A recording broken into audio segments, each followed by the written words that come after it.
Come quietly or there will be trouble.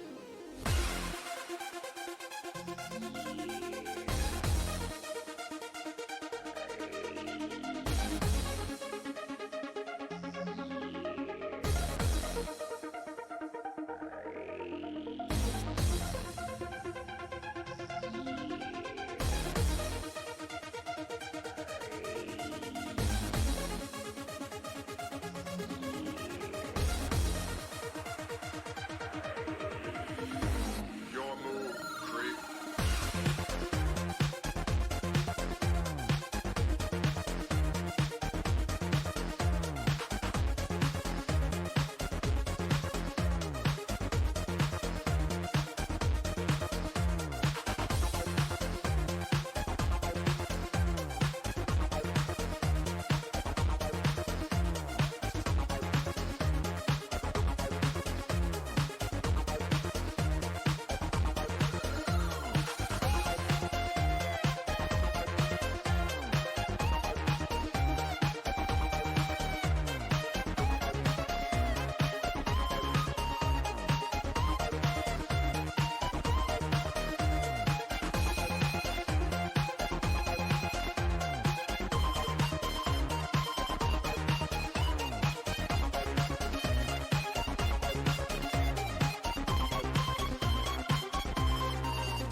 coming with me.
Come quietly or there will be trouble.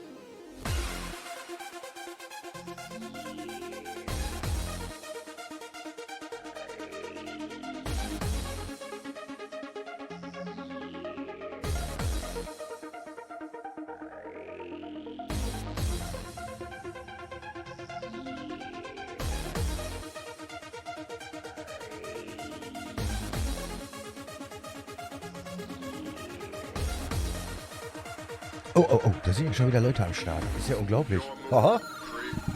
Dann doch ausgeschlafen, die Herrschaften. Ja, sehr gut. Sehr gut, sehr gut, sehr gut. Und damit sag ich mal Tag, ihr Hübschens. Hallöchen. Moin, Freddy. Tag, Sondelbar. Na? Alles fit? Habt ihr euch erholt von gestern? Oh, wer gestern nicht dabei war bei Breath Edge, das Ende von Kapitel 1. Junge, das gab nochmal einen dicken Lacher. Alter Schwede. Hui! Da kann man sich nochmal kurz ins VOD klemmen und sich das angucken. Kann man ja Gott sei Dank alles durchskippen. Ja, aber das Ende von Kapitel 1, Junge, hab ich gepfiffen. Sehr gut. Sehr, sehr gut. Ja, 10 Stunden haben wir gestern geschafft. Und dann sind Spectre und Dominik dann auch ins Bett gegangen. Und glaube, eine halbe Stunde später habe ich dann auch Feierabend gemacht. Weil so ganz alleine, naja. Ist dann auch ein bisschen lame. Bei mir gab es massive Probleme, nochmal mitten mit dem Internet. Aber ich habe mal reingeschaut. Ah, okay. Wie lange? 4 Uhr. Wie gesagt, 10 Stunden. Oh, ja. Ach, ich hätte auch noch weitermachen können. Aber wie gesagt, alleine. Und dann hatten wir Lacuna an. Das ist eher ein spezielleres Spiel. Ganz krasse Pixeloptik. Und keine großartige Charaktervertonung, nur eine Geschichtenvertonung, um dann ein bisschen die Story voranzutreiben. Die ist sogar auf Deutsch. Aber ich glaube, das war für die Uhrzeit, ja, vielleicht ein bisschen schwierig.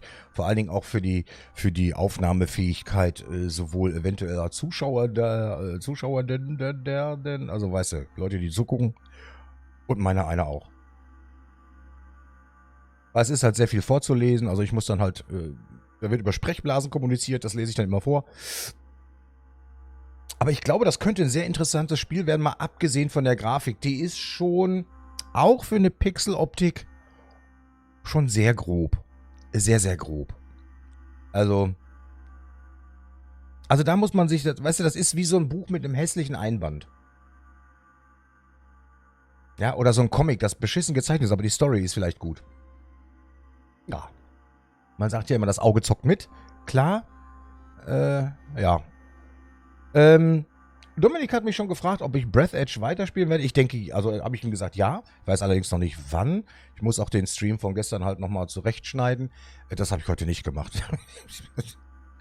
Ich bin, weiß ich gar nicht, ich habe mir den Stream noch runtergeladen, dann war es irgendwie 5 Uhr. Dann habe ich versucht schlafen zu gehen, ich schätze mal, es wurde auf jeden Fall locker, nee, es war hell. Dann habe ich gepennt, dann war ich um 10:30 rum wieder auf die Beine. Dann habe ich irgendwas gegessen nach dem Mittag. Dann habe ich mich nochmal hingelegt, habe um 3 Uhr mir Formel 1 angemacht. Weil ich gedacht habe, zu dem Sound kannst du gut pennen. Also Formel 1 lief auf YouTube heute. Dann habe ich auch nochmal bis Doreen hat irgendwann angerufen. So gegen 5:30 oder so. Ja.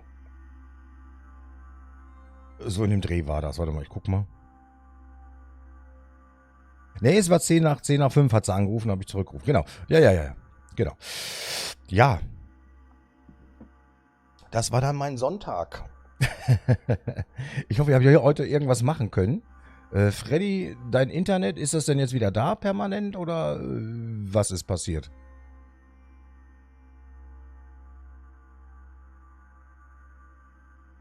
Und sonderbar, warst du heute bei deinen Eltern? Oder warst du heute selber unterwegs? So, für dich. Aktuell geht's wieder. Keine Ahnung, was genau da los ist. Ja, als Kunde weiß man das leider auch wirklich eigentlich gar nicht. Es sei denn, man weiß in den Nachrichten, was weiß ich, lokal, an der so und so Straße wurden den Kanalarbeiten, da sind Kabel durchtrennt worden. Dann kriegst du es vielleicht noch mit, aber das war's dann auch. Ja. Oh, ich wollte noch was geguckt haben, habe ich ganz vergessen. Tüdling? Nein. Warte mal. Meine Frau erzählte mir gestern was. Vorhin was. Und ich bin da aber gar nicht. Habe ich gar nicht geguckt. Warte mal, Creator Dashboard. Jetzt muss ich mal in eine Analyse gehen. Da. So. Nee, nicht der. Okay. Da hat sie sich verguckt. Habe ich mir schon fast gedacht. Aber gut. Also 9 Stunden 52 Minuten waren wir gestern unterwegs.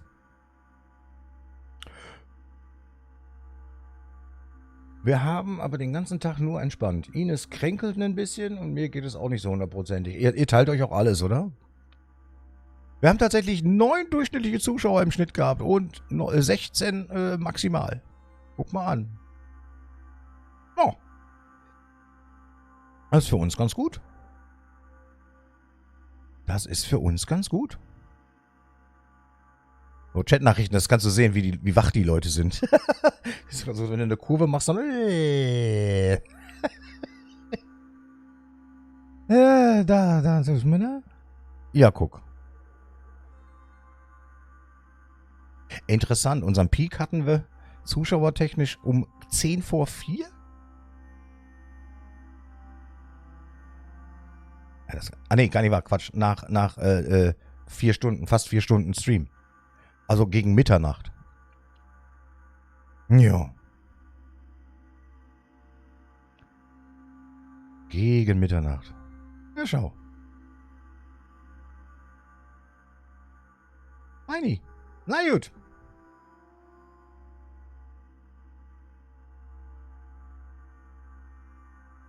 So. Du hast 18 Uhr begonnen, das ist richtig. Ja, gegen 18 Uhr. Ja. Nach 4 Stunden. Ich hatte gerade die Zahlen falsch. Missinterpretiert. Die nehmen da die Stream-Dauer und nicht die Uhrzeit, wann er gelaufen ist. Ja, ach, ist ja mal nett. Ist ja mal nett. Ja. Dann habe ich mir gedacht, heute widmen wir uns Kapitel 3 bei The Council. Das hat ja letztes Mal auch spannend aufgehört. Und dann gucken wir mal, wie wir das machen mit Breath Edge. Also Breath Edge hat mir an sich von der Idee auch gut gefallen. Vor allen Dingen aber auch der Humor. Gut, diese englischen Notizen, die der Anzug dir immer um die Ohren wirft, die sind mir zu schnell und zu schnell weg, um das vorzulesen. Finde ich, ist ein Minuspunkt. Aber gut, man kann es im Journal nochmal nachlesen. Ich finde aber, das ist ein bisschen doof, weil du halt immer den Spielfluss unterbrichst. Aber ansonsten echt cool. Also Subnautica im Weltall trifft es irgendwie. Wobei ich sagen muss, dass Subnautica ja mehr den Spooky-Level dann dadurch hat noch, ne? Durch die ganzen Monster, die da sind. Also da finde ich Subnautica Besser ist das falsche Wort, aber, wie soll man sagen? Bietet noch mehr. Sagen wir mal so.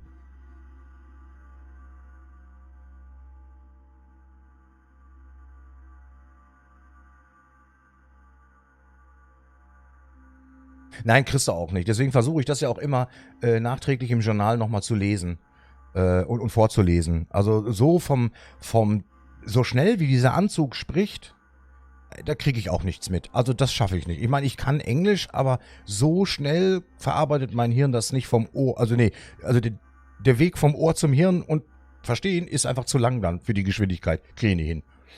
Aber wie gesagt, man kann es ja nochmal nachlesen, das ist ganz okay. Ein bisschen genervt hat Babe. Babe hat ein bisschen genervt. Also diese... Ihr wisst schon. Ne? Also die hat das war ein bisschen viel in kurzer Zeit. Hätte man vielleicht ein bisschen strecken können. Jetzt weiß ich aber nicht, ob das daran liegt, wo man sich selber aufhält in dem Moment, ob das da getriggert wird. Keine Ahnung. Aber ansonsten optisch auch ganz schön gemacht. Aber der Humor, der ist herausragend bei Breath Edge. Wie gesagt, vom Ende Kapitel 1, oh Gott, hab ich gefeiert. Wir mussten ja zum Extraktionspunkt. Und dann habe ich gesagt, pass auf, jetzt machen wir eins, wir gehen zurück, also ihr wart ja glaube ich nicht mehr da. Jetzt machen wir noch eins, wir gehen zurück in die Basis und fliegen von da aus mit dem Raumanzug zum Extraktionspunkt. Habe ich tatsächlich auch geschafft, ohne verstrahlt zu werden. Dann auch noch ein, zwei Aufgaben gelöst und dann gab es halt den großen Lacher. Einfach geil. Einfach geil. Junge, da habe ich nochmal richtig gepfiffen. Der Humor ist super. Das muss man denen echt lassen, das haben die drauf gehabt in dem Spiel. Bis jetzt. Ja. Ja, aber heute brauchen wir wieder euren Grips. Ist klar. Aber ist schon krass, Sondelbar, ne? Wir haben das Spiel vor über 3 Jahren hier gespielt, dieses The Council. Die Gesichter kommen einem noch bekannt vor, aber die Handlung ist irgendwie weg. Also im Kopf habe ich die nicht mehr. Das Einzige, was mir hängen geblieben ist, war die Gräfin? Also die mit der schwarzen Corsagenkleid. Dass die irgendwie eine Zwillingsschwester hatte. Das dämmerte mir, aber ansonsten... Nö.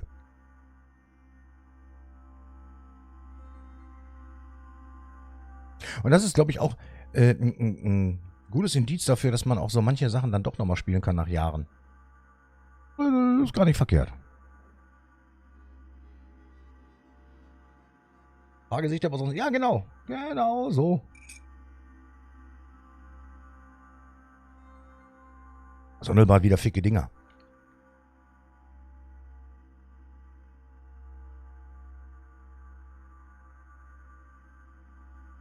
Ja, guck. Oh, ich hatte gerade... Oh, was heißt, ja, so vor 1,5 Stunden oder was? Ey, eine riesen Kolonne, türkische Hochzeit, hier bei mir. Die komplette Straße voll. Dann war die Ampel rot und dann hörtest du nur noch, wie Autotüren aufliegen. Tür zu, Tür auf, Tür zu, Tür auf, Tür zu. Als hätten die alle ihre Autos getauscht. Gut, die Hälfte davon ist für den Tag geleast. Bin erstmal AFK. Was kochen? Tablet habe ich dabei. Was gibt's denn?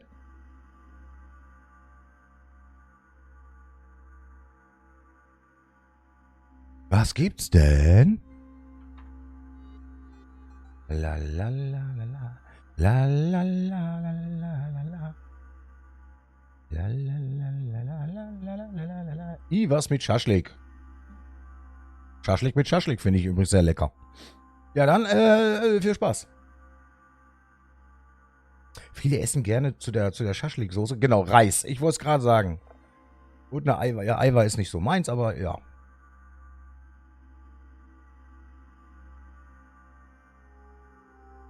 Du machst das schon. Da bin ich guter Dinge.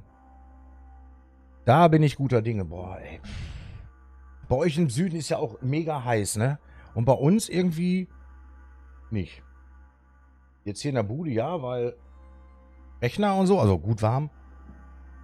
Aber temperaturtechnisch ist das und auch wettertechnisch. Es wird nicht toll die nächste Woche. Also wir sollen heute so um die 20 Grad haben. Müsste nachher auch noch anfangen zu regnen. Und ansonsten die Woche über auch. Da geht nichts über 23 Grad. Morgen nochmal 23 Grad und am Donnerstag bis 17 runter. Aber irgendwie alles merkwürdig. Und Donnerstag gibt's echt einen nassen Tag. Ja, da habe ich ja Bock drauf. Naja, egal. Wir können das Wetter uns eh nicht aussuchen. Dann ist das halt so, wie es ist. Ja, ihr Hübschen. Ich würde sagen, wir stürzen uns langsam rein. Jetzt geht doch mal jeder aufs Klo und dann reiten wir los. Das war ein Befehl! Ja, natürlich. Nicht wahr? Schwupsi. So. Ein Gruß geht auch nochmal raus an alle Lurker, die da sein sollten. Irgendwie so, ne? Lehnt euch zurück, habt Spaß. Ja. Komm, machen wir einfach mal.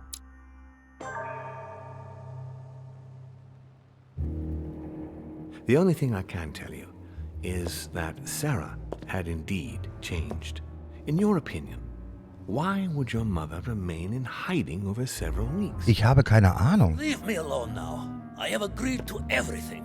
Even to... But you do realize your mother will have to accept the consequences of her acts. I hope that your search will prove successful and bring Sarah back to us soon. I'll be leaving now because whatever it is you're up to, I do not want to know. Since then, we have become one and the same. We have officially erased the identity of my sister Emma. Emily Hillsborough, the woman with two faces. Everyone seems to be a little unnecessarily... Da sind die beiden jetzt zum ersten Mal zusammen. Where you are, please. Oh, wie sollen wir denn jetzt rausfinden, wer von den beiden wer ist?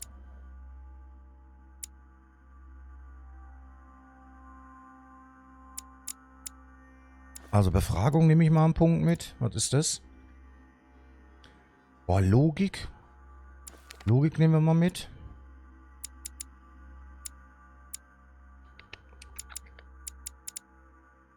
Und Ablenkung würde ich mal aktivieren. Dann können wir da nämlich... Ja, komm, machen wir.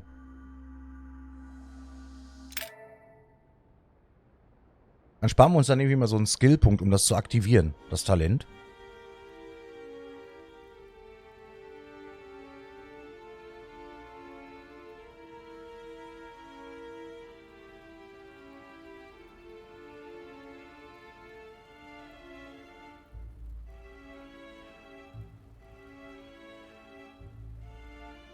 Don't move.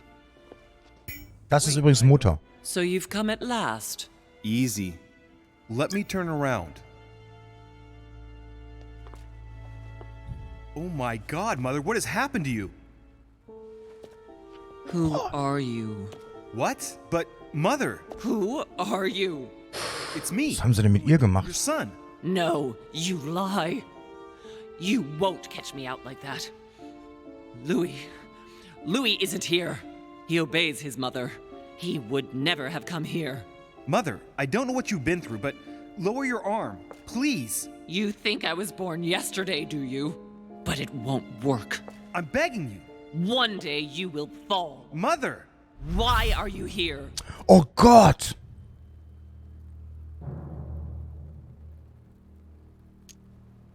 Let's go, Mother. Let's go home.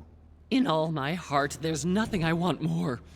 But I know you Servus won't Dominik. let me Huhu. leave. You are evil incarnate. Every word that comes out of your Was ist denn mit ihr? is sharper than a razor blade. I don't wish you any harm. Really, Mother. It's me. Die sieht ziemlich rampaged aus, ja? Speak to me about him. You will never get him. Mother, stop torturing yourself. It really is me, Louis. How can I convince you? If you really are who you say you are. What Oh was Gott. the saying I taught you? You've been telling it to me since I was 3 years old, Mother. How could I ever forget it? Always keep your mind rational.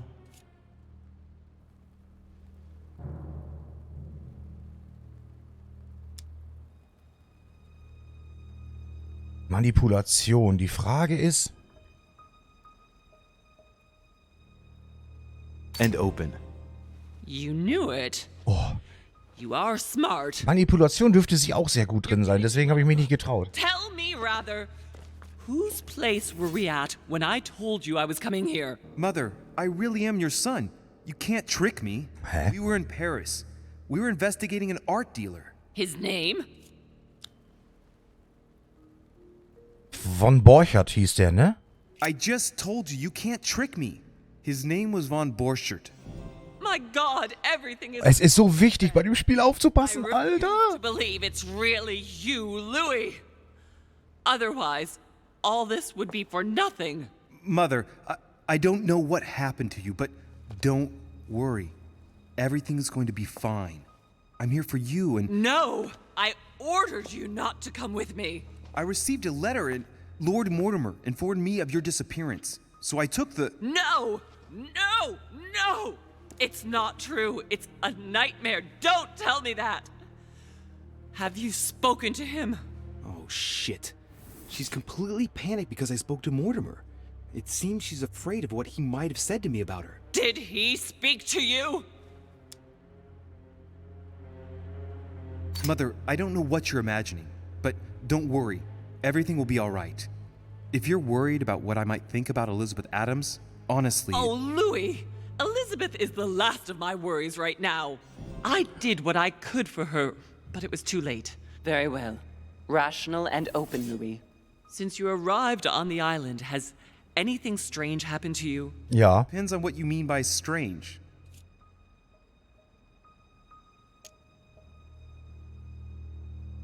Wir gehen mal direkt hier, weil wir es halt können, ja? Weil wir darin gut sind, gehen wir über die Wissenschaft. Do you want to tell me about your relationship with Elizabeth Adams? Louis, I don't know what you found out, but just know that I did everything I could to help her. Die Frage ist die Perspektive. Wie kann man denn helfen? Aber wir müssen... Komm, ich gehe mal auf inakzeptabel. How can you say that, Mother? I saw the scars, the tattoos. You weren't there, and you don't know what that child suffered every day. Wir haben es aber geschafft. Shut up and listen to me. We might still have a chance. Something of utmost importance is going to play out right here. What are you talking about? A conference, Louis. I should think all Mortimer's guests have arrived by now, haven't they? Yes, they have. Since this morning. Perfect. The conference will be able to begin. Indeed. It shouldn't be long and... Let me finish. We haven't time. You will attend this conference, and you must find out what Mortimer is up to. Don't trust him, Louis. Oha. Understood? Louis, I made a mistake by coming here. We are in the lion's den. What do you mean? Mortimer, Holm, their guests. Watch what happens. Ich sag's euch, der Holm, der Clown. It's normal that the representatives of the most powerful nations are here all on their own without anyone else? On an island in the middle of nowhere in total secrecy? No, not really, but... Louis! They shape the world. They manipulate us. Everything is decided here and now. Die sind wahrscheinlich noch krasser als die Freimaurer und Co. Provoke wars, destitute governments, or decide who will be their leaders. Open your eyes! Nothing is impossible for them. They are capable of reaching everyone, wherever they may be. Through high society banquets, they model the future of us all. And it isn't at all an issue for them. And? What do you propose? It's time to act, my son. You will go to this conference, and from the inside, you'll do everything you can to prevent Mortimer's plan from going ahead smoothly. We can talk later. I'll explain everything. But why? Do as I say, Louis. It's of the utmost importance. Beware of Mortimer. He won't let anything stand in his way. You promised me that after... Yes, after. Go now. Yes, Mother, I'm going.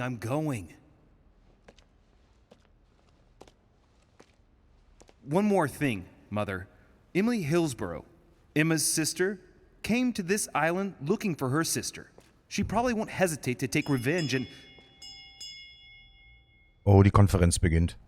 It's the signal that the conference is starting, Louis. Don't be concerned about the Duchess. She's the last of our worries. Die Herzogin, genau. Herzogin, die war Emma. Und Emily ist ihre Schwester. Das ist nicht... Also wenn jetzt beide da sind, wie kann ich die denn auseinanderhalten? Boah, Leute, wir müssen echt aufpassen, wie wir das hinkriegen. Das wird nicht einfach.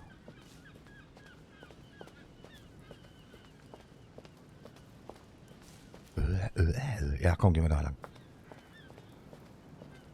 Nimm an der Conference Style.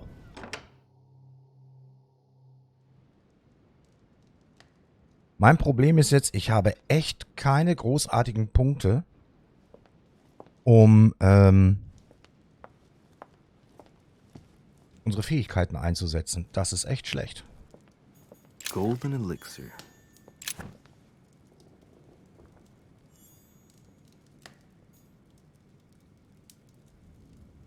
Das ist, also wir müssen uns jetzt erstmal umgucken, ob wir noch irgendwas finden, was interessant ist. The Song of Roland. Roland feeleth his death is near, his brain is oozing by their ear. With his brain oozing, it's already remarkable that he can feel anything. A fragment of amber. Oh, geil, wir haben jetzt, oh, ja, toll. Bernsteinprinz. Ja, geil, schön, aber was hilft mir das, wenn ich nichts habe zum Aufpumpen? Da liegt nochmal Amber. Das war doch vorher nicht da. Amber. Okay, wir sollten jetzt wirklich alles absuchen. Wir brauchen unbedingt noch Honig. Unbedingt. Dominik, mein Guter, hast du denn noch ordentlich geschlafen? Und danke für deine Nachricht über Discord.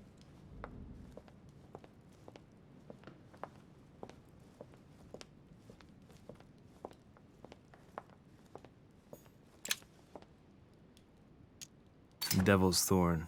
I'll keep it. Nicht das, was ich haben wollte. Mann, ich brauche unbedingt Honig. Honig, Honig, Honig, Honig, Honig. Aber hier ist nichts mehr. Verdammte Feise. Nö, ich gehe da lang. Oh. Mano, Mano, Mano.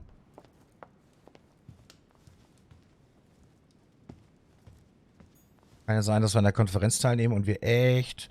Jo, hab ich. Heute mit Freunden circa 10 Kilometer einen schönen Wanderspaziergang. Ja, sehr gut.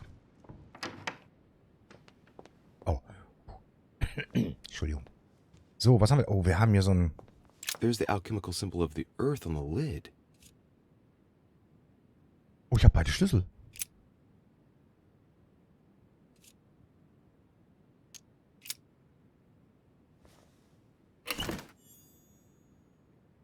Karmelitengeist. Ja, danke. Wie, das war's?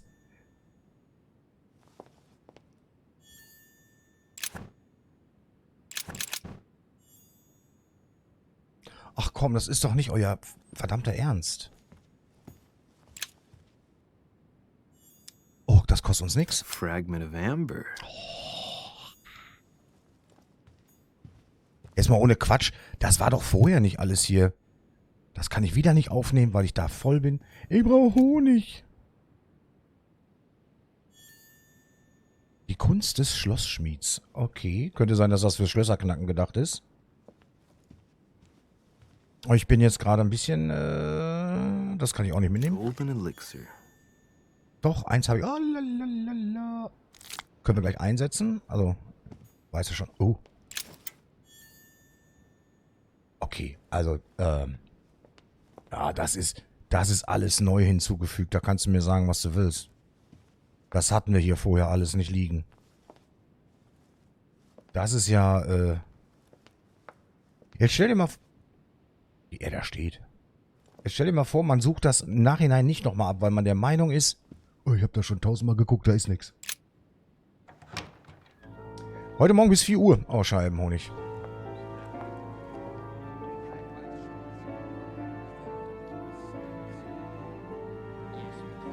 Ich weiß nicht, wann ihr abgehauen seid. Also gefühlt war das eine halbe Stunde später, dass ich dann Feierabend gemacht habe. Weil A, war das sehr viel Text vorzulesen und B, das für mich selber vorzulesen, hat für mich wenig Sinn ergeben. Und daher habe ich dann gesagt, komm, ist okay.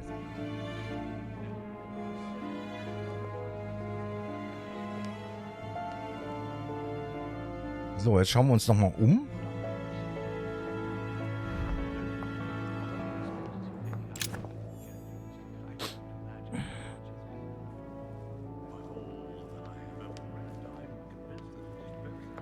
Also ich hätte auch noch locker weitermachen können. Aber wie gesagt, alleine ist das dann wenig unterhaltend. Noch mehr Amber. Aber was nützt mir das ganze Bernsteinzeug, wenn ich hier keine Fähigkeiten habe? Da ist noch eine Münze. Toll. Triff dich mit Lord Mortimer. Ja, später. Oh, was haben wir hier? A chest with a motif representing the alchemical symbol of water. Oh, geil. Ich habe so viel Schlüssel gesammelt. Jetzt wissen wir wofür.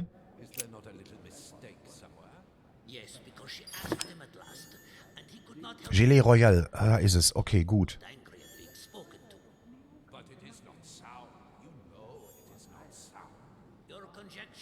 Okay. Gut. Oh. Und noch ein Bernsteinstück.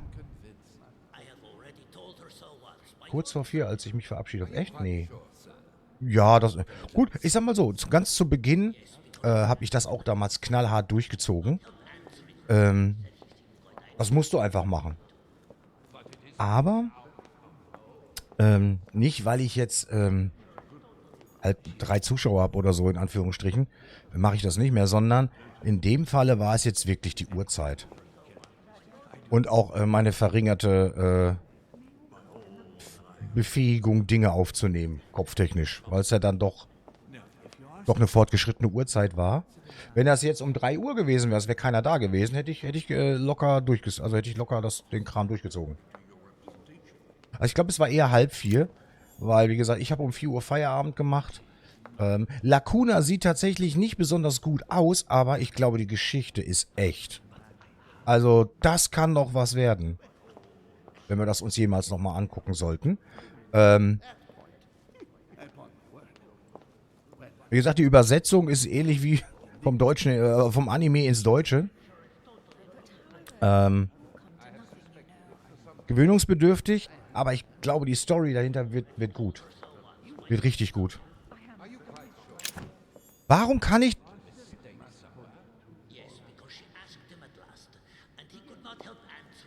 Jetzt sitze ich hier gleich und kann nichts aufnehmen. Das ist kehricht.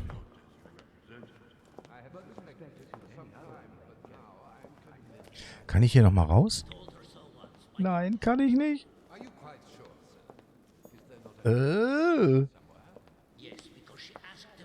Ja, du, bin ich voll bei dir. Also das Spiel ist für die Uhrzeit nicht zuträglich. Ich glaube, sowas sollte man dann wirklich am Beginn machen. Aber da ich es nicht kannte, wusste ich es auch nicht besser. Aber wie gesagt, storytechnisch glaube ich, der Holmes, der ist, aber da muss ich mich einmischen. Was ist mit ihm hier? Pass auf, ich quatsch mit ihm hier erst. I don't know if you ever found what you were looking for in the garden, but Mortimer is waiting for you. I suggest you get a move on. Das ist mir scheißegal, was der Mortimer will. You were afraid of him. I sense that you have things you'd like to say, but something's holding you back. What is going on between you two? Nothing. Absolutely nothing. I believed in him. I followed him to the best of my ability. I championed his ideas, defended his decisions, and then, without even realizing it, I became lost. The siren's song, Monsieur de Richet. You wake up one morning, not knowing where you are, and you think about everything you've done for a man who wasn't even worth it. For a man who has no respect for you, who uses you, and who drops you as soon as he no longer needs you. For me, it's too late now. But you still have a choice. Ich wusste es doch. Don't respond to his call, sir. Ich wusste es doch. Der Typ ist im Grunde so ein Bud Spencer. Nach außen hin robust, gehst du ihn körperlich an, gibt's eine Schelle, aber hier drin, also da. Ne? Hier mit Weißenheim und so. Er ist desillusioniert, weil er ist genau... Er weiß, dass er in diesem ganzen Spiel auch nur ein Bauer ist. Also, Allegorie zum Schachbrett, you know? Die sind da, um geopfert zu werden. Und das hat ihn jetzt bitterböse enttäuscht.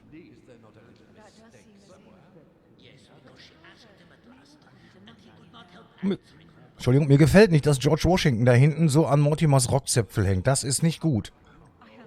Da sollten wir, glaube ich, den Herrn Washington ein bisschen mit Vorsicht genießen. So, das ist jetzt... Moment, wo ist denn... War das der Spanier? Jo, ne? Wo ist denn Napoleon? Das war doch der Spanier, ne? Na, genau, das war der Spanier. Genau. Da drüben ist Holmes mit Motorroller, also Piaggi. Aber wo ist Monsieur Bonaparte? Der steht nicht bei denen da drüben mit, oder? Nee. Wo ist Napoleon?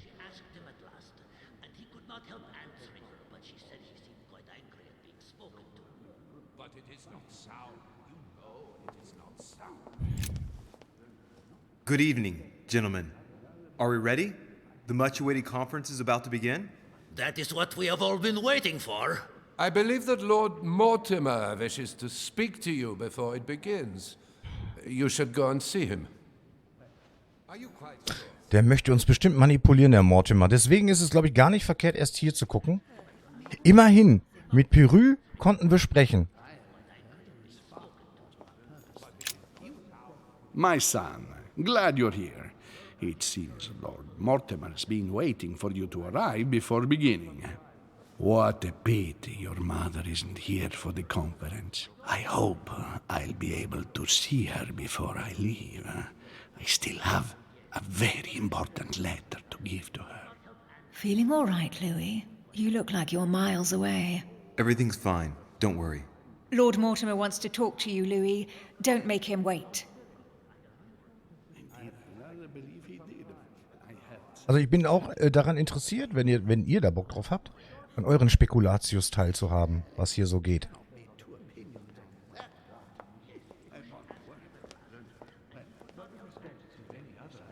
Er will die Konferenz nicht ohne uns beginnen, aber Napoleon scheint gerade nicht anwesend und somit egal zu sein. Ah, Louis, I've been expecting you. Thank you for joining us. Da ging gerade eine Tür. To begin our conference. Let me explain what is at stake. Thank you kindly. But what do you expect of me exactly? My mother's the one who's supposed to attend, not me. That is indeed what was initially intended. Unfortunately, she still hasn't been found, and my guests can't stay here indefinitely.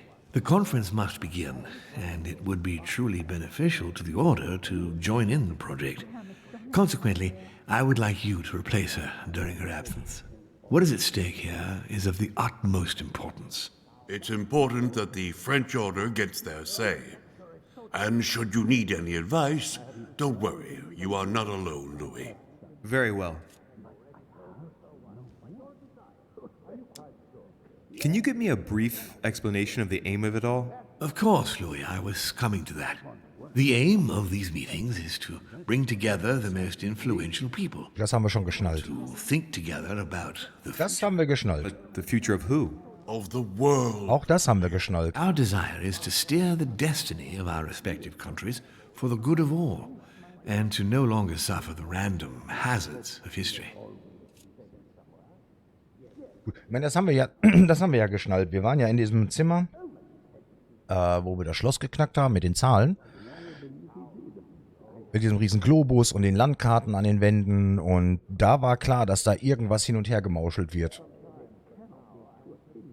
Das war ja relativ offensichtlich. Was sind denn die weiteren Fragen? Oh. Do you often hold this kind of society dinner? In general, once a year, but in actual fact it tends to be events that dictate our gatherings. Okay, also eigentlich einmal im Jahr wird sich getroffen, aber bei unerwarteten Entwicklungen auch dann mal in kürzeren Abständen. How long have you been active? Oh, this tradition has more or less always existed, Louis. It has continued from generation to generation. Das ist ein Spiel für so richtige Verschwörungsschwurbler. Can you give me an example of an event that was decided here before being implemented in the outside world? Well, take the French Revolution. It was decided right here 2 years before its implementation in France. Concerning the case of the French Revolution, I wasn't invited. But as far as the American Revolution is concerned, Louis, I can testify that we planned it 5 years before implementing it, for example. Jetzt stelle man sich mal vor, es gibt wirklich so einen Zirkel, der all diese geschichtlichen Geschicke, schwierig auszusprechen, geschichtlichen Geschicke lenkt. Stell euch das mal vor. Und ich meine, das kann ja dann immer nur im Interesse der aktuell handelnden Person sein und eigentlich doch niemals im Interesse derjenigen, die darunter leiden, also sprich den Bürgerinnen und Bürgern. Also da kann man mir doch erzählen, was man will. Da ist doch, kann man sich da so hundertprozentig von frei machen, dass man davon nicht profitiert? In concrete terms, how do you organize your discussions? A conference is always organized the same way. There are two masters of ceremony who determine an important subject. You and Sir Gregory, I presume. Exactly. We shall be the masters of ceremony. It was our obligation to each bring to the table several guests in order to debate a subject. Once the debate is closed, a decision will be made by a vote of all the participants. By a unanimous vote. If the project is not agreed on by all, then it will be rejected. And neither of the two masters of ceremony have the right to vote. It's up to the guests alone to decide, Louis. In other words... Ja, gut. Gregory and myself are merely the go-between. Finally, if the project is validated, each guest goes home and starts working to make it happen. It can take years. Was wir aber schon wissen, gut, der Mortimer und der Sir Gregory, also der Holmes, glaube ich, ne? Die dürfen nicht mit abstimmen oder diskutieren. Aber die setzen ja vorher schon alle Hebel in Bewegung. Wir haben die Geldflüsse gesehen, ja? Die vermittelt worden sind über all die Jahre. Dann brauche ich auch nicht abstimmen, wenn ich alle manipuliere in meine Richtung und die, ja, quasi, ja, mach ich sagen, dann kann ich mir zu einem sehr hohen Prozentsatz sicher sein, dass diese Konferenz genauso läuft, wie ich das will. Louis, let me keep you a moment. Oh, der ist so super intelligent, der Typ. I would like to let you in on a secret before we begin, because I'm going to need your assistance. You see, the project I'm going to present concerns the territory of Louisiana in North America. It's currently Spanish territory, and I'm going to make the proposition to the Assembly for it to become French. Warum? Meine Frage, genau. But how does that concern me? Well, you see, I prepared this project with your mother. We began thinking about a crazy idea. Unfortunately, Sarah went missing before getting the bigger picture. I don't intend to stop at Louisiana. My idea is to increase the territory of the United States. The first stone of this vast project consists of getting Spain to cede Louisiana to France. Once it becomes French, France will hand it over to the United States, which will then allow them to double the size of their territory. And that's where you come in. France and the United States, hand in hand, two democracies illuminating the world.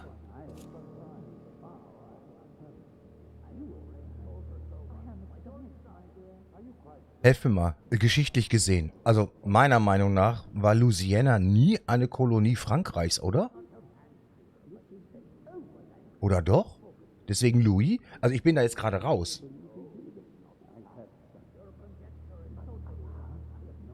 Also ich weiß, dass die Spanier halt Amerika am Start und so. Und natürlich die Briten. Aber die Franzosen, die waren doch in Kanada. Oder bin ich völlig daneben?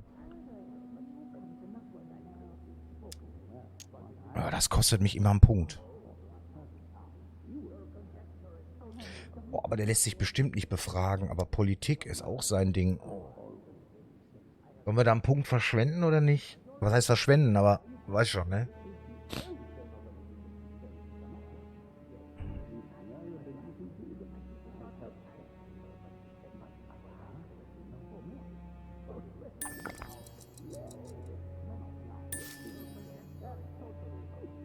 Boah, Befragung?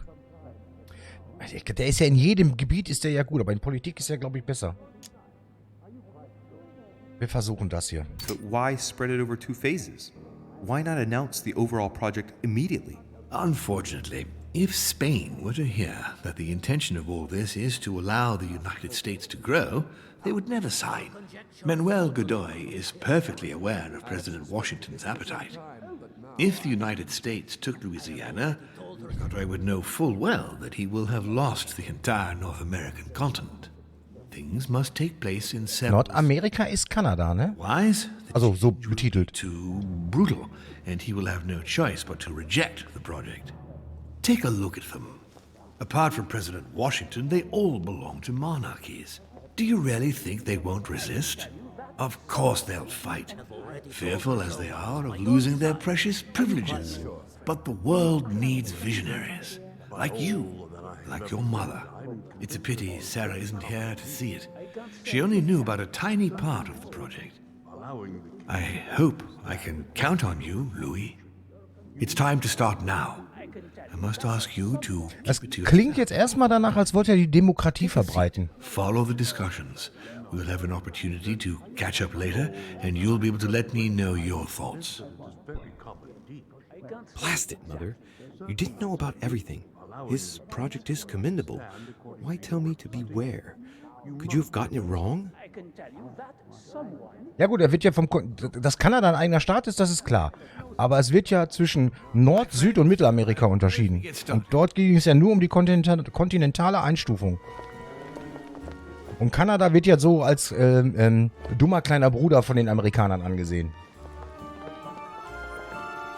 First of all, I would like to thank you for taking the time to come. The honor is ours, my lord. As per our custom, here we are all together to discuss the face of tomorrow's world. Even though there may be certain tensions between our nations, I must ask you to keep an open mind. As Sarah de Richet is unable to be among us, please welcome Louis de Richet, who will represent the Golden Order and will vote on its behalf when the time comes. Welcome among us, Louis. Welcome, Monsieur. I hope he'll be more effective than his mother regarding the protection of the King of France. The Order has proved particularly inefficient. Come, Manuel, you're not going to spoil our visit. The Order's mission was not to protect King Louis XVI, as far as I am aware. We are talking about a king of divine blood, for goodness sake. It seemed obvious to me he needed protecting. If the Golden Order wants to pride itself on being an influential organization, it should have kept him alive.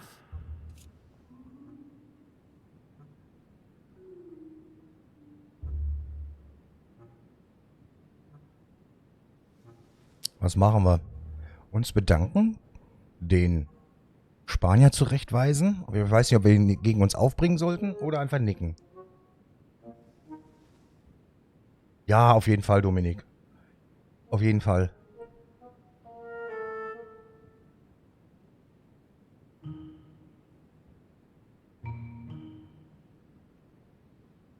Mir erscheint Kanada tatsächlich als die bessere Demokratie gegenüber den USA. Also, ne? Vielleicht auch, weil Frankreich halt bis heute auch noch unter starkem europäischen Einfluss steht und die Amerikaner sich doch sehr stark in ihrer eigenen Blase emanzipiert haben. Man denke nur an Rassismus, an verschiedenste komische Gesetze, was Waffen angeht oder so Sachen wie zum Beispiel, also so lächerliche Sachen wie zum Beispiel mal ein Bier in der Öffentlichkeit trinken. You know? Also es ist irgendwie alles ein bisschen merkwürdig da. So. Ich bin mal nett. Komm. Ich mach mal gute Stimmung bei allen. Thank you all. I am honored to be among you today. I will strive to represent the interests of the Order as best I can. Perhaps we may begin, Lord Mortimer. Certainly. I have a dream that our nations will continue to support each other, more now than ever before. A dream that, for the sake of common good, we will do what it takes to ensure stability in the modern world. I have a dream that we lead by example and ensure that the American territory may remain in peace. Thank you for the thought, Lord Mortimer, but I don't see where you're leading. I'm coming to it, Mr. President. I need not remind you that Auch das Wahlsystem, is ja. currently divided between the United States on the east coast and Spain, which occupies the remaining 2/3 of the continent. Well, I propose that Spain cede the center of the continent to France, namely all of Louisiana. Louisiana? But, well, it is not for sale. Lord Mortimer, I sincerely hope I have not come all this way just to hear you ramble on about what Spain should and should not do. Junge, ist der aggro. To all the trouble of gaining the territory a few years ago, it was not just to lose it today. Have I made myself clear? What did I tell you, William? You speak of union, and yet here you are, about to tear us apart. Duke Manuel, I perfectly understand you. But rest assured, you will soon adore my proposition. You shall see. Well, since you give me the choice, my good fellow, allow me to doubt it. Kann man mit allem entschuldigen, ja. I am impatient to hear what Spain could Südländisches Temperament, the ja. sale of Louisiana.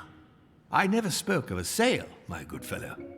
What? But I do not understand. There is one more territory left to conquer, if I'm not mistaken, in the northwest. It is, of course, occupied by your notorious Indians, but... We shall soon be rid of the savages, so that is not a question. Duke, these savages, as you call them, were there before you. They are on their homeland. As much as the black people of Africa, Monsieur de Richet. That does not stop your dear France from massacring them and sending them like cattle to Mr. Washington's cotton plantations to provide him with cheap labor. So Jetzt geht's aber ins Eingemachte. to yourself, if you please. Senor, I would not like to be associated with that. The subject of black slaves in the United States of America is a complex subject, which we shall resolve at a future date. Runtergebrochen ist dieser Rassismus in Amerika überhaupt nicht komplex. Das ist einfach nur, weil sich weiße Menschen über Andersfarbige gestellt haben, um ihren Profit zu mehren. Weil sie selber nicht eine Schippe wollten.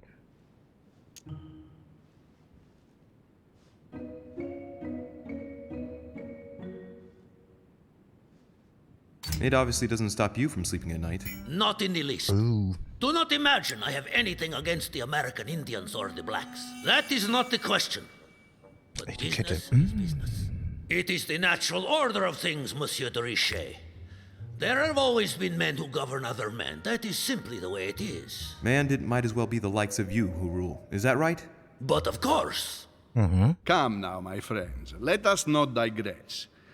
Anyway, these primitive people have no souls, Louis. Bitte was? We bring the good word to them in order to save them. Junge! See, Man kann nicht mal mehr von latentem Rassismus reden, oder? many benefits too. Excuse me, if you don't mind, Your Eminence, I shall continue.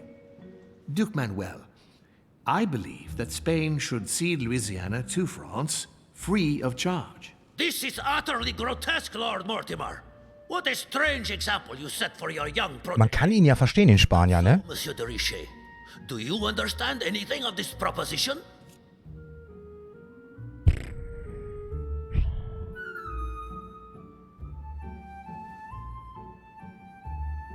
Da hat er Immunität. If I were you, Senor Godoy, I would think twice before stirring up a scandal. I beg your pardon? Given the size of your colonies, you won't be able to keep them for long. A number of countries are eyeing them as we speak. The United States would have no trouble taking them. Ja, For alle. all intents and purposes, you have no army in place. By wanting to keep everything, you risk losing it all, especially your colonies in South America, which are far more valuable to you. That is indeed the danger, Duke Manuel. If it comes to war over Louisiana, you will lose. And probably a good deal more than you now imagine. Young man, you are indeed a dark horse, aren't you? I must say, William, I find your project mostly disfavors me. I thought you were my friend. And I am, Mr. President. That is why I'm doing everything in my power to calm your expansionist fervor. France, in Louisiana, should persuade you not to attempt anything to take the territory by force. Louisiana is a vast wetland where you would needlessly lose most of your troops. It would weaken you and offer certain nations the perfect opportunity to take back your famous United States. Ganz kurz. Es ist ja jetzt wirklich darum, dass verschiedenste Länder expandieren wollen. Amerika, Spanien, Frankreich. Das kann man ja alles bis zum gewissen Grad versuchen.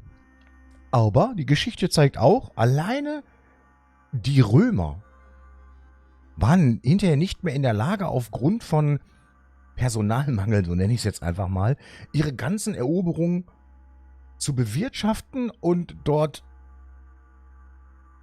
Recht und Ordnung, sag ich mal, in deren Sinne aufrechtzuerhalten. Also je größer das Territorium wird, desto weniger hast du direkten Einfluss. Und das kann nur in die Hose gehen. Hier der Onkel von 1938 an, der hat das Gleiche gemacht. Männer und Material und Kohle reingepumpt und kriegt es dann aber nicht mehr hin. Also von daher, lustigerweise gehe ich da gerade mit dem Mortimer, weil der versucht, diese Expansionspläne irgendwie in Waage zu halten. Warum, weiß ich noch nicht. Vielleicht damit er überall den gleichen Einfluss haben kann, wie auch immer. Aber Fakt ist, dass das alles hinterher auseinanderfällt. Siehe ehemalige UdSSR. Die ist auch auseinandergebrochen. Ja. I am protecting you from yourself, George. Genau. Aber aus welchem Grund? Understand. But with friends like you, sir, I certainly don't need any more enemies. Sieht immer aus, als hätte der George Lülle im Mundwinkel. Am I imagining things, or does it look like Washington isn't aware of Mortimer's plan? Not to put too fine, Da musste ich jetzt aber, Mortimer, but I doubt the Holy See would be in favor of Catholic Louisiana being handed over to secular revolutionaries and king killers. I should think Monsieur de Richet has an opinion on this subject, does he not? Oh, kostet 3 Punkte.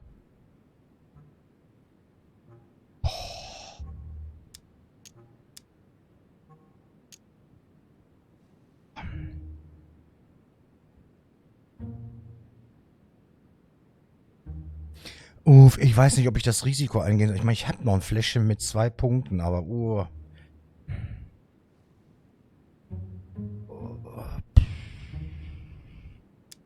ich gehe mal hier drauf. On the maps of Italy I saw in Mortimer's secret study, he had anticipated movements of troops across Italy. I wouldn't be surprised if he's planning an invasion of Italy by France, and if I push the notion a bit further, I can well imagine that Bonaparte's cannons, financed by the Order, will be used for that purpose. The noose is tightening around poor Piaggi's neck without him even realizing it. I don't know if I'm the best person to speak about that, Your Eminence. Etikette? Etikette kriegen wir nicht hin. Ja, dann werde ich es jetzt hier einfach mal versuchen. Komm. Well, I think that the French army will enter Italy, and that the Vatican will do whatever France demands of it, if the Vatican wants to retain its place. You are joking, I hope. Lord Mortimer, I did not come here to listen to such nonsense. What makes you think that, Monsieur de Richet? Well, Monsieur Bonaparte, here present, has ordered a large number of cannons, and I wouldn't be surprised if they were to be used to keep Italy under control. Come, sir. What a strange idea. I have enough on my plate with issues in Corsica. If you say so. You see, you're... But Corsica is not where the cannons are to be delivered, is it? Aye, but... Louis, you are quick-witted. I like you. You seem to be overlooking something, Messieurs les Français. I also have backers who would be only too pleased to demonstrate the full extent Was denn, die Schweiz? of fervor by defending the Vatican. Mi auguro che insegnerete l'educazione a Scheiße. Hab nicht genug Sprachkenntnisse. Oh. Reicht das? I hope that you will teach this pretentious young man some manners, Sir Gregory. Aha. It looks like I won't be just making friends here. In any case, my lord, geil. I doubt the English crown will agree. Ich versichere Ihnen, Emily, nie Preußen wird diese Vereinbarung akzeptieren. Wo? I assure you, Emily, the Prussian will never accept this agreement. Volner looks like he's set on ruining Mortimer's plan. Okay. Duchess, I am persuaded that we shall find a common ground. That's enough, William. These are grave times. Er ist der Strippenzieher, ohne Scheiß. Louisiana. That worthless expanse of putrid swamps interests no one but yourself. Speak for yourself, my friend. Hold on there, Mr. Royal Gigolo. Lower the volume and let Sir Gregory finish. Was ist jetzt? Home, Godoy, and now Volner? Mortimer's adversaries are ready to tear each other to pieces, and he takes a malicious pleasure in watching it happen. How dare Gentlemen. Ursprünglich ging es darum, unsere Mutter zu suchen. There you are, William. See where your projects have taken us, as per usual. Chaos. That's enough. I'm tired. We shall continue this discussion tomorrow, but please be aware that your project will never be ratified.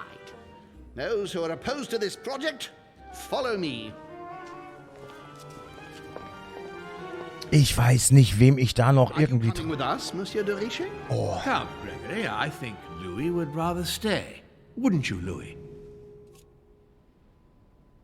Okay, wo gehen wir hin? Ich weiß es nicht.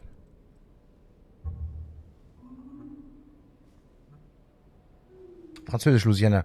Jetzt, wo du schreibst, sehr gut. Oh Gott, wo bleiben wir? Wo bleiben wir jetzt? Ach du Scheiße. Es sind 5 Leute, die sich gegen Mortimer stellen. Und, oh Gott, ist das jetzt eine schwierige Entscheidung. Und das sind alles Monarchien. Alle. Preußen war damals auch monarchisch, oder? Meine ich. Ja doch, die Demokratie war da noch nicht. Klar, der Vatikan sowieso, der ist ja der Staat nochmal im Staat. Der Holmes wird wohl auch aus Britannien kommen, denke ich mal. Genauso wie Emily oder Emma, je nachdem, wer von den beiden da jetzt gerade sitzt. Ja, und Spanien ist offensichtlich. Ich weiß jetzt gar nichts mehr. Jetzt war ich so froh, dass ich so viele Aufgaben bestanden habe. Und jetzt bin ich unsicherer als zuvor.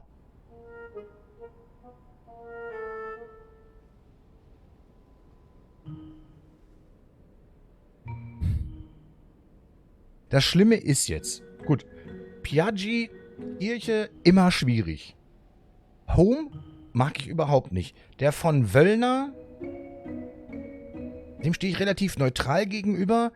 Bei dem Spanier bin ich voreingenommen aufgrund seiner Explosivität. Und mit Emma hier kamen wir bisher am besten, glaube ich, zurecht. Bleib bei Mortimer. Sagt der Dominik, was ist denn mit dem Rest? Was sagt denn der Rest? Ich habe nichts mitgekriegt. Ich weiß.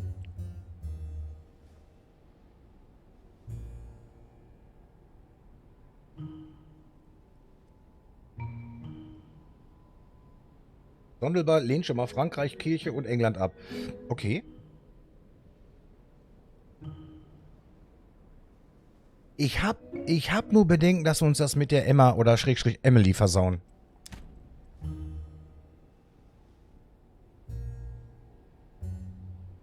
Andersrum könnte es ja auch sein, dass das Spiel uns hinterher die Möglichkeit gibt, ihm trotzdem das Messer in den Rücken zu jagen, falls uns was nicht passt. Dem Mortimer. Naja, jetzt haben 2 gesagt, bleib mal bei Morty, dann bleibe ich bei Morty. As for me, I think I shall remain with Lord Mortimer, Sir Gregory. You are committing a grave error, Louis. Time will tell. Ich meine, ich finde ja die Intention, die Demokratie überall einzuführen, gar nicht verkehrt. Und Monarchien sind nicht umsonst heute ausgestorben, so gut wie. My friends, I would like to thank you for staying. Aber warum ist Peru mit dabei? What is this I hear about you reinforcing military power in Louisiana?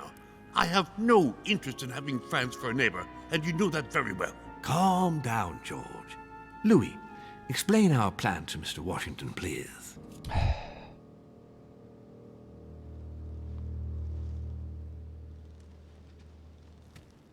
Oh Mann.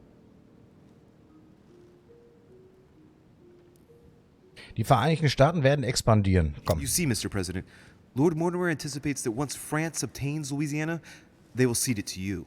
What do you mean? To us? The United States? You heard right. But President Washington, the United States will double in size. By what miracle have you... You need to expand, George. You and France are the two major democracies in the modern world.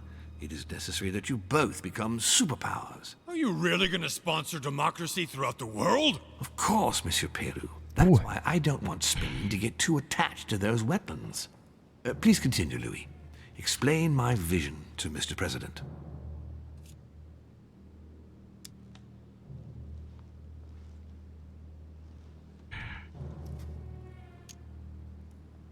By going through France, Spain won't suspect that it's you who's going to take possession of Louisiana.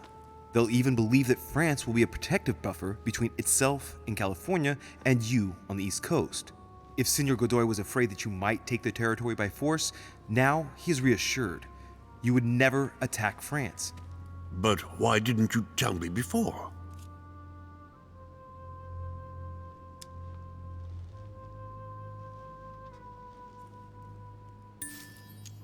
So that Lord Mortimer would appear to be isolated without support.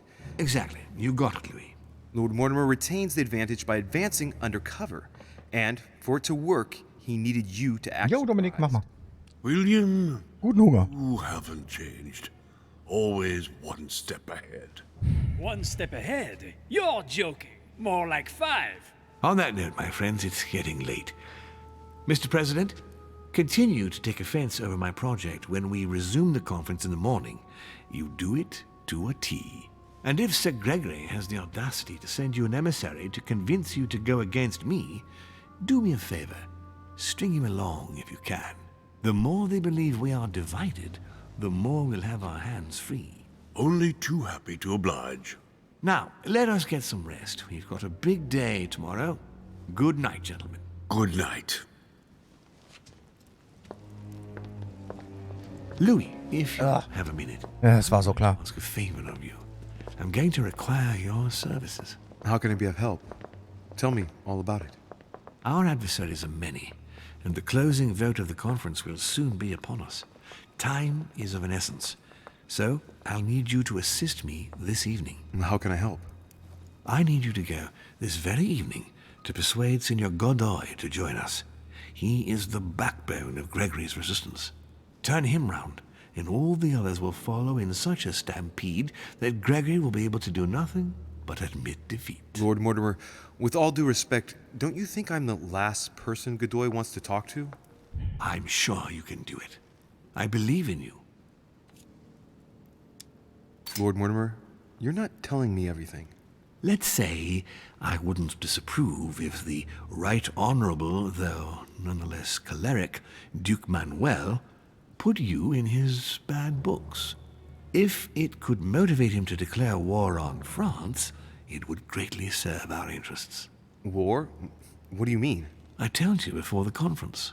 The more we distract Spain from the Americas, the less it will have an eye on Louisiana. But all the same, we're talking about a war in Europe. Don't worry. That's why Mr. Bonaparte is with us. I am convinced we'll be perfectly capable of managing the conflict. And Senor Godoy is not a great soldier. He will not commit Spain to a long war that he won't be capable of managing. I'll go straight away. Thank you, my boy. And get some rest afterwards. Big day tomorrow.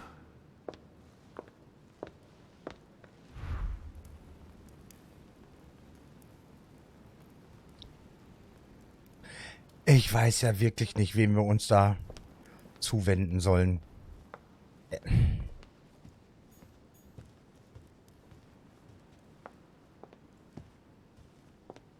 Ich bin ja sowieso skeptisch, was Leute mit Macht angeht. Also, ne? An old sesterce from Roman Gaul.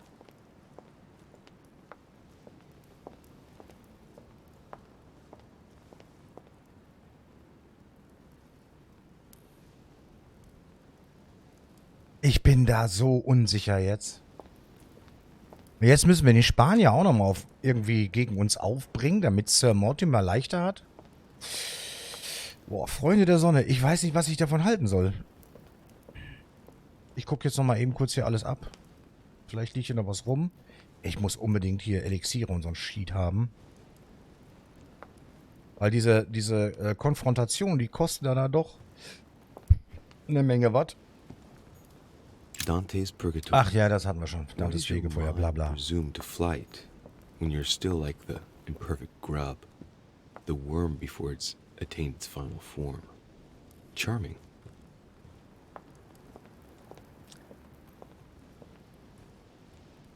Ah ja, stimmt, die Schatulle hatten wir ja aufgemacht. Stimmt ja. Ja, ja, ja, ja. Hier scheint aber nichts mehr zu sein. Ich denke, ich werde die beiden jetzt nochmal kurz anquatschen. Mal gucken, ob sich da was ergibt. Aber ansonsten werde ich jetzt dann hier der Aren't you afraid our projects for Italy may be discovered before we... Oh. Please excuse us, Louis, but I need to speak with Lord Mortimer in private. No, no. What do you want, Louis? Gar nichts.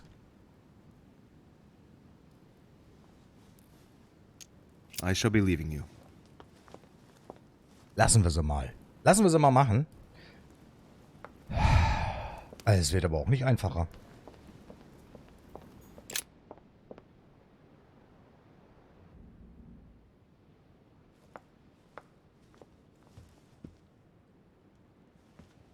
Was müsste ich zum Godoy?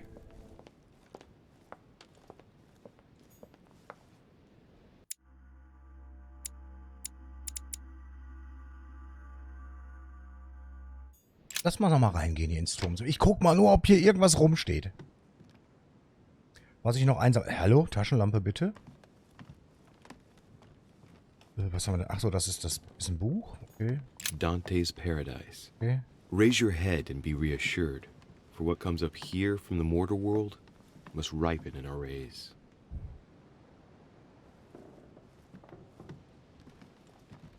Wie gesagt, ich suche das jetzt nur ab, falls hier noch irgendwelche Dinge haben liegen lassen müssen. A chest with the occult symbol representing air. Da fehlen uns die Schlüssel für. Und boah, Alter, das ist teuer. Nö, tut mir leid. Au, warum haben wir die Schlüssel nicht? Ja, vielleicht später. Das war ja mit den Schatullen jetzt, die wir vorhin geöffnet haben, auch nicht anders. Wo war denn das Regal? Ach nee, das war bei irgendeinem im Zimmer, ne? Wo wir das Buch nicht bekommen haben, weil er ein bisschen ungelenk ist.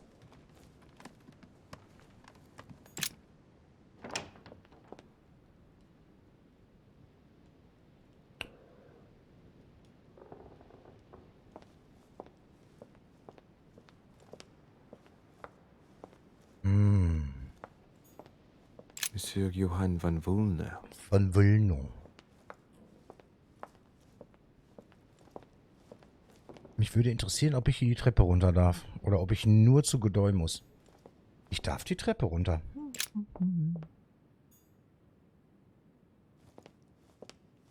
Interesting.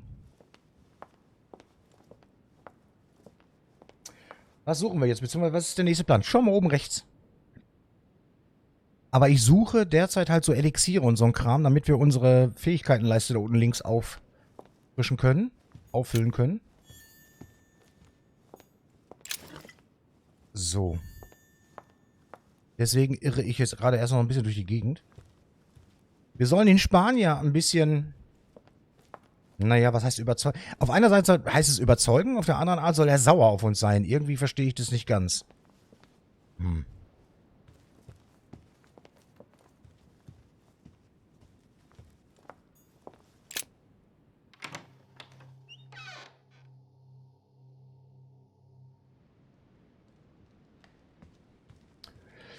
Ja.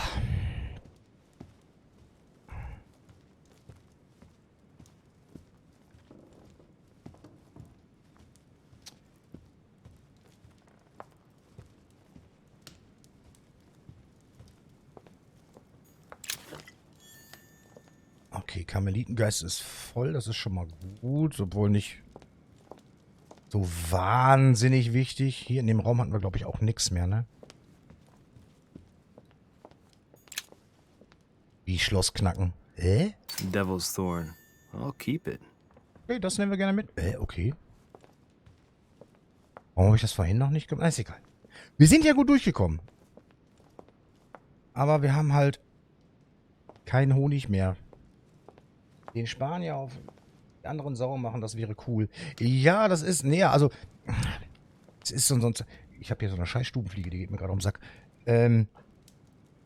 Er sagte vorhin, ja, wenn der sauer ist, wäre das nützlich für uns, blablub Sülz. Aber oben rechts steht jetzt, er überzeuge ihn.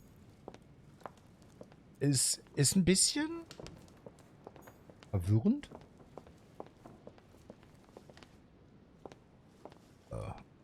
Achso, da kann ich mich nur hinsetzen. Ja, toll. Ja. Sind wir von da drüben gekommen? Ich glaube, ja.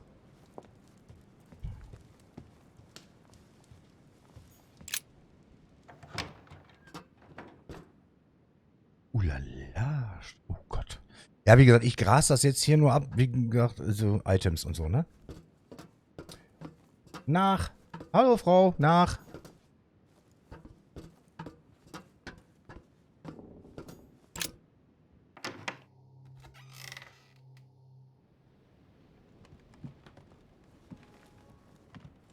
Gedit. Ach, n Abend. So, was haben wir denn hier? Ja, warte mal. Allein das hier, was das alles... Also der muss Kohle haben, der Mortimer. Da wird er mir schlecht.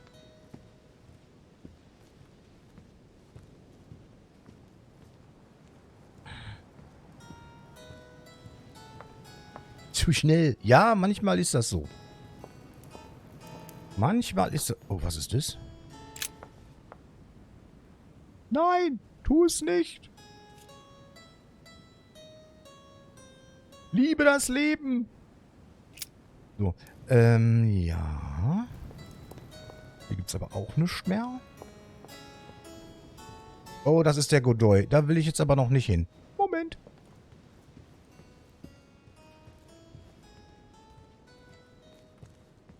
Oh. Also Godoy sitzt am Flügel. Das ist schon mal gut zu wissen. Hier ist, glaube ich, auch nichts mehr aufzulesen. Das wird echt knapp mit unseren Fähigkeiten. Das ist echt nicht gut.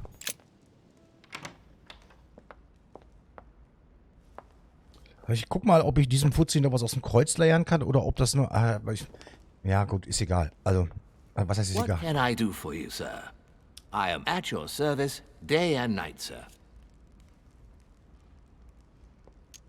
Wo Godoy ist, wissen wir. Sheet. Ach, ist das blöd.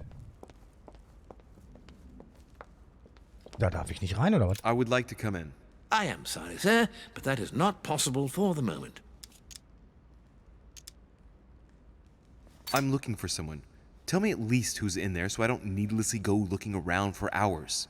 Duchess Hillsborough is speaking with Sir Gregory, sir. The other guests have gone back to their rooms through the other side.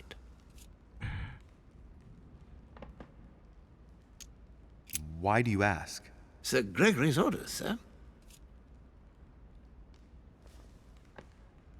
Very well. Thank you. Good evening, sir.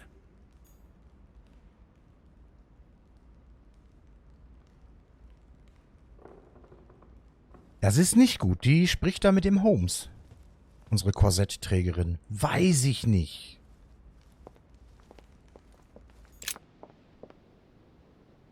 Ich weiß, wir müssen zum Godoy. Wie gesagt. Ich brauche hier noch ein paar Gegenstände. Ah, what the hell? Warum liegt da was auf der Erde? Hä?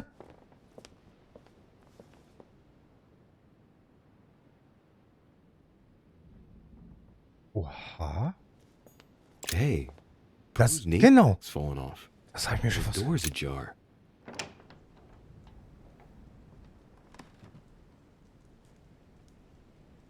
Ist der... Entweder hat da jemand was durchsucht Oder Peru ist unglaublich sauer. Dear Monsieur Peru, I'm writing to thank you for the funds you sent. These funds... Das hatten wir gelesen, da ging es darum, dass er ihnen geholfen hat.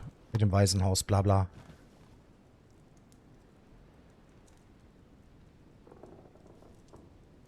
Warum? Was ist hier los? Haben wir das auch gelesen? Die Eleanor, ja, haben wir auch gelesen. Wir könnten uns mit ihm unterhalten. Wir gehen aber erst gucken. Stopp. Hallo.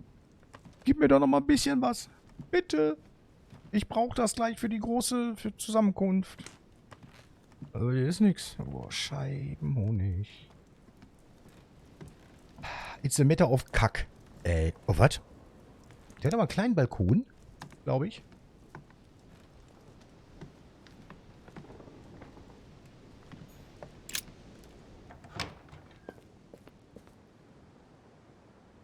Gleich. Wir lassen ihm noch einen Moment. Ich glaube, er ist gerade nicht so gut wie sagt man so? Er ist nicht so gut zufrieden. Wir lassen ihn gerade noch mal.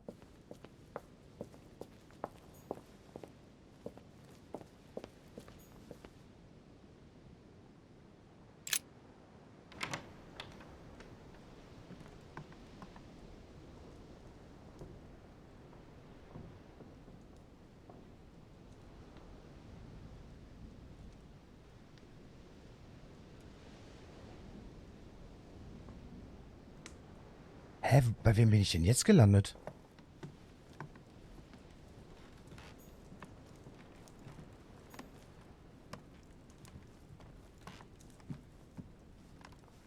Okay. Huch. My dear Napoleon. Napoleons Zimmer. Aha.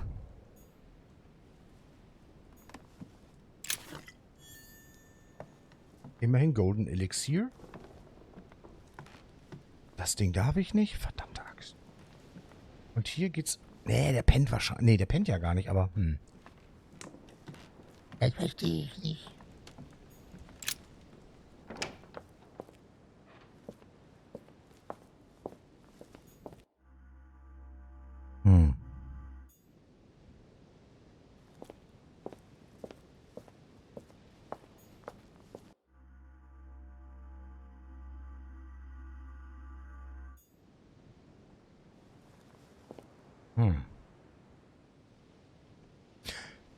Gehen wir mal zu Monsieur Peru. Maison. Oh. Ne, okay, dann nicht. Hallo, meine Freunde. Hey. Leave me, Deriche. I don't feel like talking.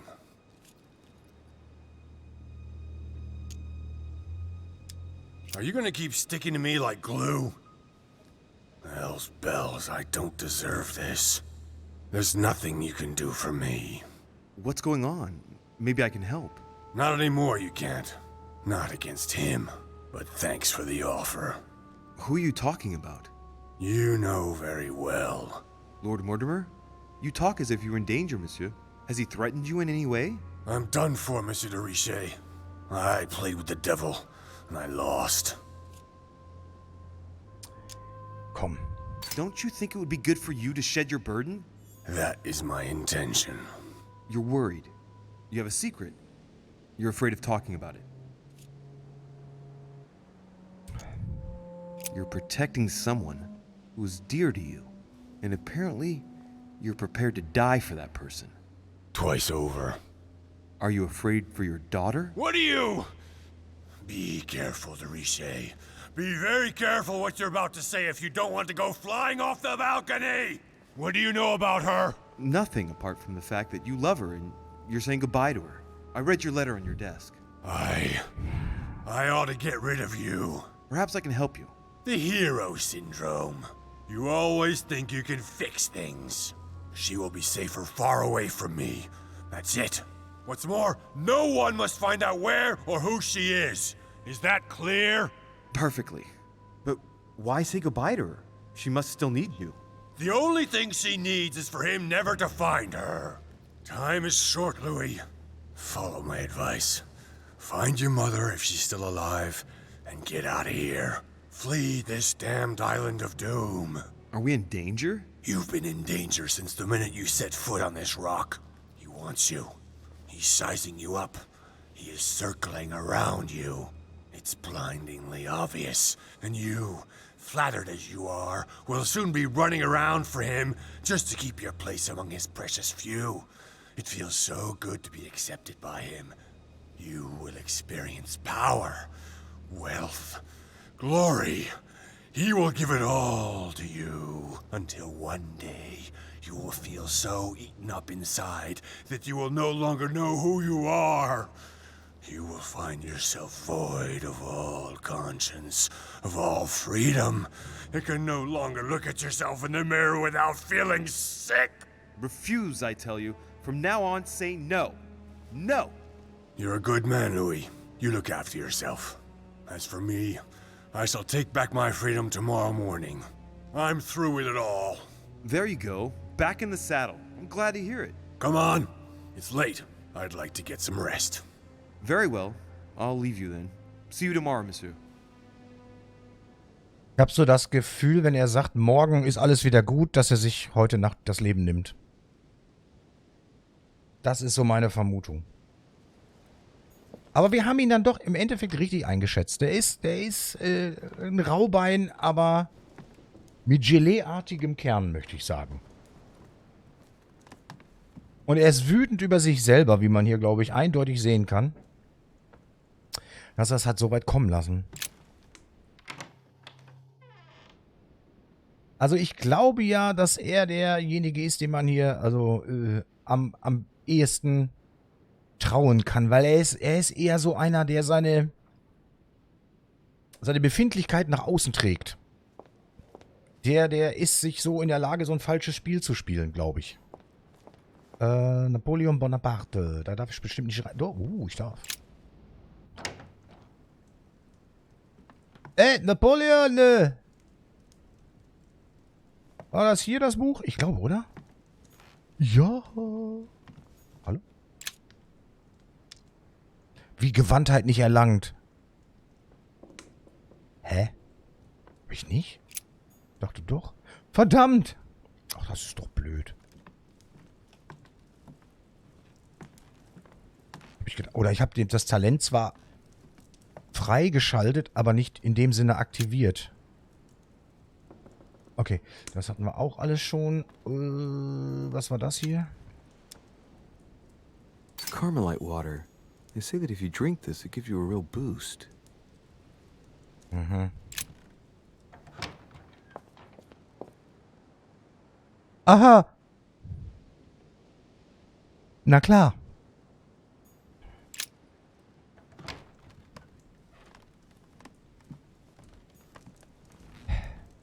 A bicorn decorated with a cockade. It must belong to a French soldier. Der Spruch finde ich immer noch am geilsten. Dieser Hut muss einem französischen Soldaten gehören. Ja, du bist im Zimmer von Napoleon Bonaparte. Er ist jetzt nicht direkt ein Kongolese. Also das sind, weiß ich, also das ist das, wo ich wirklich sage, hä? Come on.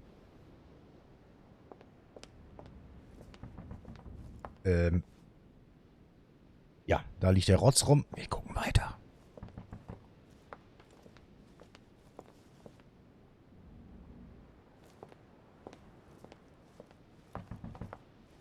Klopft da irgendwo einer? Bin ich doof? Hört ihr das?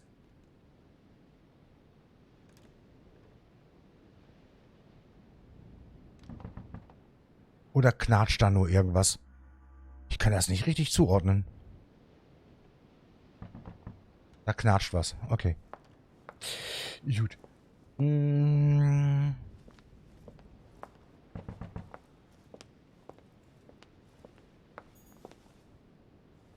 Zu Emily darf ich nicht.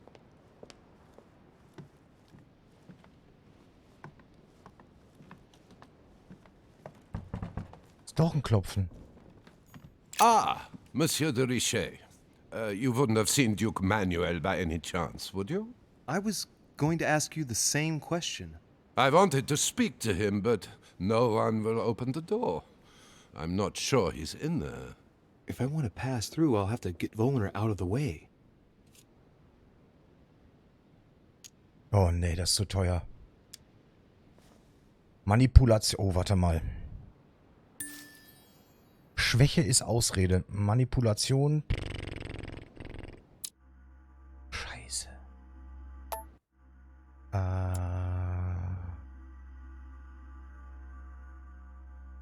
Wo ist er? Van Wöllner, da. Okkultismus. Versuch's mit Manipulation. I've searched all over the manor, but I can't find him.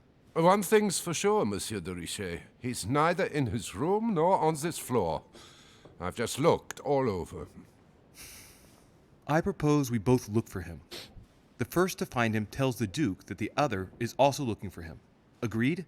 Perfect. Let's do that. I shall have a look in the library. If you find the Duke before me, tell him I want to speak to him. Yes. Let's proceed as you say. Thank you, Monsieur de Richet. Right. Now be a good boy and go look somewhere else.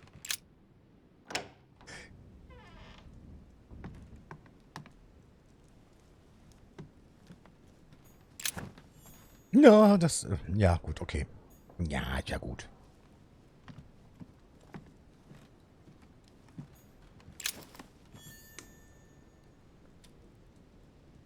Ohne Quatsch.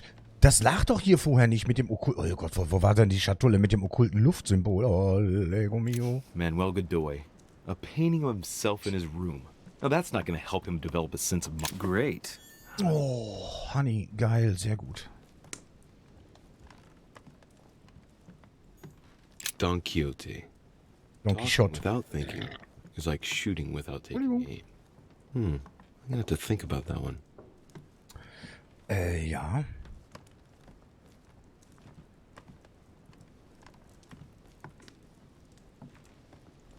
Hä? Geht doch noch was. Oh Junge, das ist hier... Gut, ihr seht zwar schon, obwohl, naja. Ja, sehr gut. Erdsternchen, das ist sehr gut. Das ist halt hilfreich, um die Stärken und Schwächen der Charaktere während eines Gesprächs aufzudecken. Noblesse des Schwertes.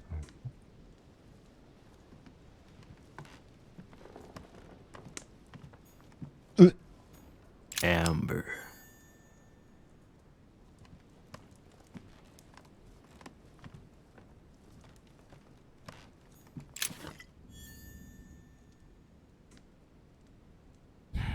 Ich würde ja gerne mich ausruhen. Das regeneriert ja auch ein paar. Ach, das ist gar kein Balkon. Kein Balkon. Habe ich denn irgendwas übersehen, oder? Charles IV of Spain. Now there's no chance of Godoy forgetting who he owes everything to. Okay, der versucht natürlich den Godoy wahrscheinlich zu finden, weil Spanier, tralala, gute Beziehung, weiß ich nicht. Würde ich behaupten. Also es ist alles, ja. Gott, Politik ist so ein... Ach, ich weiß ja nicht. Ich finde, also, buff. Prometheus. Punished for stealing fire from the gods and giving it to man. Aber jetzt mal ohne Quatsch, warum hängen die Bilder nicht? Das wird jetzt nichts für die Geschichte, aber wer gibt denn so seine Zimmer zum Bewohnen frei? Wer macht denn sowas? Okay, jetzt habe ich ihn hier drin. Möchte Ihnen Informationen mitteilen, die unser Geheimdienst gesammelt hat. Wir können bestätigen, dass Herr Hay oder Hay tatsächlich an einer Vereinbarung mit England arbeitet. Das Ziel scheint darin zu bestehen, die französische Wirtschaft und heimlich auch die spanische zu schwächen. Indem sie unsere Seehandelsrouten blockieren. Unsere Wirtschaft leidet bereits stark unter dem Embargo auf französische Lebensmittel und solch eine Vereinbarung würde den Untergang für unsere Kolonien bedeuten. Ganz ohne Zweifel werden sie zügig eine diplomatische Lösung finden. Ich erwarte weitere Anweisungen. Aber wer hat das geschrieben?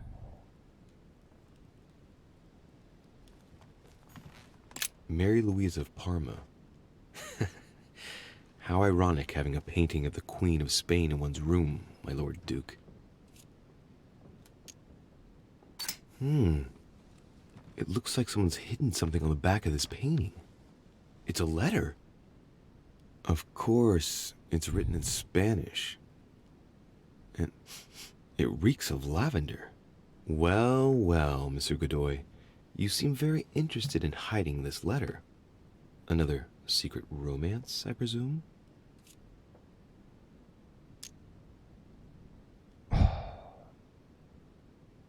Brief übersetzen oder nicht? Ich meine, wir müssen mit Godoy noch sprechen. Das könnte für uns von Vorteil sein. Aber 4 Punkte ist aber auch echt hart, ne? Aber ich glaube, das wäre gar nicht verkehrt.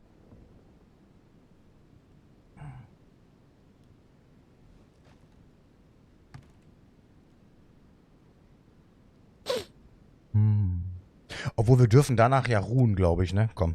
So, let's see what it says. Liebste Pepita, es zerreißt mir schier das Herz, dass ich wieder so weit weg von dir bin. Auch wenn es für mein Land ist. Ich bin so traurig darüber, dass ich dich ausgerechnet nach diesem kleinen Streit verlassen musste, denn du bist die einzige Frau, die ich liebe, Josepha. Ich habe es dir schon gesagt, alles, was ich habe, alles, was ich dir bieten kann, entspringt der Zuneigung der Königin für mich.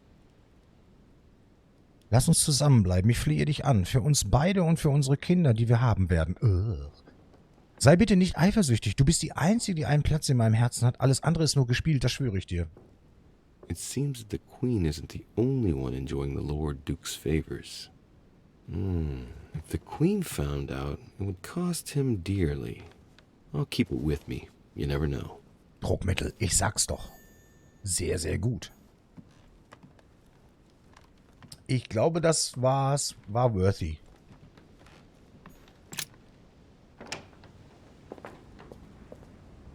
Jetzt machst du aber... Ja, es geht so, ne? Es geht so. Aber ja, das ist halt investigativ. Was ist denn das hier für ein kleiner... Naja. Interessant ist natürlich hier diese durchgehenden Balkone. Möbel an der Seite, Grill in der Mitte aufgestellt, los geht's. Oh, was? Da liegt eine Münze oder sowas. Moment.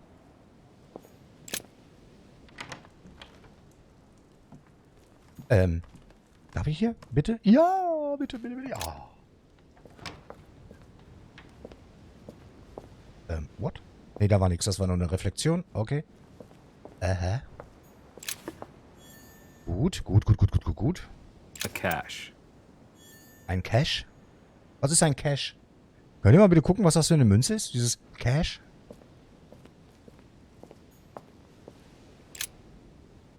Wo bin ich jetzt hier?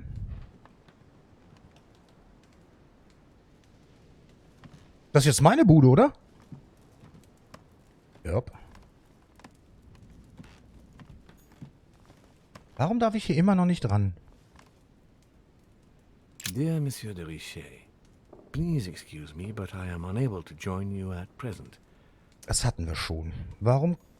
Ich durfte hier irgendwie nie an den Koffer. Inspiration of St. Matthew, or Matthew writing his gospel, dictated to him by voices.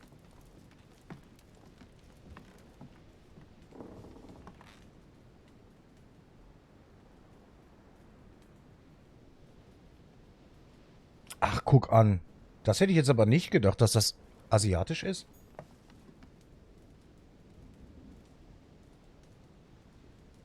Inferno by Dante. Okay. Oh, ich wird's windig. Stürmisch sogar. Lovely lectures Mortimer's giving to his guests. Very jolly. Ist das mein Zimmer? Die Richet, ja, tatsächlich. Irgendwie hatte ich immer so... Naja. Richtig gut. Ja, dann erfreue dich. Bei uns ist es... Ja, nicht besonders zugig.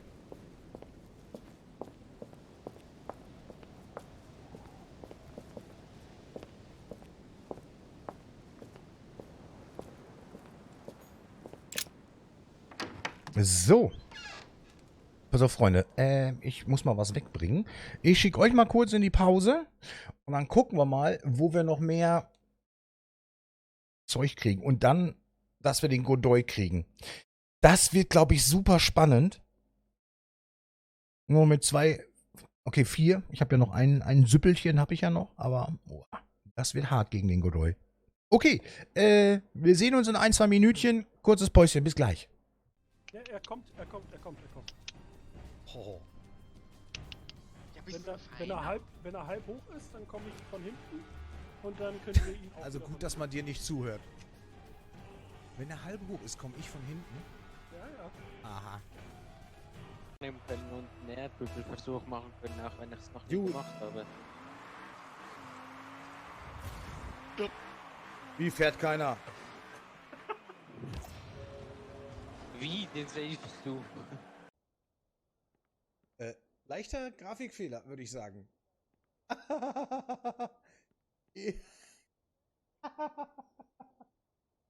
Leichter in.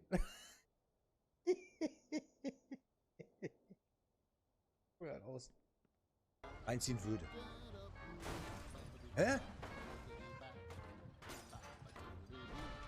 Was war das jetzt?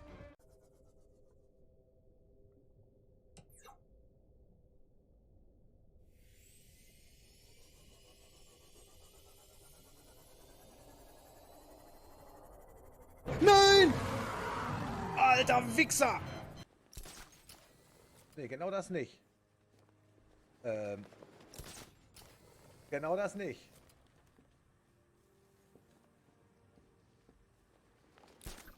Nein, genau das nicht. Er will mich verarschen. Denn ich kenne deinen Darmrhythmus, Alter.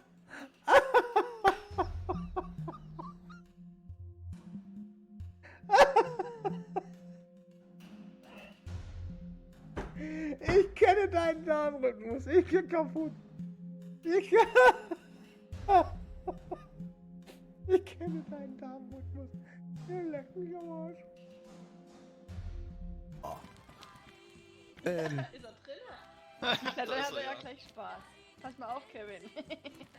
Alter, wenn du dann auf uns zugelaufen kommst, dann musst du die Maus immer so ein bisschen im Kreis drehen, dass der Kopf sich schüttelt, ja? Mhm. Und dann immer rufen, ich bin der Kevin! Ich bin der Kevin! Das mache ich auch. Keine Na bitte!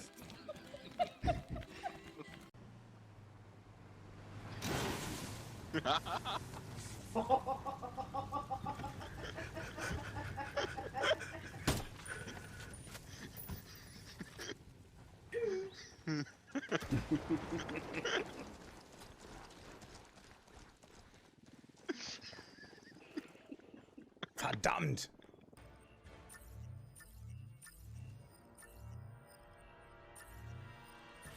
Was ist das da? Die ist zuckerkrank. Wow! What was that? Oh nein!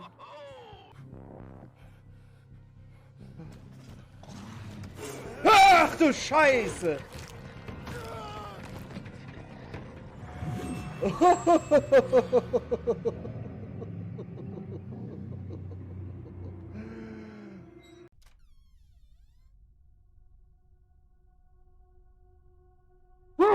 Corona. Corona. Es hört nicht auf.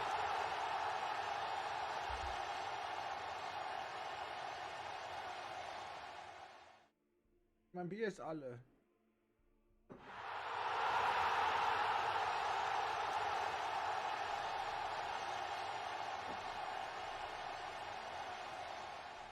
Hört sofort auf nach Streamende, du Penner.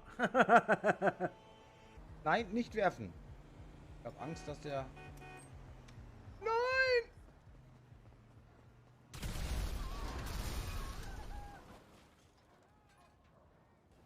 Und Artemis lenkte meinen Schuss. Du kennst Artemis? Das wusste ich nicht. Mirto, beruhige dich. Ajo. Ajo, ajo, ajo. So. Hahaha, hallo. Beim Dominik ist es noch grau und ruhig. Ja, vielleicht kommt ja noch ein bisschen Wilderness hinzu. Wind hatten wir heute Nachmittag, als wir wandern waren mit Freunden. Das ist ja gar nicht so schlecht, je nach Außentemperatur mit dem Wind, oder? So. Freunde der Sonne. Ja, was ist hier?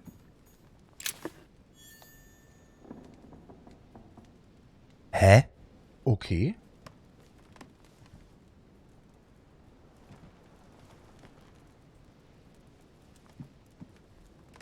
Ja. Halt, stopp! Nein, da unten. Da unten war was am Vorhang. Habt ihr es gesehen?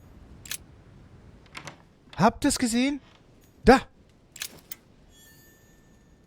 Wie viele Sammlermünzen? Wir haben 32 Münzen.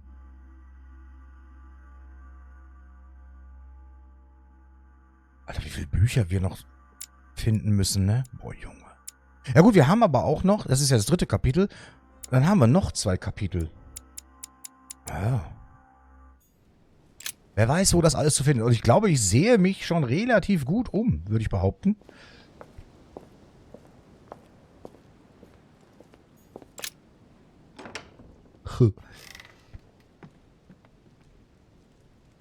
So, jetzt sind wir wieder im richtigen Zimmer beim Godoy. Aber hier war auch einfach nichts mehr, ne? Voll, genau. Noch einmal durchgeflitzt.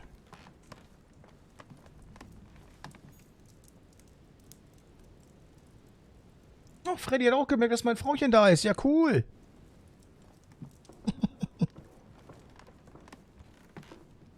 Kränkeln beide ein wenig. Ja, die beiden. Die teilen sich echt alles irgendwie. Verrückter Kram. So. Ich gehe nochmal rechts rum. Aber wir haben jetzt nicht... Doch, den Brief. Das war das Herausragende, was wir gefunden hatten. Genau. Okay. Alles super.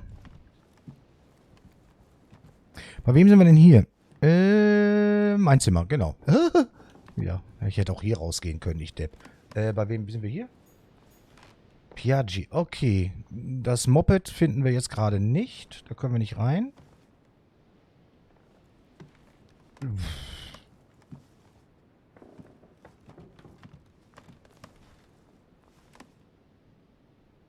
Ah, hat sich wieder. Was denn? Ah, hat sich wieder. Was ist denn das? Ich schätze mal, die Ines, sie bringt die ganzen Krankenhauskeime mit nach Hause. Deswegen ist der Freddy auch immer angeschlagen zwischendurch. Will ich mir nicht gefallen lassen, Freddy. Echt jetzt mal? So. Aber das sieht nicht gut aus, Freunde der Sonne.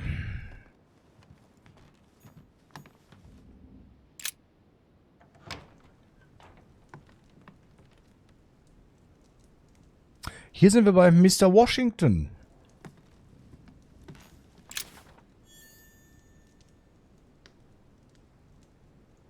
Zwei Bücher, an die wir nicht rankommen, weil wir einfach nicht behende genug sind. Das ist super. Scheißdreck. A map of Vermont. Vermont, liegt das nicht auch in Kanada? Oh Mann, ich bin so schlecht in Geometrie.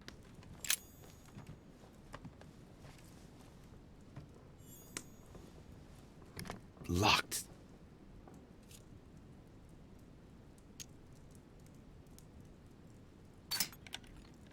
Ich bin zu neugierig. Ich muss das machen.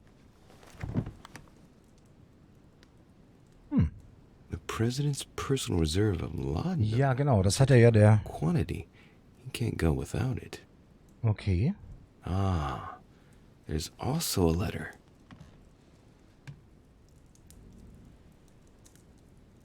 Sehr geehrter Mr. President, ich antworte Ihnen so schnell, wie mir möglich ist.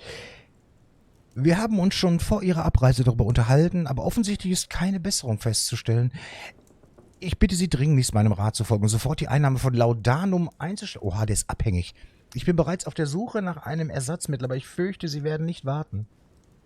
Mit Ihrem übermäßigen Konsum setzen Sie sowohl Ihre Gesundheit als auch Ihre Chancen, wiedergewählt zu werden, aufs Spiel. Ihre Sucht stellt eine... Siehst du... Ihre Sucht stellt eine Gefahr für die Ausübung Ihres Amtes dar, mein Freund.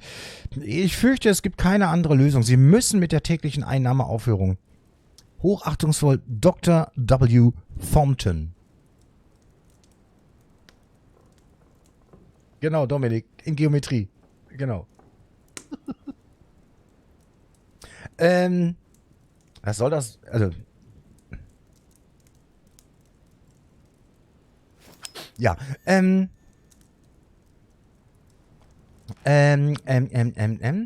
Aber du bist noch nicht so lange dabei. Das sage ich eigentlich jedes Mal, wenn ich mir nicht sicher bin, was Geografie angeht. Dann sage ich, also in der Regel, ich bin nicht gut in Geometrie. So, was haben wir hier? George, I'd like to invite you to join me as planned at my place. I have a project. Gut, okay.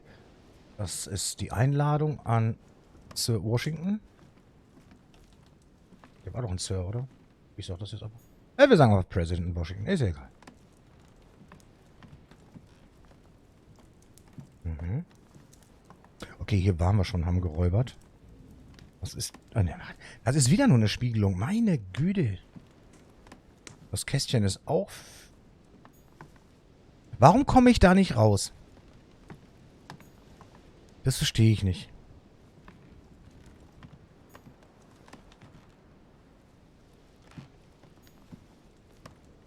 Aber die Schatulle. Carmelite water. They say that if you drink this, it gives you a real boost. Mhm. So. Würde ich sagen, sind wir hier durch. Beim President Washington.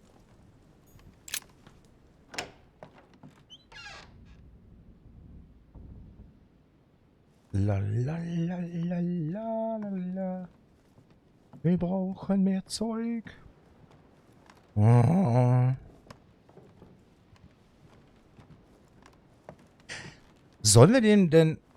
A Greek drachma. Alter. One of the rare ancient coins to be mentioned, both in the Bible and in the Quran.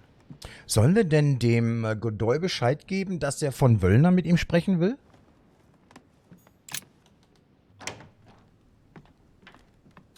Ach, jetzt sind wir hier. Ach, oh. Blut ist aus dem Teppich raus. Leiche ist weg. Zimmer sieht genauso schied aus wie vorher.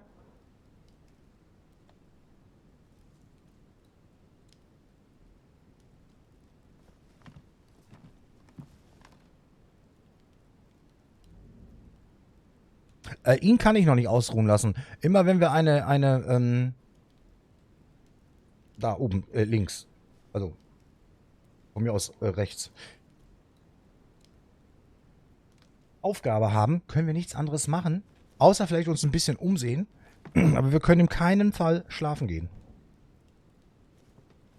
So, denn nach dem Schlaf geht ja auch die Konferenz weiter. Und dafür müssen wir den Godoy erstmal konfrontieren. Okay, die Schriftstücke haben wir alle gelesen, das ist okay. Und ansonsten ist hier in dem Raum tatsächlich nichts mehr zu holen. Scheibenhonig. Ein Pentagramm. Ja, ein Schutzkreis vor dem Bösen. Vor Dämonen und sonst irgendwas. Da lag die...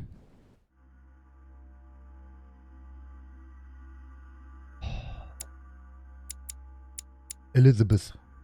Sie lag da drin. Ermordet. Wir haben es aber nicht geschafft, den Fall zu lösen. Weil da war ich echt noch als Charakter ein bisschen unbedarft. Das ist uns nicht gelungen. Wobei ich davon ausgehe, dass der was hier war.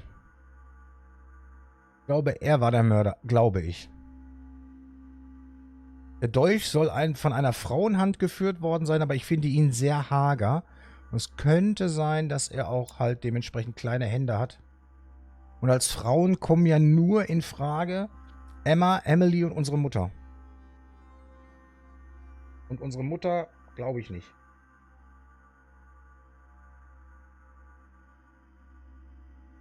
Das kann ich mir nicht vorstellen, weil ich denke nicht, dass sie so weit geht und das als Erlösung ansieht. Für Emily. Für Elizabeth. Entschuldigung. So viele E-Namen, ne? Emma, Emily, Elizabeth. Katastrophe. Oh, ja. Ja.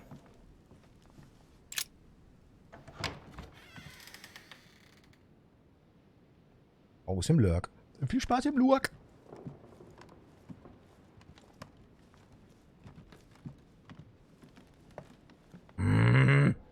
Oh.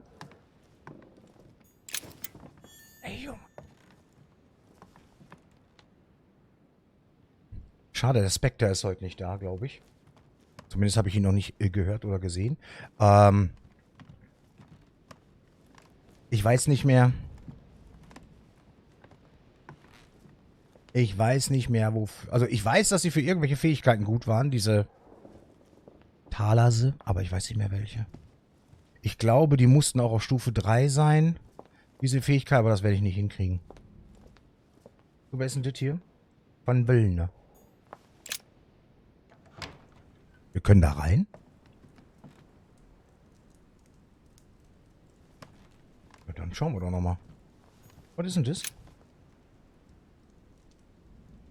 The Great Work of the Soul by S. Madone. Pure alchemy is a thought, an art that is performed on the matter of the soul. Great alchemists work to transform and perfect the latter by a series of processes known as the Great Work. There are 4 phases to attain the ultimate in spiritual fulfillment. The human soul must descend, be corrupt, in order to become decomposed. It's something like what I felt when I think of what I've found out about my mother. The soul broken up must be purified by the alchemist. Nice program. The soul must be transformed in order to attain sublimation by the recombination of the alchemist. It's tempting. Thus ends the great work. The incarnation of the purified spirit, the elevation of the soul, now become perfect. Its resurrection, thanks to the action of the alchemist. Except if the alchemist has bad intentions, then it's called manipulation. Also, Melanosis, Xanthosis, Leukosis, Iosis. Very metaphorical as occult theories go. The human spirit being the prima materia of the alchemist. The alchemist is a young man.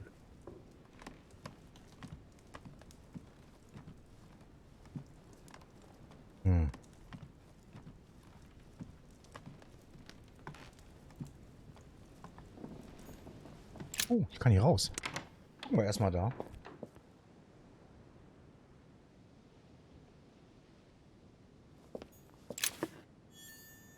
Sehr gut. Also, ja, es ist ein bisschen langatmig jetzt das Rumgesuche. Tut mir auch ein bisschen leid, aber es ist notwendig. Es ist notwendig. Wir brauchen den Kram für nachher.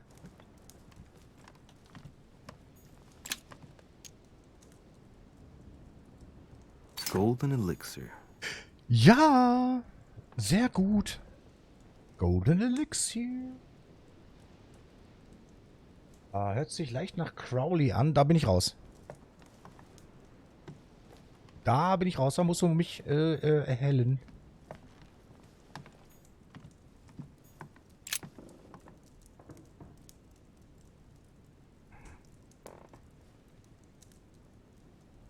Okay, das war die Einladung oder das Rückschreiben von Mortimer.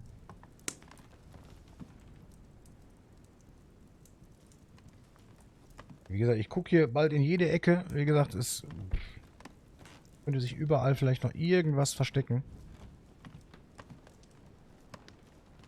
Lustigerweise, aber gut, es kann auch sein, dass irgendein Computerspielcharakter Crowley mal geheißen hat. Weswegen mir der Name irgendwie... Was ist intensiver? Bekannt oder geläufig? Habe ich schon mal irgendwo gehört. Aber ich kann das jetzt nicht in Verbindung bringen mit Alchemie, Schrägstrich, Okkultismus oder sowas. Keine Ahnung von. So, wo sind wir denn gerade? Ach, hier.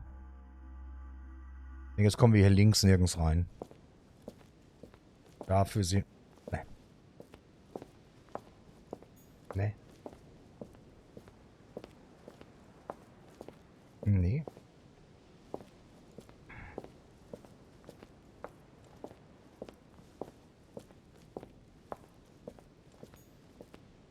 Wäre ja auch zu schön gewesen, ne? Oh. Golden Elixir ist... Achso, Golden Elixir. Das war ja das linke hier. Ja, genau. Okay. Schade. Amber. Amber.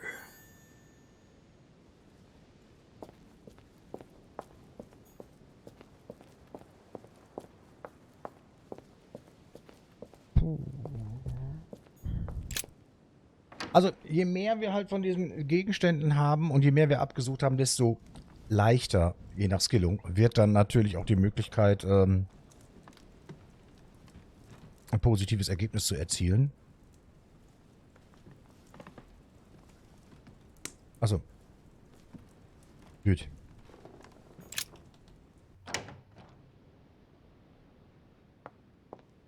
So, wo sind wir denn? Da. Wir müssen links rum.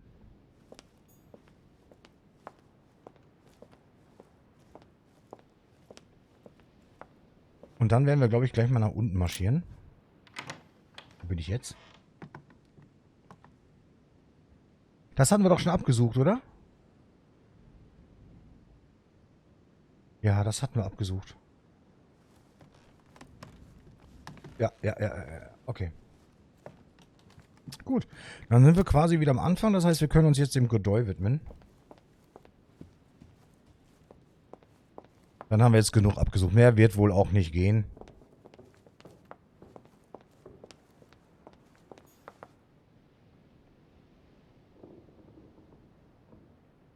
Ah, okay. Zumindest konnte ich in die Alchemie in diesem Zusammenhang zuordnen. Aber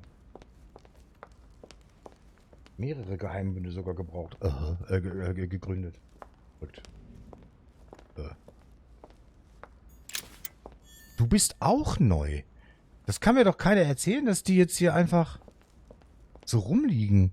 Dass wir die nicht gesehen haben. Also ich meine, wir gucken doch schon wirklich akribisch, oder?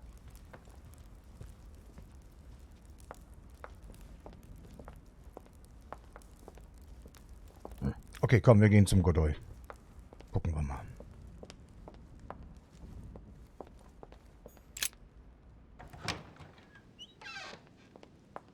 Oh, hell. Also werden wir ihm davon berichten, dass er von Wöllner ihn sprechen wollte?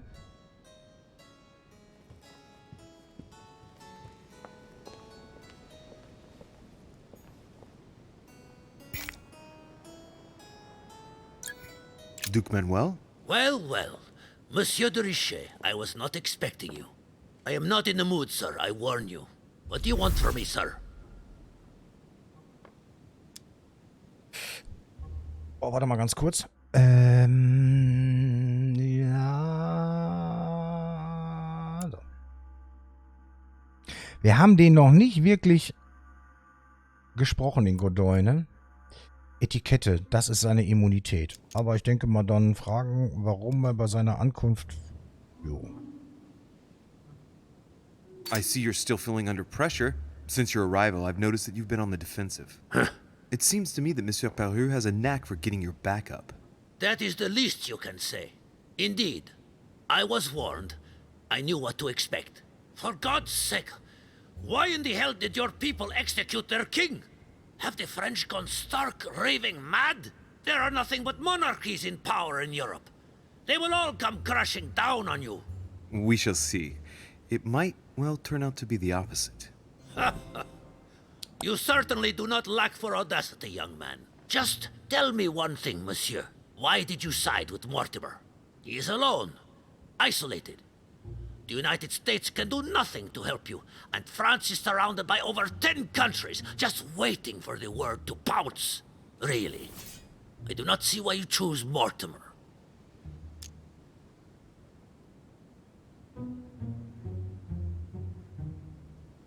The Golden Order, my friend. The Order is everywhere.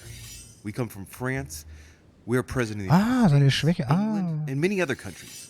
We have ambitions and the means to carry them out. You'll see, once all hell breaks out and your English support starts to fade away. The Order is an international organization. It matters little what governments do.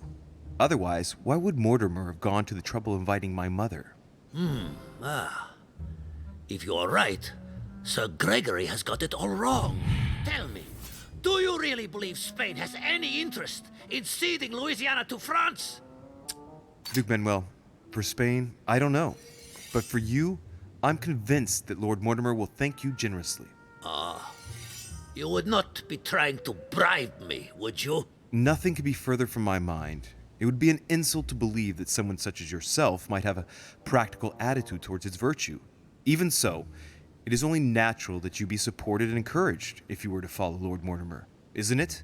Indeed, for services rendered, it would be natural for me to receive compensation for the time spent achieving such an undertaking, yes? Naturally. And, given your status, my Lord Duke, the compensation would have to be considerable. Naturally. Tell me one last thing. What would I gain from all this?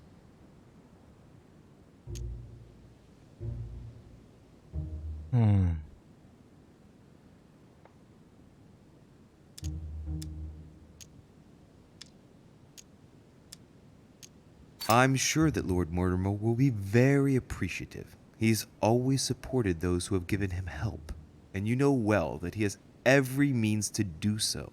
That at least is true. Come on, you fool, give it up. You're trapped like a rat. Monsieur, I am astounded. I did not think you capable, but you have succeeded.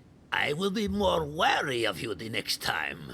Nonetheless, if you can guarantee Lord Mortimer's support, then yes, you can count on my vote when the time comes.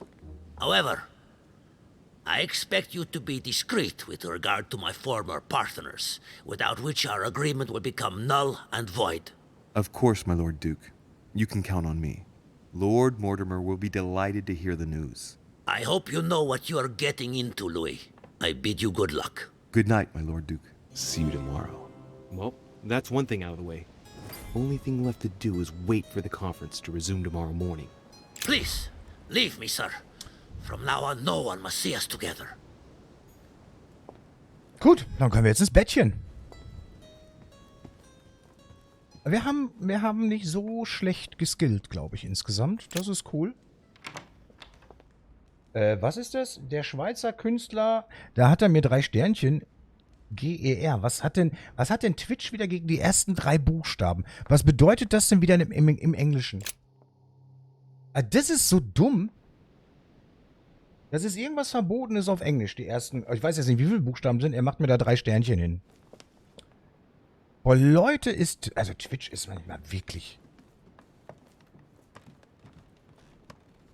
Da fällt mir nichts mehr zu ein, echt. Schweizer Künstler und der Name, da steht nur noch die letzten 3 Buchstaben. GER. Das davor, was du geschrieben hast, scheint irgendwie in irgendeinem Sprachgebrauch nicht nett zu sein. Warum auch immer.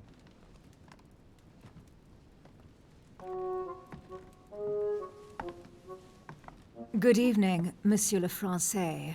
Duchess, Was you're macht sie here. denn bei mir? What a charming surprise. I'm beginning to think you can't be without me. You have managed to penetrate my armor, sir.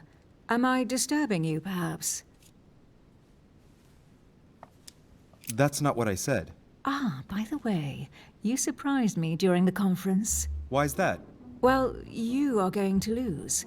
Why stay with Lord Mortimer? I believe he has every chance of winning. My, you are a rash one. However, if ever you want to change sides, please feel free to let me know. But tell me, you didn't come here to HR try. Giga, das war doch der die Aliens gezeichnet hat. Also, ne? Oder? Although you would have everything to War das der? gain by Ich it. glaube schon. Doch, der war auch Künstler.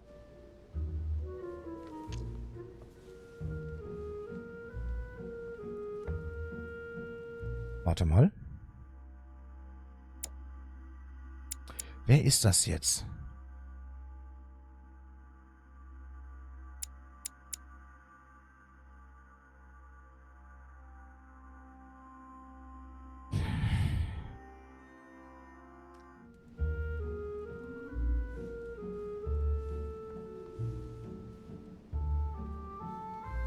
There's no point trying to persuade me. Don't hold it against me. Of course not, silly. Louis, Das ist doch Schwesterchen, oder? you ought to ask yourself why I have chosen home. You do trust me, don't you?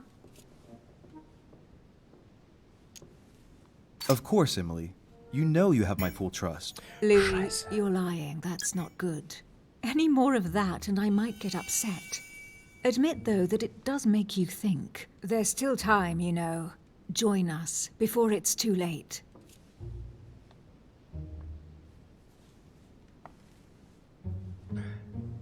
Ihr wolltet, dass wir bei Mortimer bleiben, ne?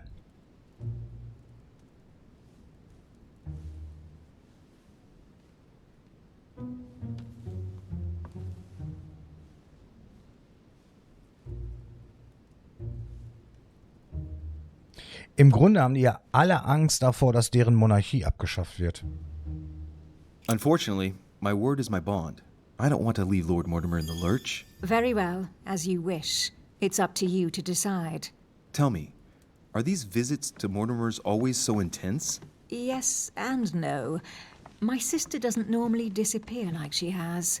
Any news of your mother? Stopp, ich muss mal eben wieder gucken.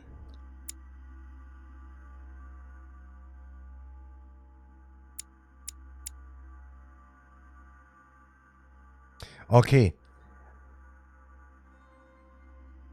Das ist halt Emma, wo wir die Manipulationsimmunität aufdecken durften.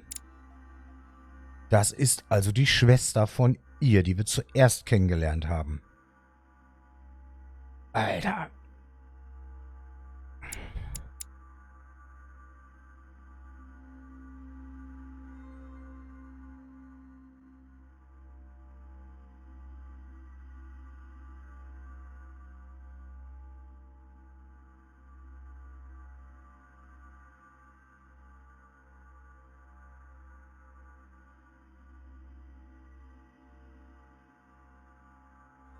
So, das hat gebraucht. So. Okay, also jetzt hier ganz kurz mit der Zeit. Mit der Zeit hat Emma so ihre Probleme mit der Rolle als Doppelgängerin ihrer Schwester. Deswegen ist sie wahrscheinlich eine gute Manipulatorin oder dem zumindest nicht empfänglich.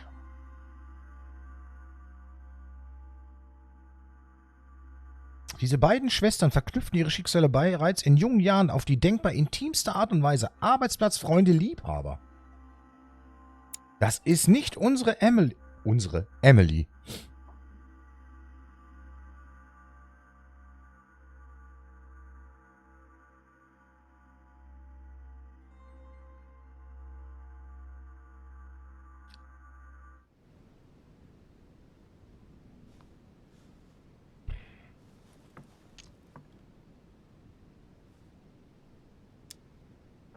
I've seen her, Emily. What? When was that? A little earlier, just before the conference. She was hiding. And did you manage to speak to her? She's not the same. I don't know what's been happening to her, but she's changed. I found her in a deplorable state. Was ist jetzt, Her hands cut off.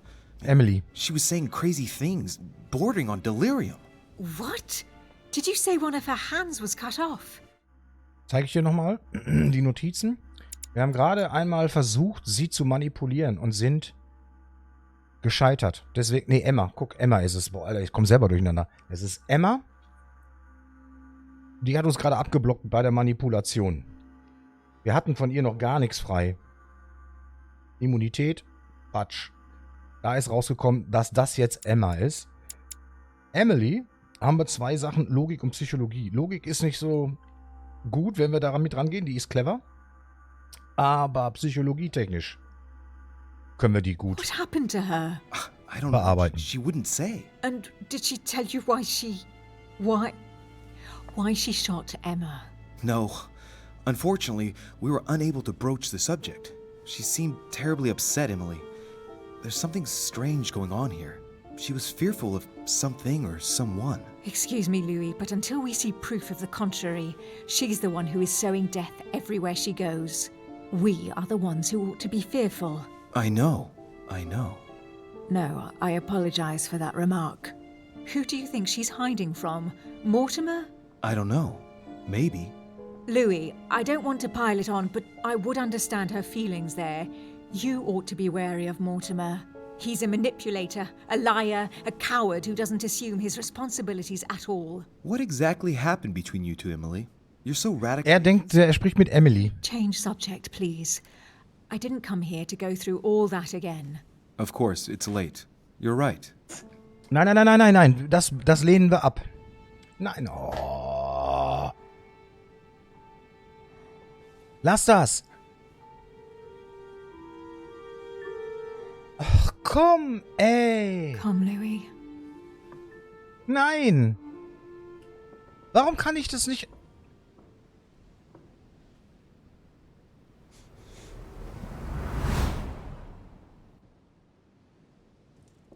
My friends, Do not worry. I assure you that Lord Mortimer's plan will never see the light of day. I shall deal with informing our allies, but for the time being, I need you to make a stand. What do you think about Monsieur de Richet? I don't know yet. I feel there's great potential in him. He looks like he can be trusted. And Duchess Hillsborough. Why isn't she here? She's busy. Don't worry about her. Oh, isn't it time to replace her? Not so fast, sir. She is an important figure. You ought to have a little more faith in her. What are we going to do about Washington? He will be a hard nut to crack. On our chessboard, he is Mortimer's king. Don't worry. Mr. President only wants one thing: to keep his dear America united. He won't jeopardize everything he has achieved on a whim. He has been serving Mortimer for quite some time. It won't be easy to bring him around. Do you feel all right, Mr. Godoy? You haven't said a word. Please excuse me, gentlemen. I feel tired. Oh, I see. I think it is high time you left us then. Now!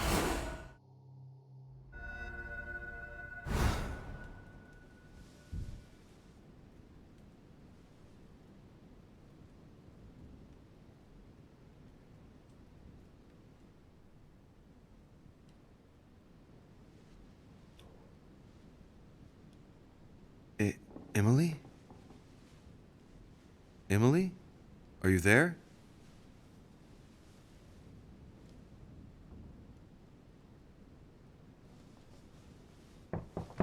Sir, the conference is about to begin.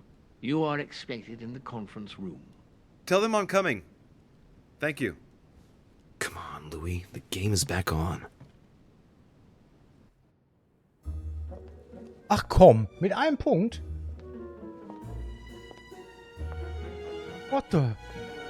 My friends, the conference is about to begin. Please excuse me if I troubled you last night with my project. I understand that you might well have a few questions to ask. As you know, the final vote will be cast in a few days. This morning's aim is to answer your questions and check the temperature of your respective positions so that we may reach a greater understanding. As always, Lord Mortimer. We parted in perfect disagreement, my lord. Where would you like us to take it from? Come, sir. Please let William believe he still has a chance of winning us over. Otherwise, his imprecations will lack panache, and we shall be bored stiff. Oh, let me reassure you, I am convinced that a good night's sleep has brought sound advice, and that this morning will be even more interesting. Therefore, I would like to go around the table in order to hear everyone's first impressions. Well, I am still firmly against it, even though my choice won't count. Against. Against. Against. And you, Duke Manuel? Well, you see, it is more complicated and it... Goodbye? Calm, Gregory. Don't try to impress my guests, please. They are not your guests. Gregory, anyone under my roof is by definition my guest. You included. I would be very grateful if you would let my guests speak. Duke Manuel, you were saying you still had some doubts? Well, you see, the situation has changed since last night. What's going on here, my Lord Duke? You see, I gave it some thought during the night. New arguments have come to light. What do you mean, Duke Manuel? Sir Gregory, I regret to inform you that Spain will not support you in this operation. I vote for. Moreover, in response to arguments brought to my attention, I declare war on France. What? What is he doing? If you think France is afraid of you, you are dreaming. Over 10 nations rise against you, young man, and you behave like a yapping little dog? When the French armies are at your door, my Lord Duke, you will change your tune. Well, as for me, I am for Lord Mortimer's project, despite Duchess Hillsborough's overwhelmingly convincing nocturnal attentions. What? So Emily was playing at trying to win over guests last night? It was nothing more than a friendly little chat, of course. How could it be otherwise? And by the way, remember me to your husband when you see him. And you, President Washington, what is your position? 4, of course. Well, that leaves just yourself and Monsieur Peru, Louis. You're all making me sick. Look at yourselves. What? You are pathetic! Have you been drinking or what? There you are, quibbling away. My Lord Duke this, and Madame Duchess that. You know very well that we're nothing but puppets on a damn string. Jacques, really? Let's end the charade. It's over. Jacques. My lord, thank you for everything you've done for me over the years. But it didn't come for free. And now I see the price is too high to pay. I'll stop. Come, Jacques, we'll talk it over. No, I'm finished. I want my freedom back, my lord. I shall no longer work for you. Wait! De Richet, you took No! it, can you? Stop trying to play the hero, man! Monsieur, I know I don't really know you, but you seem like a decent person. I have done so many horrible things! You blame yourself, I can see that. Everything's not lost. I don't want to do bad things anymore. You can take control of yourself again. You can fix whatever it is you've done. Do you really believe that? Yeah, of course, Jacques. You'll have all the time you need.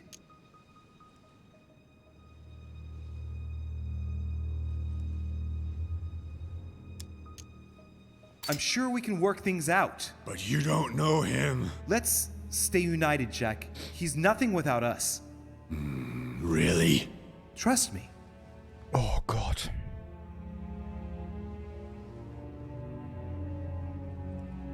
Ich kann ihn nicht sterben lassen. Ich muss das machen. This is not who you are. You're better than that. You don't know me. Yes, I do. I know you're no coward. So give me your weapon, please. But There's nothing to fear. I'm right here. I don't want him to talk to me. Don't worry. You're safe now, Jacques.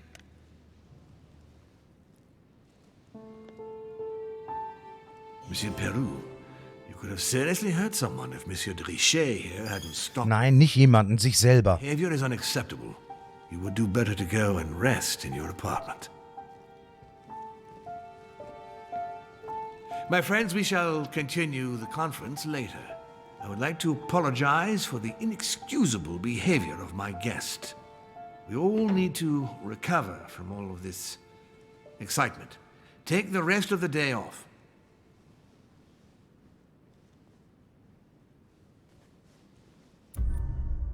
War das richtig?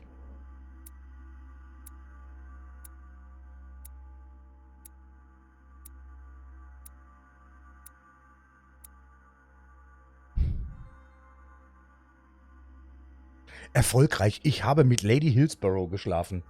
Erfolgreich. Ich sehe das jetzt nicht als Erfolg an, aber hey.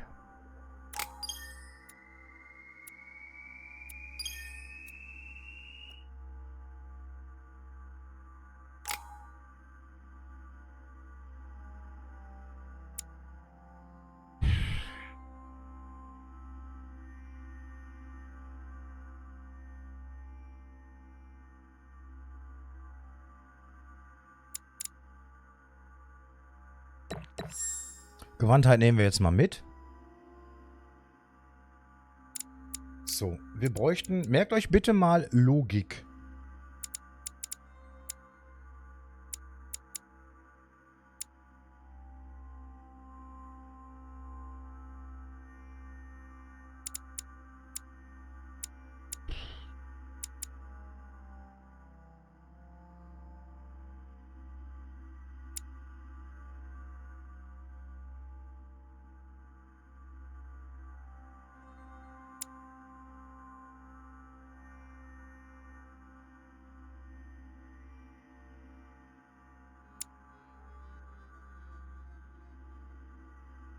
Ich weiß nicht, was ich nehmen soll.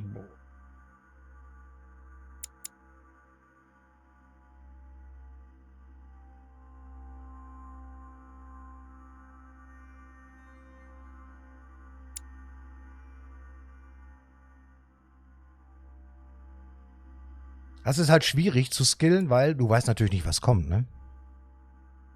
4 Punkte nötig. Aber Politik könnte... Boah, Etikette.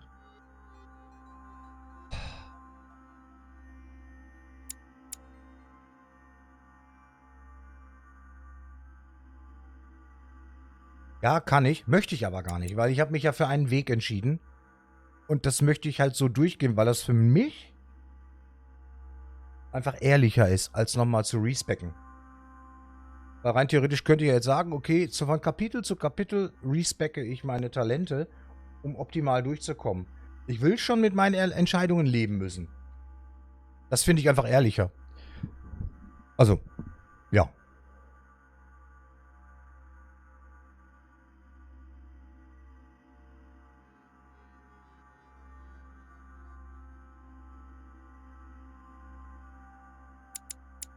Also wir müssen gleich...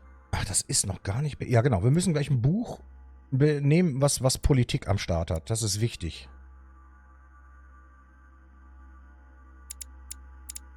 Oh, Wissenschaft. Ja doch. Du kannst hier komplett anders skillen. Du kannst ja zum Beispiel komplett auf Detektiv gehen oder... das kannst ja natürlich, verändert man sich so gut wie vollkommen.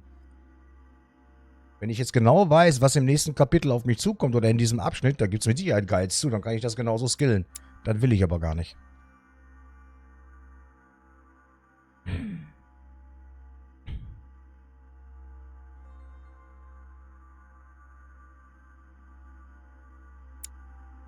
Also du meinst, das Umskillen ist jetzt hier auch tatsächlich eher nicht so. Denk an die Logik. Ja, Logik, genau. Da muss ein Buch herhalten, denke ich mal.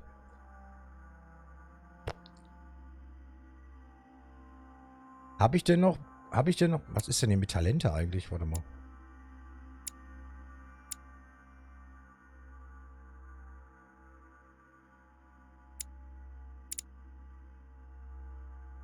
Ah, das sind nur die... Okay.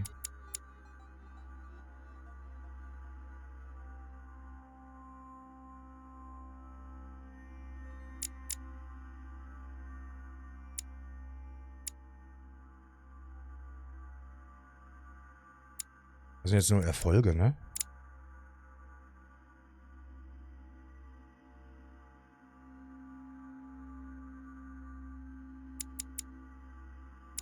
Ja, das sind nur die Erfolge.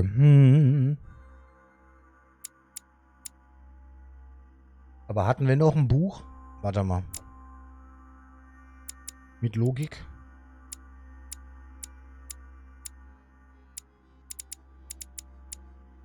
Befragung, Politik, Heimlichkeit, Sprache.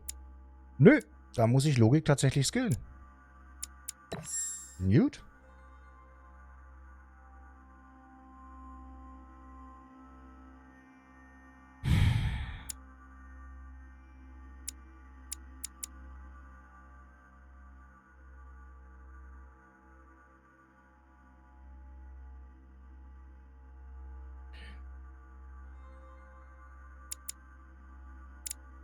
Was haben wir denn jetzt hier noch? Politik, Sprache, Wissenschaft, Befragung, Manipulation, Sprache 2 Punkte.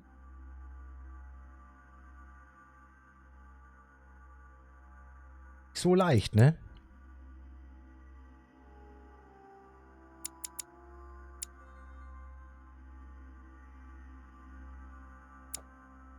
Boah, Alter, ist hui.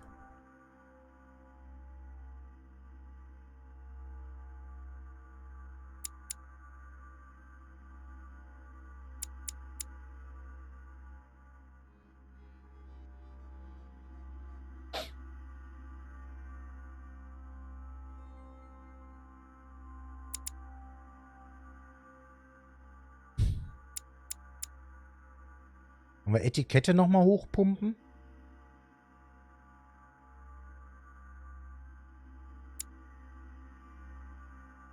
Pass auf, wir machen Etikette. 1, 2, 3. 2 Punkte noch in Politik. Ja, so machen wir das. Ja. Jetzt noch Bücher, bitte?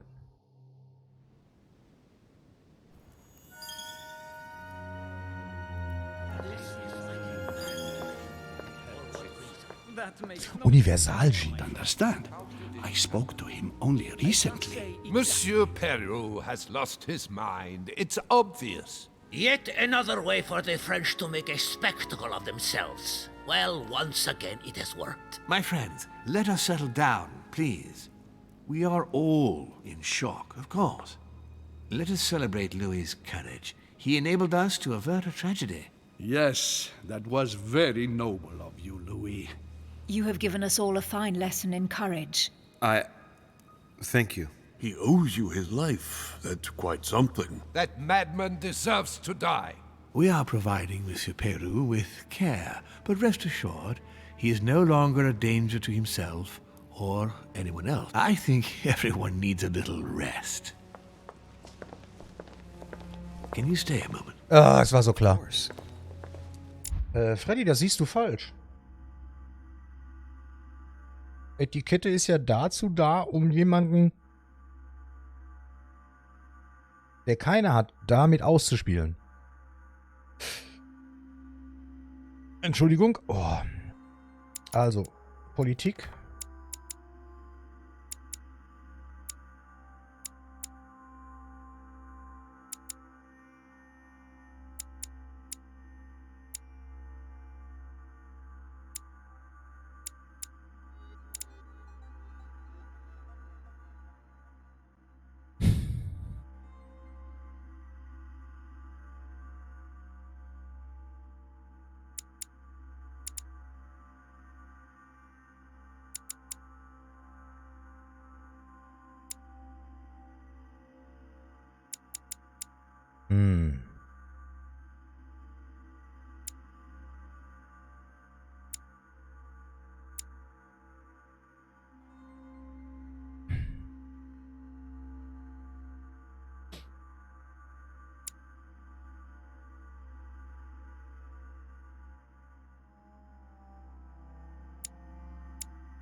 Sprache. Puh, das ist Stufe 1.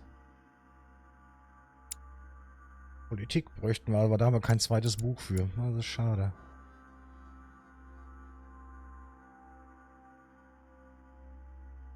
War es richtig, Dominik? Aber ich würde tatsächlich nochmal in Okkultismus und Heimlichkeit investieren. Ja. Okkultismus und Heimlichkeit.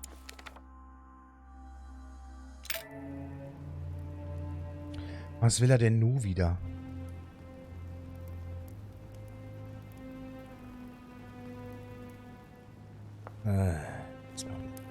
Hast du meinen Vogel vergiftet? Louis, I wanted to thank you personally. I admire what you did to save Monsieur Peru's life. You have given us all a wonderful lesson in courage. Don't mention it. Courage. Geht um die Sauerei. Same. I was just quicker. Ah, humility is a fine quality, sir. Where is he now? In his room. I've sedated him. I don't want him trying to take his life again. Or worse yet... Ja, yes, moin moin. Glück. Alles klar. When in despair, Monsieur Peru is clearly a dangerous man.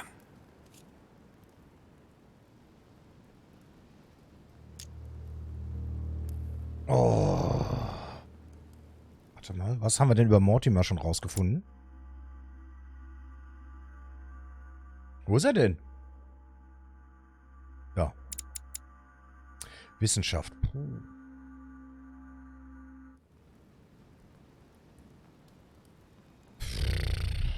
Tell me, my lord, can you think of any reason why he would be so terrified of you? Terrified? Come now, that's a bit harsh. I think he was simply unable to put things into perspective. I see no reason to fear me. Ask President Washington. I don't believe I'm such a difficult friend. Having spoken to him, I can assure you that he feared you even more than death itself. Had he disappointed you in any way recently? Of course, he was on the edge. He was desperate, and it grew noticeable in his work. Our collaboration was probably coming to an end, but I certainly didn't feel the need to threaten him, ever. But Nee, without ihn nicht. you, no more support, no more money. It was an end to his social status. If you lost, he lost everything, didn't he? No, not his life. Thanks to me, I guess. On that note, my lord, I'll be leaving you. Have we covered everything? Absolutely. Oh, Louis, one more thing, please. I wanted to thank you for your support during the conference. You've made the right choice, and it gives me tremendous satisfaction to have you with me on this project.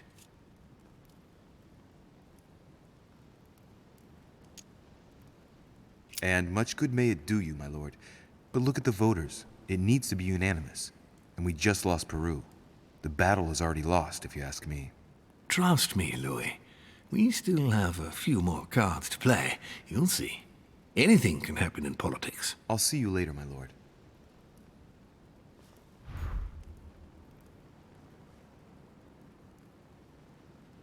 Also, schauen wir noch mal uns kurz die Charaktere an.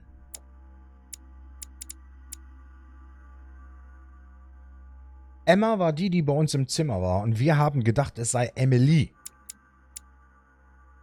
So. Müssen wir unbedingt drauf achten. Godoy, Manipulation, Okkultismus, sehr gut. Da ist er für empfänglich. Also, ne, weich wie eine überreife Birne. Ja, die Dame ist leider tot, deswegen bringt uns das jetzt auch nichts mehr. Mortimer. Wir wissen, dass er in der Wissenschaft halt unglaublich gut ist. Aber worin ist er noch gut? Wahrscheinlich, so denke ich mal, Politik. Unsere Mutter, keine Ahnung. Gregory, den haben wir auch noch nicht richtig durchleuchten können. Da gab es aber auch noch keine Gespräche, aber das wird mit Sicherheit kommen. Peru oder Perü?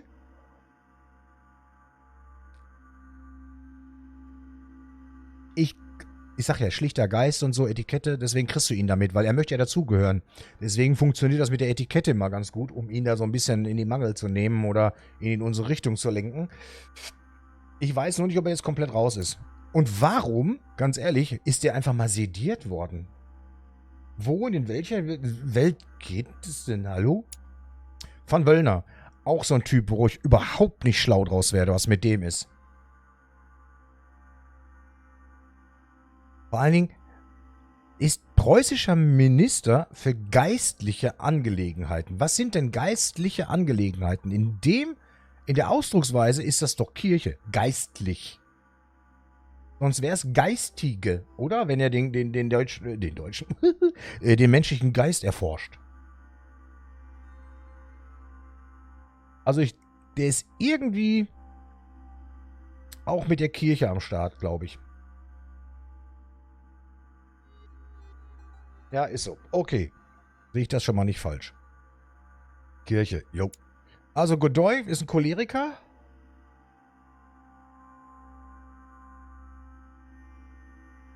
Den kannst du halt hin und her schubsen, wie du willst. Denke ich doch auch. Ich hoffe, dass es kein Übersetzungsfehler ist. Das sind wir selber, ist egal, wir sind super. Piaggi, das ist auch so ein Ding. Also ich weiß nicht. Also Kirche ist sowieso nicht zu trauen. Das ist schon mal klar.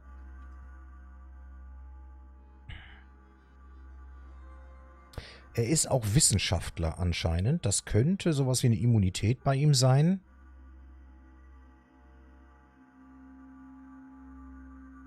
Kardinal in pectore, das war irgendwie so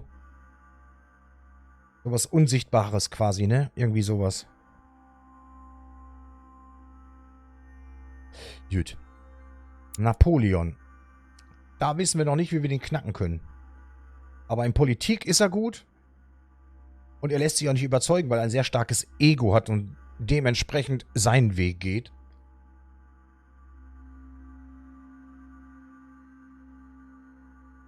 Ja, die sind irgendwie alle so ein bisschen Freund von Morty. Das ist schlimm. Und Sir Washington, den habe ich auch noch nicht durchleuchtet gekriegt. Krass, oder? Ja, gut. Also, das sind ja Lappen hier. Ist auch egal. Aber interessant. Muss ich jetzt hier wieder alles absuchen? Liegt hier irgendwas rum? Ich soll auf mein Zimmer zurückkehren. Ja, ja, bla bla. Also das ist das Einzige, was mich so ein bisschen...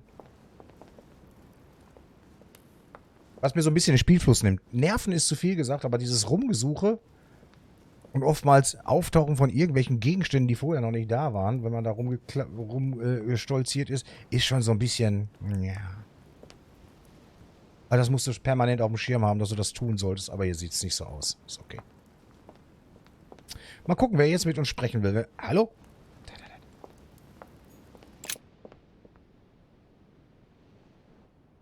Die Rauten links unten im Bild, das ist diese Energie, die wir einsetzen für unsere Fähigkeiten. Wenn wir ja quasi diese Challenges machen und unsere Fähigkeiten einsetzen, wie eben Manipulation, wie Politikwissen, wie Geschichtswissen, wie Sprache und so weiter.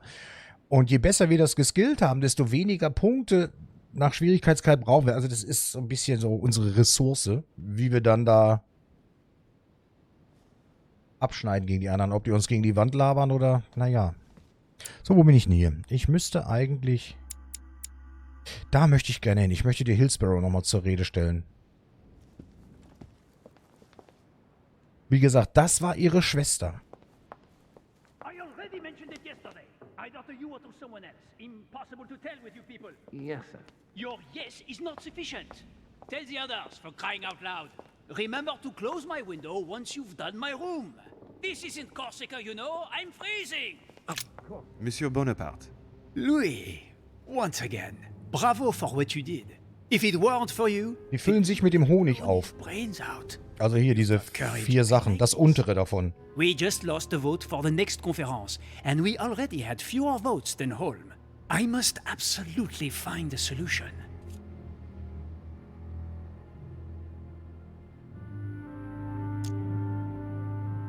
So, Etikette.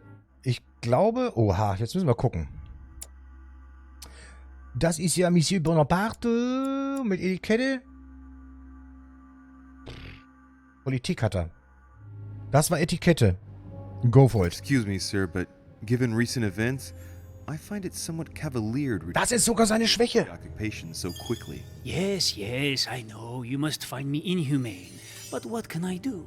We are here to decide upon the fate of our nations, Louis. It is time you realize what is at stake here. I hold nothing against Monsieur Peru personally, but what concerns me most right now is to not lose sight of the objectives of this meeting.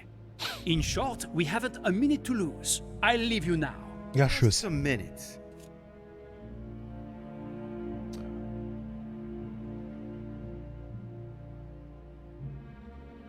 Can you tell me what Duchess Hillsborough proposed to you on the night of the conference? I was sure you'd ask me that.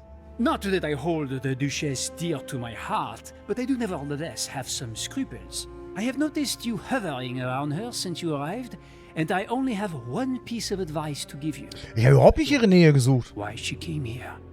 And don't delude yourself. That makes 2 pieces of advice. How you love having the last word. Aber ehrlich. Now, Louis, time is running short, and as I said, I'm in a hurry. I have to go now. I will see you later. Was sagt er? Ich lieg im Curry? Gut. Oder auch nicht so gut. Ach, Mann. Perü? Komm ich nicht rein, oder? Sorry, sir, but you cannot go through. We have very clear instructions. Moment. Monsieur Peru must rest. Ach komm, wieso steht der... Hä? Ach, ihr seid doch... Das ist doch doof jetzt gewesen. Das wäre übrigens auch eine coole Sache, wenn man die dann auch noch manipulieren könnte, um dann doch sein Ziel zu erreichen. Wofür hat man das, dass man rauskriegt, wogegen die anfällig sind? So, Fräulein. No answer. Nothing. Emily? Emily, are you there?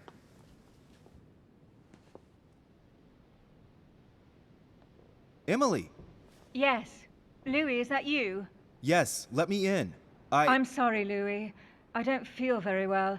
I'll see you later. Are you sure everything's all right? Are you still there? Wir waren bis 4 Uhr waren wir online. Im Weltall waren wir so, glaube ich, noch bis 3 circa.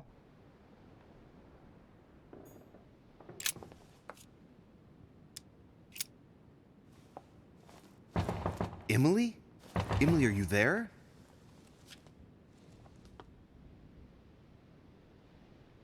Emily! Yes. Louis, is that you? Yes, let me in. I'm sorry, Louis. I don't feel very well. Hat die Besuch? I'll see you later. Are you sure everything's all right? Oder ihre Schwester ist gerade da. Die sind gerade zu zweit. Pass mal auf. There? Das gefällt mir nicht. Nein, die ISS haben wir nicht gemacht. Also wir haben tatsächlich Kapitel 1 zu Ende gebracht gestern bei Breathedge. Und jeder, den das Ende des ersten Kapitels interessiert, kann ich wirklich nur empfehlen. Guckt euch das an. Es gab da mal einen Riesenlacher. Ich weiß nicht, wie Dominik das aufgenommen hat. Ich habe echt gepfiffen. Einfach reingehen ist leider keine Option. Nein. Ich kann nur insistieren. Oder es lassen.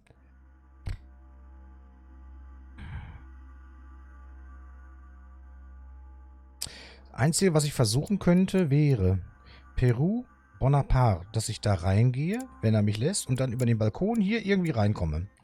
Das kann ich nochmal probieren. Bonaparte, mach mal Zimmer auf. Bitte. Let me in.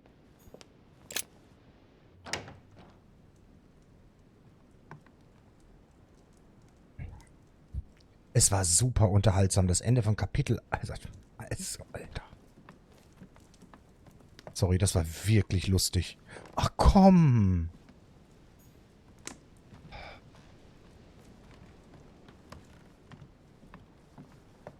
Jetzt komme ich nicht zu ihr hin.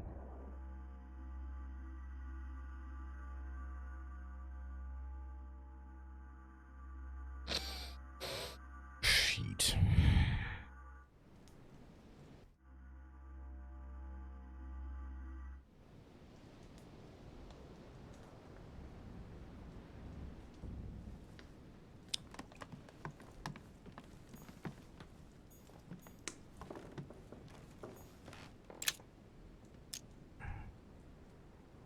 Honey, I couldn't have hoped for better. Gut.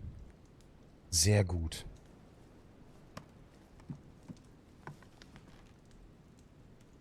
Ja, du, wie gesagt, das VOD ist ja noch da, ne?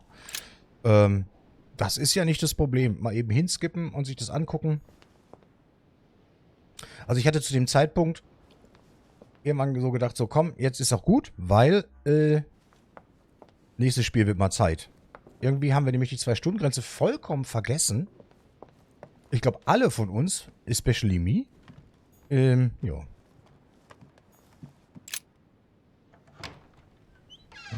Ja. Monsieur de Richet, I have no time. I was about to join Sir Gregory. Come back later. I wanted to talk to you a moment and... I am expected. I'm sorry. We shall talk later. Sir Gregory, hat er gesagt? Das ist doch der Holmes, ne? Ah, die sind alle in Aufruhr. Was ist denn hier los? So, hier können wir zu mir rein. Da möchte ich noch nicht hin. Da darf ich nicht rein. Sehr schön. Toll, danke aber auch. Die Tür ist immer noch irgendwie so, nee. Die ist zwar da, aber nö, auch nicht.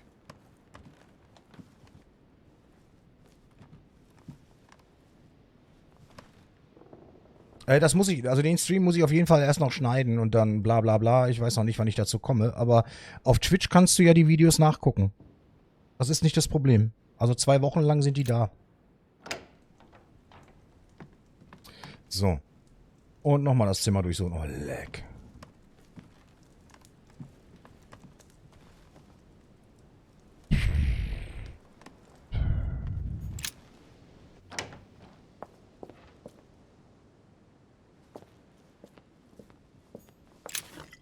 Okay, sehr gut. Mal mitgenommen. Wessen Zimmer ist denn das hier? Links. Geht's halt einfach.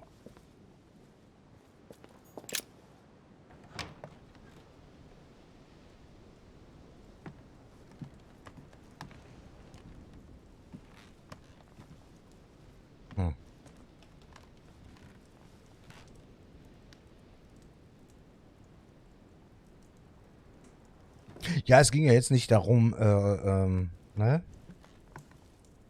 Also wir hatten ja mehrere Spiele in der Pipeline, deswegen hatte ich immer erst so 2 Stunden angesetzt. Carmelite water. They say that if you drink this, it gives you a real boost. Das war ja so die Intention, dass wir die Spiele ein bisschen durchgucken. Aber da haben wir uns irgendwie so ein bisschen alle drin verloren. Das war ganz witzig.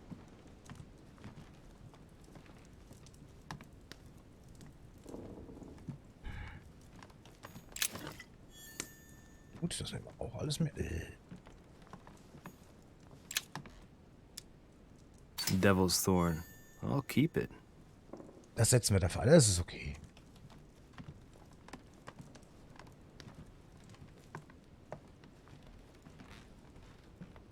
Ja, gute Nacht, Frau. Schlaf dann. Carmelite water. They say that if you drink this, it gives you a real boost. Ach so, das ist voll. Das konnte. Ja, gut. Oh, guten Start morgen. Leute.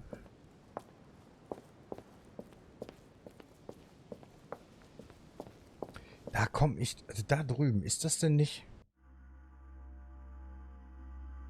Emilys Zimmer ist an sich da. Aber wir kommen nicht hin.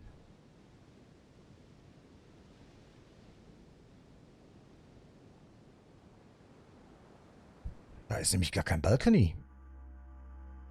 Angeblich. Hä, das ist... Also irgendwie passt das nicht so ganz zusammen, ne?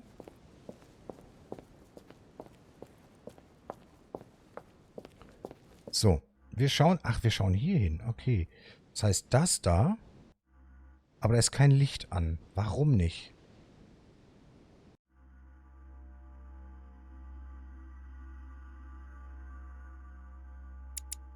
Bonaparte.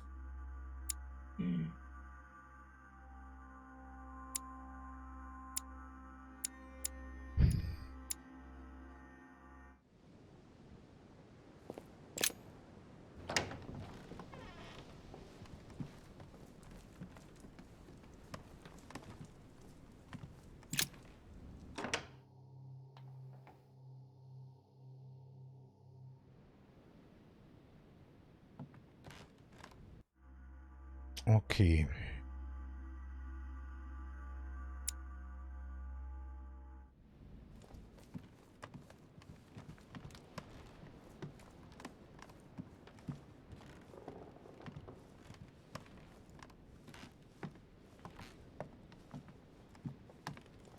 Obwohl die Tür hier als offen gekennzeichnet ist, mehr oder minder, darf ich da auch nicht hin. Das ist schade.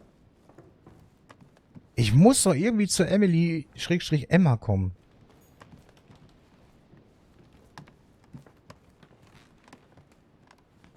Geil, wie diese Holzdielen so knarzen, ne? Das finde ich auch witzig.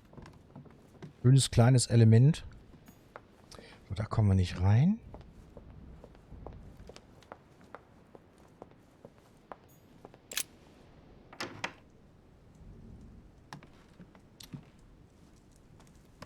Hier kommen wir nicht raus, oder?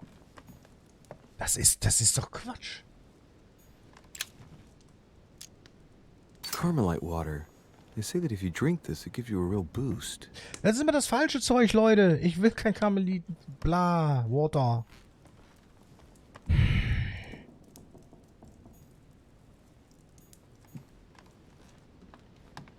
Warum?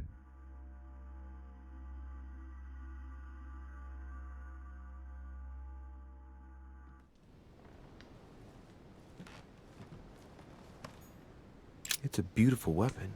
A lovely damask blade. It's marked with the initials of the manufacturer in Versailles.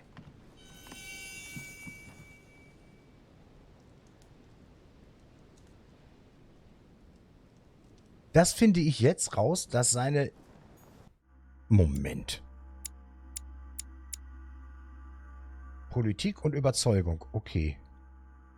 Aber das Schwert haben wir uns doch angeguckt. Schon lange.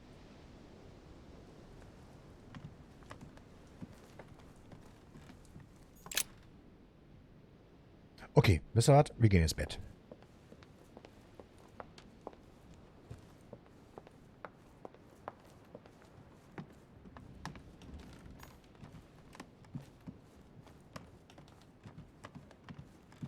Das meine ich, das macht mich so unsicher, was ich mir genau angucke. Ist jemand vielleicht in meinem Zimmer wieder?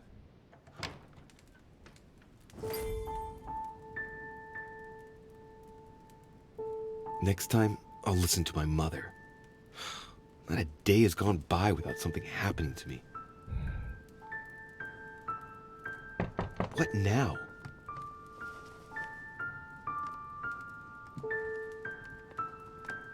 Louis, open up, please. Coming, Mr. President, I'm coming. Ich wollte gerade sagen, das ist Washington. Louis. There you are at last. Yes, I just saw your mother. She was accompanied by Emily, and they both went into the Duchess's room. Deswegen. I tried to join them, but I was refused entry. Louis, this does not bode well. Oh, shit. Emily might want to avenge her sister. I must act quickly. You're right, Mr. President. Thank you.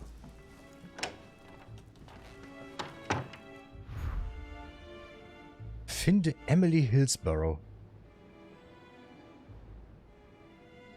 Toll, wie soll ich die denn finden? Mal eben so.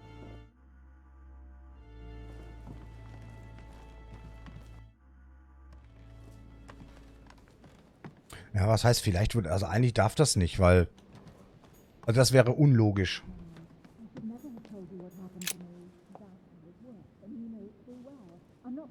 I do believe that's Emily's voice.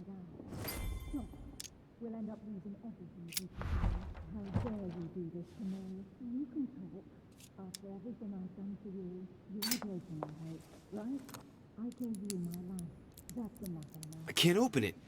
It must be blocked on the other side. I'll have to find another way in, quick.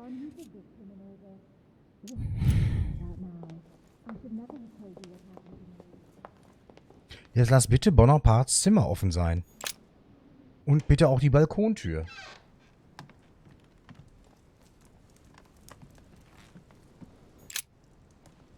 I have to get inside Emily's room through the... Shit! It's locked.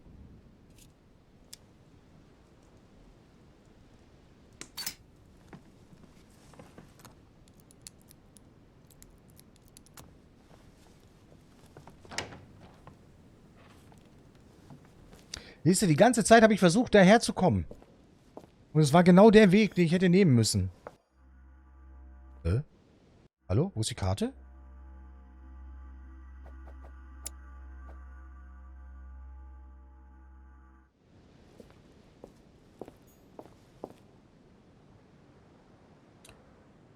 Willst du mich jetzt natzen, oder was?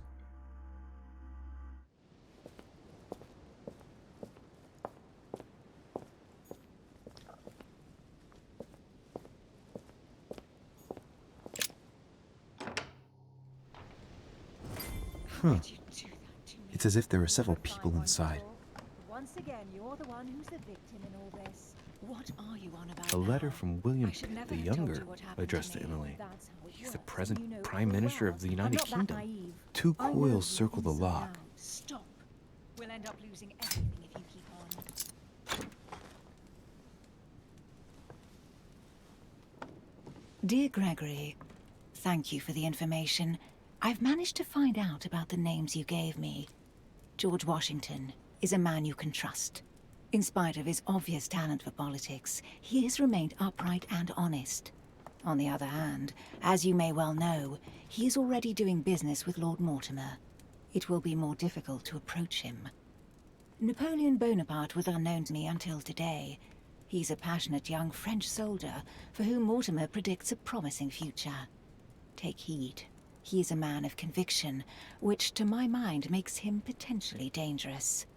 As for Sarah de Richet, what more is there to say? You already know each other. She was apparently invited by Lord Mortimer about an ongoing matter in Paris that concerns a receiver in stolen art. See you soon. Duchess Emily Hillsborough. I have no space left. I'll retrieve it later. Das kann doch nicht wahr sein, oder? Sir Gregory, die ist mit dem per Du. Die ist mit dem per Du. Das gefällt mir überhaupt nicht. A letter from William Pitt the Elder addressed to Emily. He was the English Prime Minister. A devil's thorn to be used to uncover the best disguised traits.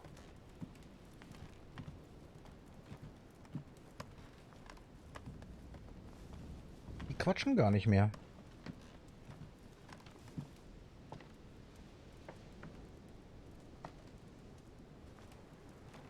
Oh, shit. What on earth is... You...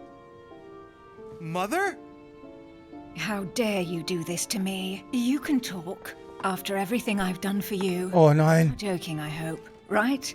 I gave you my life. That's enough, Emma. Now that Louis is here, you will leave Sarah alone. Cease your revenge immediately. What? If you think you're going to... Louis, help me, I beg you. I can no longer reason with her. I am Emily. Quit playing games. What? Honestly, don't be ridiculous. No. I am Emily. You are wasting your time. Louis knows very well how to tell us apart. After everything we've been through together. Yes, well... Don't you dare bring him into this. This is between you and me. I ask for nothing more, so stop taking it out on Sarah. You prissy little bitch! How dare you! Now that I've told you everything, you want to take my place, do you? You are joking, I hope. I'm the one who told you everything that's been going on while you were away. Go on then. That's what you want, isn't it? You want to kill me. Go on then, shoot! After all the trouble I've gone through to find you. Go on. What are you waiting for? Here, Louis, take this. Wait, what's going... An entire life for this. Go on, shoot. Sorry, Louis, I can't shoot her. She's my sister. That's enough, Emma. Louis, out of the way. She's dangerous. Don't trust her. What are you trying to do? Na, am Louis, out of Drapofies. the way. I am not Emma. Come on, Louis, tell her who the real Emily is. Wait, That's right, Louis. I'm fed up with this little game. Tell him who the real Emily is. Why do these things always happen to me? Well, Louis, come on, you know how to tell us apart, right? Yes, but... I'd like to ask you a few questions to make sure there's no doubt. Rational and open, Louis. Let's see. How can I tell them apart? Wait, I've got an idea. On the night of our arrival...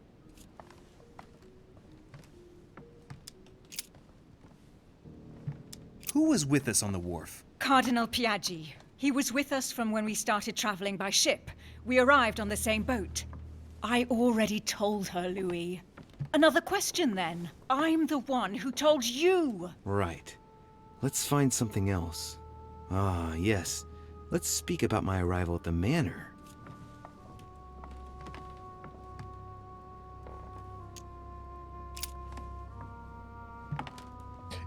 Stopp. Jetzt haben wir sie. Jetzt haben wir sie. Das ist Emma hinter uns. Wir haben die Pistole von Emma in der Hand.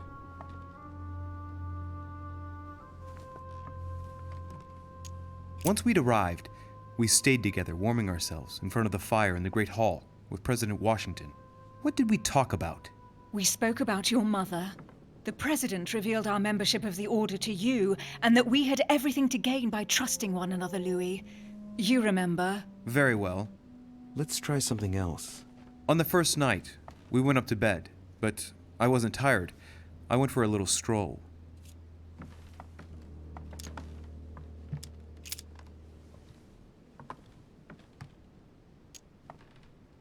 Do you remember if we saw each other that night or not?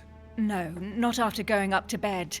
That doesn't prove a thing. I was the one who told you that. Ach komm. Don't think you're going to get away with this deception so easily. I can assure you, you're going to regret pretending to be me once Louis has exposed you. Right. I don't think I'll get very far like this. I'll have to find something better. Yeah. I don't think I'll even wait until he's finished. Take it easy now. Are you mad, Louis? Lower your arm. I better act quickly if I don't want things to get out of hand. Come on, she's putting one over on you. Look at yourself for crying out loud. You were prepared to shoot Wie geht's, me Rapofis down. denn?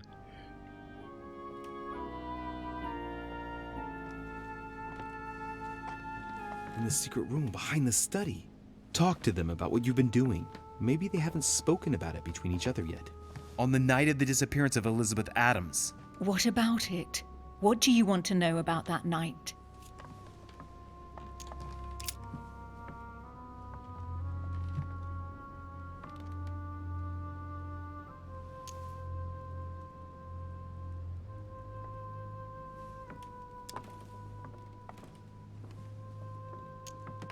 We found ourselves in Mortimer's secret gallery. What relics did we find? Property deeds in Mortimer's name dating from very long ago. Is that all? You mean all those mythological charms? So there was the so-called Pandora's box that wasn't a box actually. The famous golden fleece that reeked of dead goat. A broken sword that could have belonged to anyone. Is that enough? Yes, that's enough. Nein, der Ring. Look captivated. Of course. Der Ring. He bought it. That's enough! I've had enough of this charade. Louis, there's only one way to tell us apart. There's just one thing I didn't tell her Der about Ring. in detail. Der Heiratsantrag. Bad for you, Emma. Dieser I gespielte. didn't want it to come to this. Morgen wieder but you arbeiten, leave Urlaub, me no aber ja. choice. Ask her Das ist schlecht. about you Ein and bisschen müde. You just lost, Emma. I indeed didn't tell you everything about it. Come, Louis. Speak about our intimacy. Very well, let's talk about us.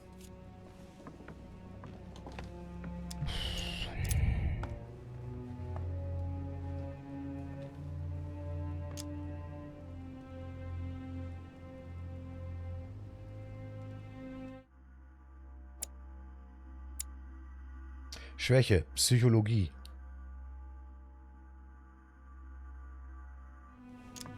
Last night, you came to visit me, and I can't help wondering why. Why did you come to my room? Louis, you must be mistaken. I did not go to your room last night, and that's where your little game ends, Emma. Because I never told you about it.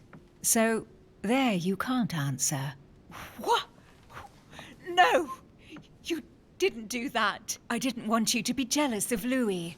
Remember how you always used to react whenever you felt you were competing against a man? You dirty... That's enough. I've had enough of this charade. That's enough, both of you. Now I know who the real Emily is. Steht Emily jetzt vor uns oder hinter uns? Also ich bin ja für hinter uns. Aufgrund der Immunität. Quatsch, hier. Genau, Emily steht vor mir. Korrekt? Entschuldigung, ich hab's gerade... Die Böse ist hinter uns. Und die wir wirklich... Emma war die Böse, Emily die Gute.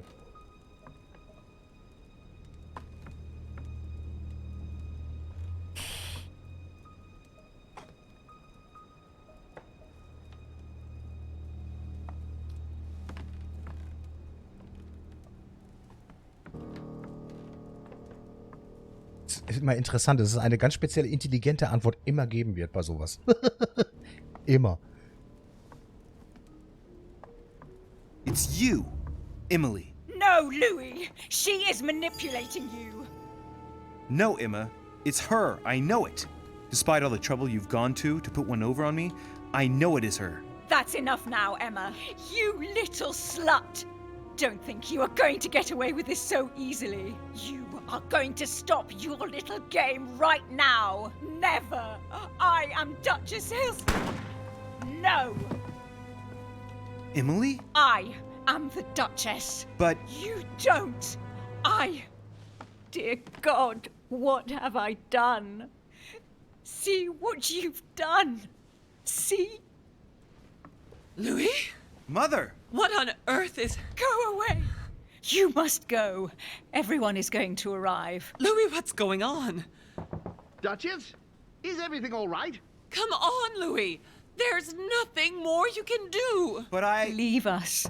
Emily, what's going on? Mother, go to the crypt. I'll meet you there. I'll be waiting for you. Emily. Madam, I am coming in. It was bound to end like this, Louis. Let me stay with her. Please. Go. I'll cover you. What? What are you doing there? Stop! God damn it. Now what's going on? Ja, war das denn jetzt richtig oder nicht? What the heck?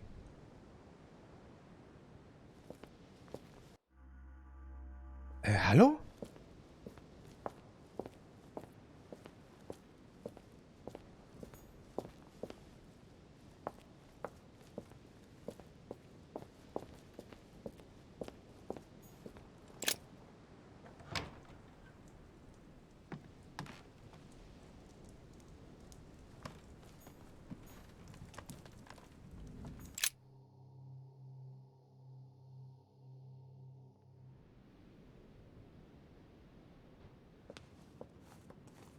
Good God!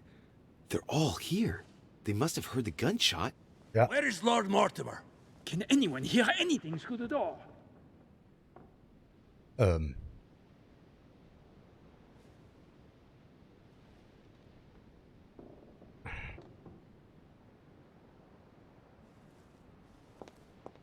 Soll ich mit denen sprechen?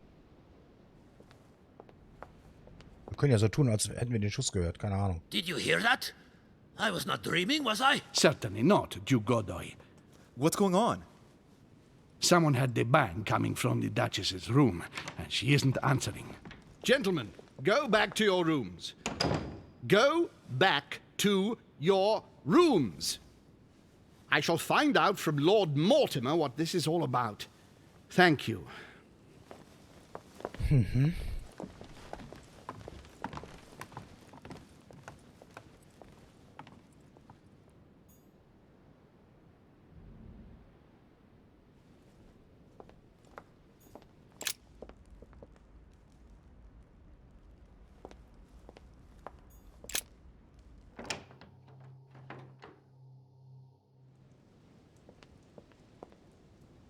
Oh mein Gott. Das müsste die richtige sein. So, wo geht's denn hier raus? Zum Garten. Wo war denn das? Da vorne. Also hier. Entschuldigung, da. Gut, Vollgas. Krass.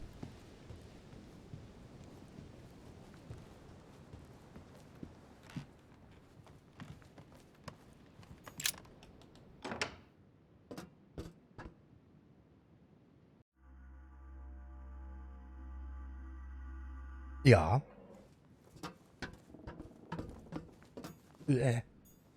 Atrus, the Miller brothers. Mother expressly forbade me from reading it.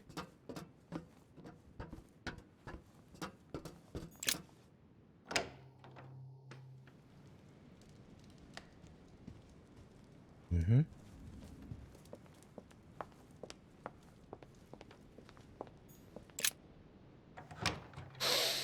Oh.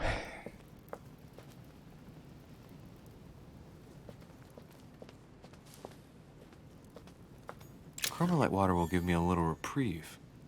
Wir gucken uns noch mal ein bisschen um. Kann sein, dass wir noch einiges am Stehen lassen. Hier ist nichts.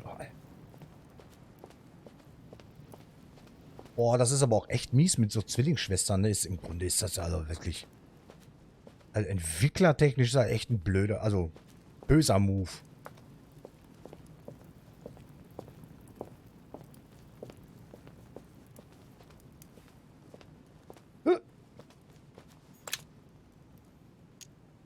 Golden Elixir. Ja, gut. Das goldene Elixier, damit ist Honig gemeint. Und das ist das, wo wir unsere Fähigkeiten, Punkte aufstocken können. Ist so. Warten Sie mal, wo geht's denn hier lang?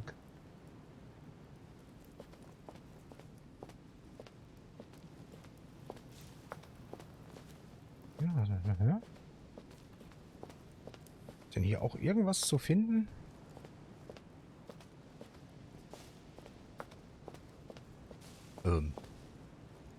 Huch.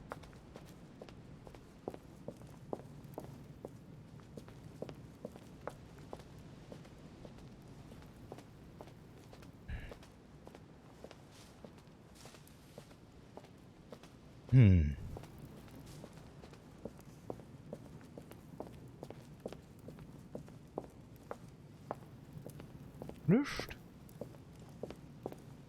Wie gesagt, ich möchte das alles noch einmal absuchen.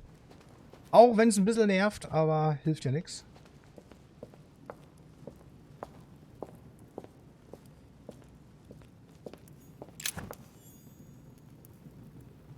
Na, voll. Ich glaube, das war's dann aber auch.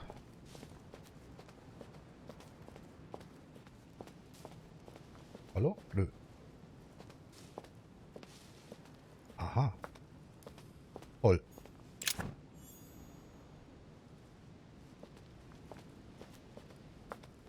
Na gut. Okay, komm. Krypta. Huch.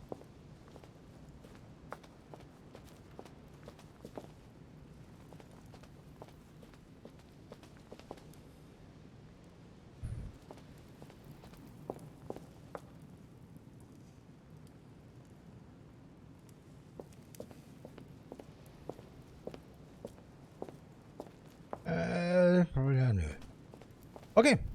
Ja, dann.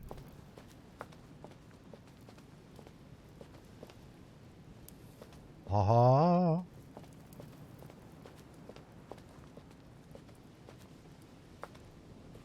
Ja. Labyrinthe. Genau.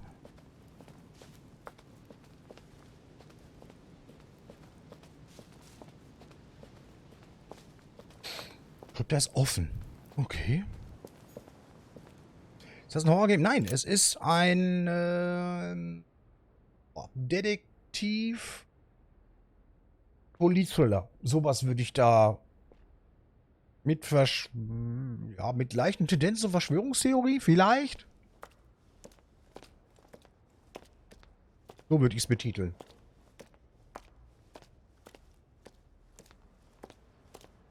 Also in erster Linie ist es schon so ein bisschen ein Sherlock Holmes Game. Louis, at last they're Erschreck mich doch mal. Mother, wait, Come, we have to be quick. No, wait, Mother, Time is running out, Louis. First, we must... No. That's enough. I won't go a step further unless you explain to me what is going Zwei Wochen on Urlaub, ja, glaube ich. I'm begging you. Talk to me. You must... Ja, alles Gute geht mal vorbei, ne, John? You are not ready yet. You're the one who should trust me. Tell me what's happening. You would never believe me. I came all the way here for you. Now I found you. I'm ready, Mother. If only... Louis, I have always taught you to keep your mind open and rational. I know you are going to find this hard to believe, but what I am going to reveal to you is entirely true. Many years ago, I found out that demons really do live among us. I beg your pardon? And that they can influence our thoughts. Mother, listen to yourself. I know you're exhausted, but for crying out loud, listen. Zumindest bis jetzt ist der Sommer vorbei, ja. Also bei uns.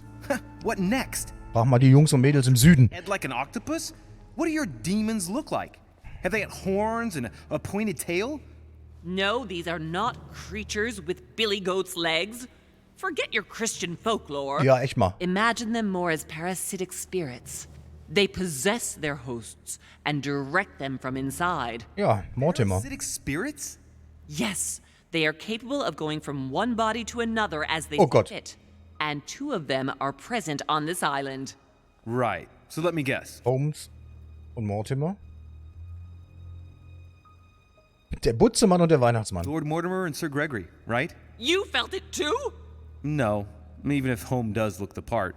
But I don't know who else could do it, given that we're on their territory. Many years ago, well before you were born, I crossed paths with one of them. Since then, I've spent my life trying to find it again. When we recovered the Alizif, I was persuaded that von Burchard was working for this demon in one way or another. But I thought he would hand the book to a middleman during this conference.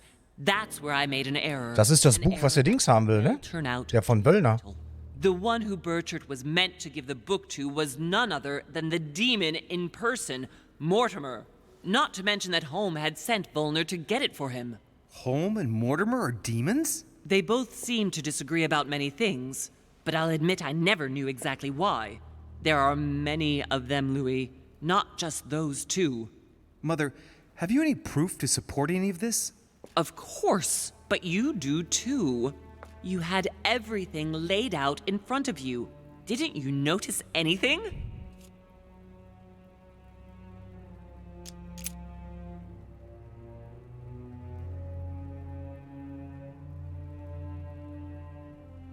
Stammbaum? I came across his family tree in his study. An only son. Since the Third Crusade. Ohne Mutter. St. John of Acre, Louis. The fall of St. John of Acre.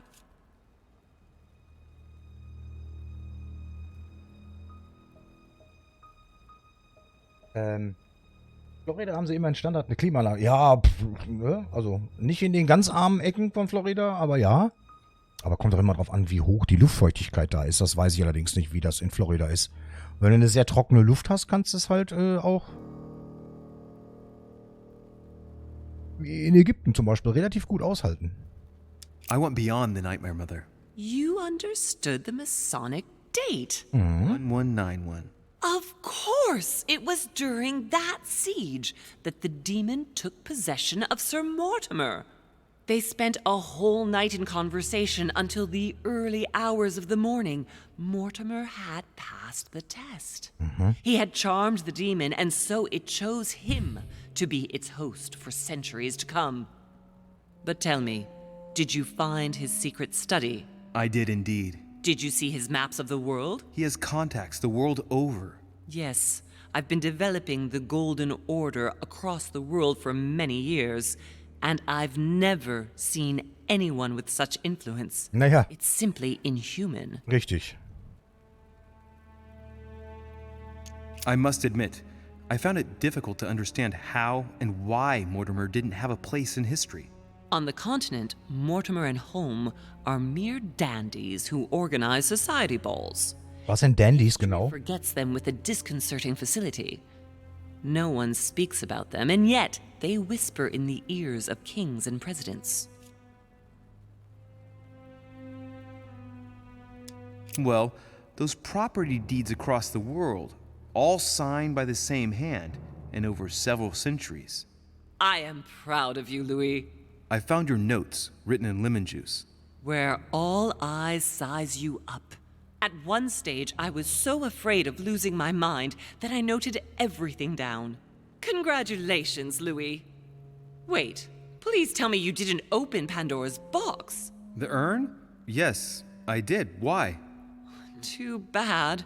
We'll deal with it later. Oha. You mean the conference?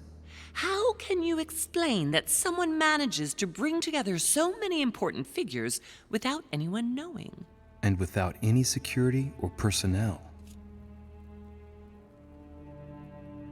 Louis, I am proud of you. You came all this way. You found me. You have surpassed me. You taught me everything I know. Right. How did it all begin? I saw him. What do you mean you saw him? I was 20 years old. I was young and carefree.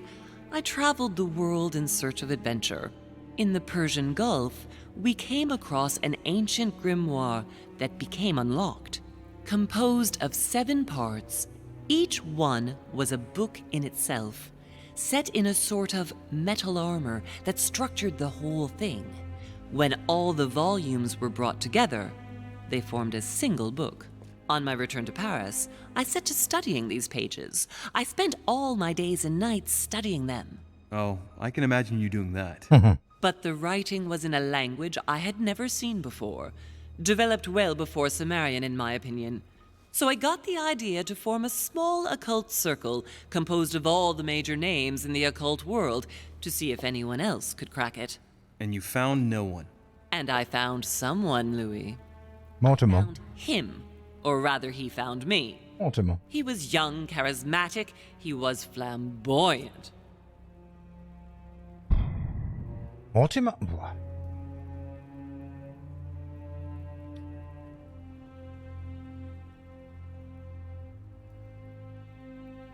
Das ist jetzt aber eine gute Frage.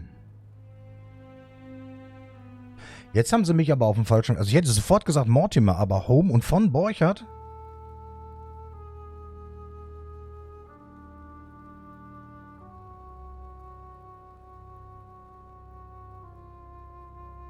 Alter. Was kann das denn gewesen sein? Oder wer? Ja, da hilft das nichts toll. You mean Mortimer? He was a veritable mine of knowledge. I showed him the book, and he was able to decipher a few passages. We spent several months together studying the pages. He helped me understand certain passages until I realized that he only translated a few parts for me. But I had aroused his interest. It was too late. How so? I mean to say he manipulated me. He used me, and in the end, he stole the book with all its secrets. Did he ever go to your place? Not once. At least I don't think so. But before disappearing, he proposed a pact between us. He proposed that I follow him and let him teach me, allow him to bring me up. And you accepted? Please don't be stupid. You don't make deals with the devil. After that, I spent my whole life looking for him. 3 years later in Berlin, I just missed him. In London, I lost 6 members of the order in a chase.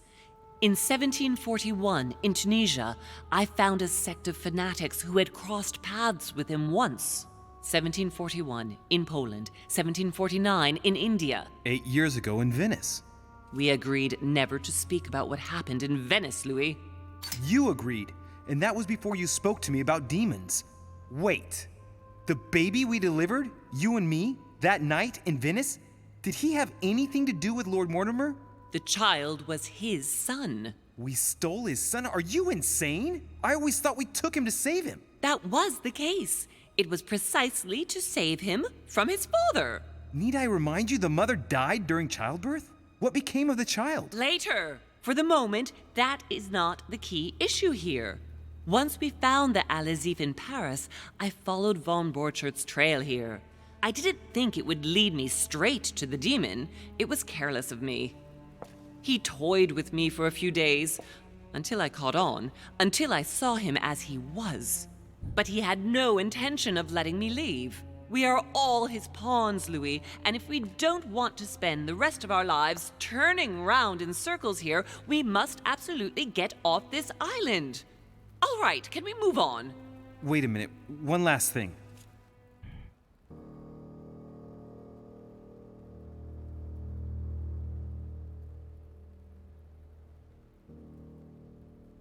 Junge, das sind aber eine Menge... Nein! About the Al-Azif with Volner. Naja. Absolutely nothing.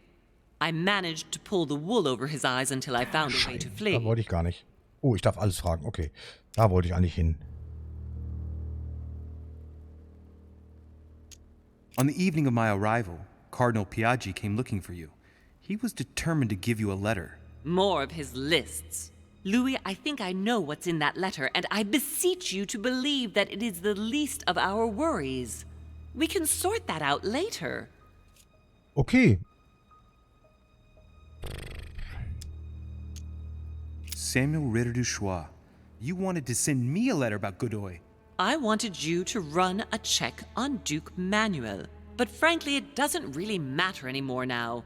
Godoy is just a pawn like the others. He is not the one I was looking for.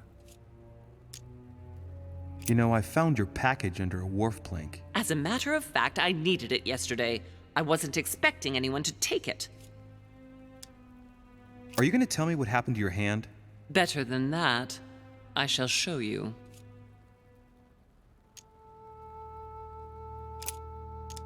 What did you negotiate? Nein, hatte ich doch. Oh. Absolutely nothing. I managed to pull the wool over his eyes until I found a way to flee. I want to know what happened with Elizabeth Adams. Louis, we haven't time for those details. I'm sorry, Mother, but I want to know. She was one of the receptacles for these monsters. I met her parents when she was born. One of the demons got inside her. The demon used her to spy on her father, John Adams. He is one of the founding fathers and vice president of the United States, you know. Mortimer possessed her? No, I don't think it was Mortimer. Her father, John Adams, hired me to tend to her, but the evil in her was too deep. In spite of the various treatments I tried on her, I never succeeded in getting it out of her. It's not something I'm proud of, Louis, but I had to try everything. Do you know who killed her? Absolutely not. Elizabeth war von einem Dämonen tatsächlich besessen. Also Elizabeth war halt die Tätowierte, ne? Mit dem Pentagramm auf dem Boden und so. I want to know what happened between you and Emily's sister. Great responsibility often brings difficult choices, Louis. Ja, toll. That's all you need to know. Oh, oh, die kann man nicht manipulieren, glaube ich, oder?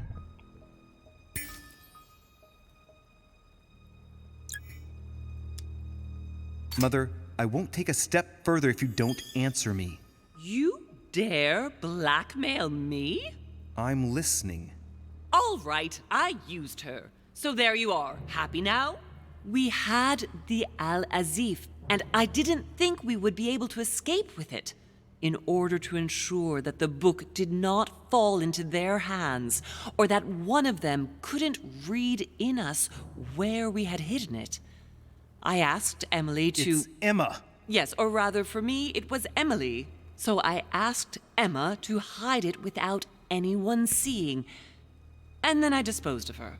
I am sorry for her, but she was part of the Golden Order, Louis. She knew the rules when she joined. What was going on with the cannons in Tuscany? It was nothing. Since when does the Order finance wars? The cannons for that Bonaparte fellow? Listen, once in the lion's den, I did whatever I could to appear legitimate. So yes, I pretended to be interested in Mortimer's project about a young military man who was seeking funding for a foundry in Tuscany. Between you and me, if buying China would have enabled me to escape, I would have signed without hesitation. Krass. So, das hatten wir, glaube ich, alles. Ja. Good. I think that's about right. We shall speak about it once we get back to France. Great actions for humanity have been decided by demons for centuries, Louis. They are playing with our destiny. We are their slaves. And it's time for it to stop. By the way, what was Mortimer's project at this conference? He wants the United States to occupy all the North American territory. France should recover Louisiana and give it to the United States. In that case, the Americans would just have to push west to chase the Spanish from the continent once and for all. And as Mortimer controls Washington, you may just as well say that it will put him at the head of a world superpower. We should do our utmost to put a stop to Mortimer's plans. But for the time being, there are more pressing matters. Heiliger, was ein Konstrukt, oder? Are you going to tell me why we're here?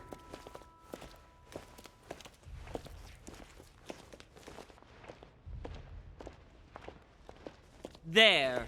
That's why we are here.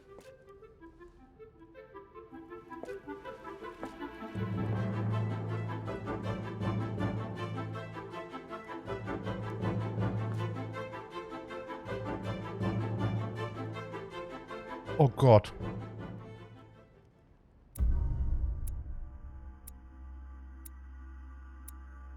Oh Gott, schlecht abgeschnitten.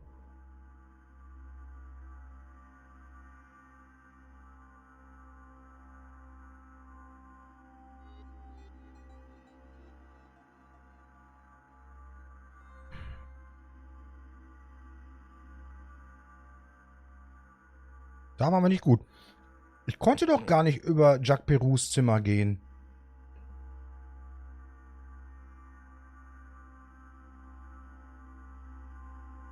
Naja, Dominik, alles gut. Wenn da noch was nötig ist, wo du dich kümmern musst, dann ist das so.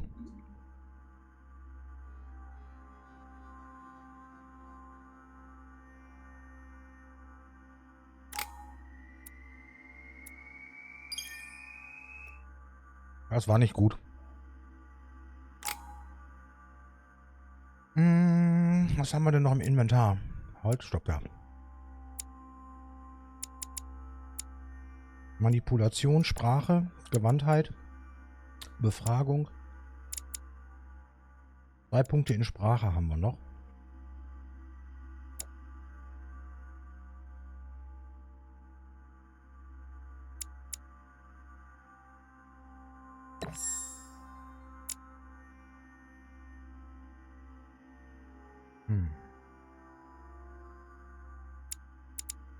Mhm, mhm, mhm, mhm.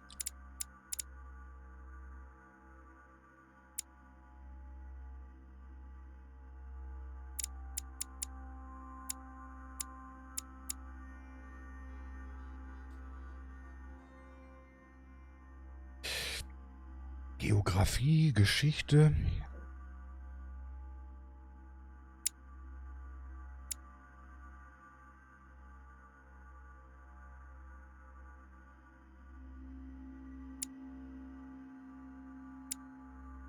Logik.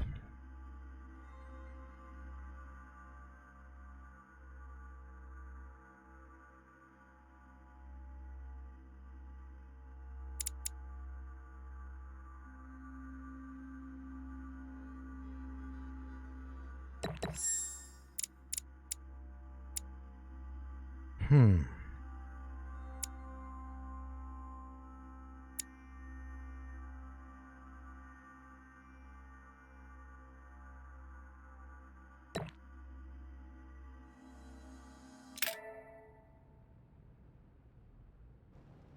Reassure me, we aren't going to have to force that one, are we? I don't think we're even capable of doing it. You're going to have to find a way to open it. So, ganz kurz. Storyverlauf ist wie folgt. Hast du das mit den beiden Zwillingsschwestern noch mitbekommen? Oh, sonderbar. Ja, dann mal eine gute Nacht, ne? Na gut, bis morgen. Schlaf schön.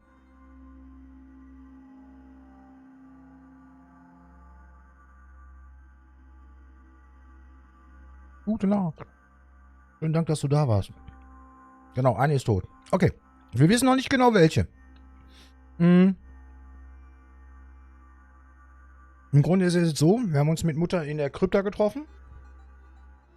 Und Mutter erzählt uns, dass der Mortimer eigentlich ein Dämon ist. Weiß nicht, ob du dich daran erinnerst. Wir haben ja den Stammbaum gefunden von dem Mortimer, also von dem Gastgeber. Und dort wird nie eine Frau erwähnt. Sprich, wer diesen nächsten Mortimer sozusagen immer geboren hat.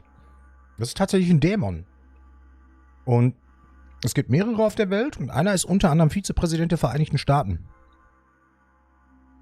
Und der ganze Plan ist halt so, das, was wir jetzt rausgefunden haben, dass Mortimer es irgendwie dann schafft, sich quasi selbst an die Spitze von Amerika zu setzen, wenn der Plan mit Louisiana aufgeht. Ja.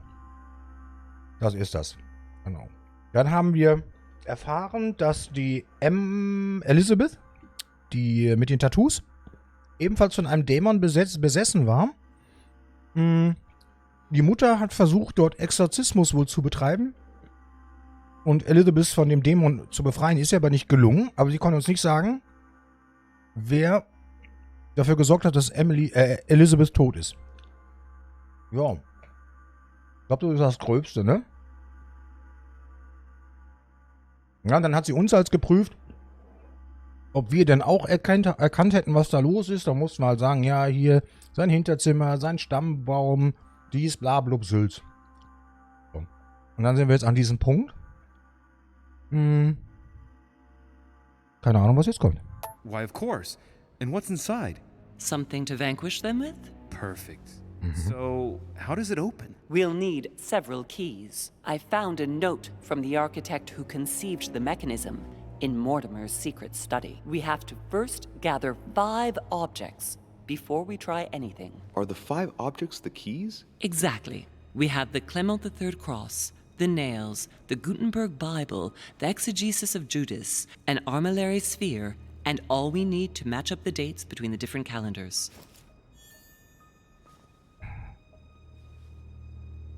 Naja, ich sag mal, manipulative Leute sind immer sehr, sehr nett und zuvorkommend und besorgt und fürsorglich. Also, manipulativ in dem Sinne halt negativ, also auf ihre eigenen Vorteil bedachte Menschen. Es gibt natürlich auch Menschen, die sind an sich so. Klar.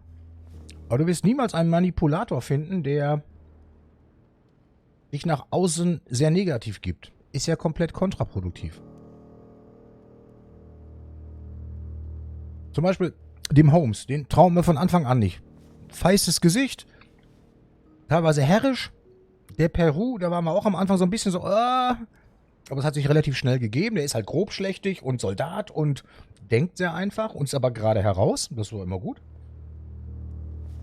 So, und alle anderen sind so ein bisschen so, weißt du, wie so Schlangen. Okay, was ist jetzt hier los?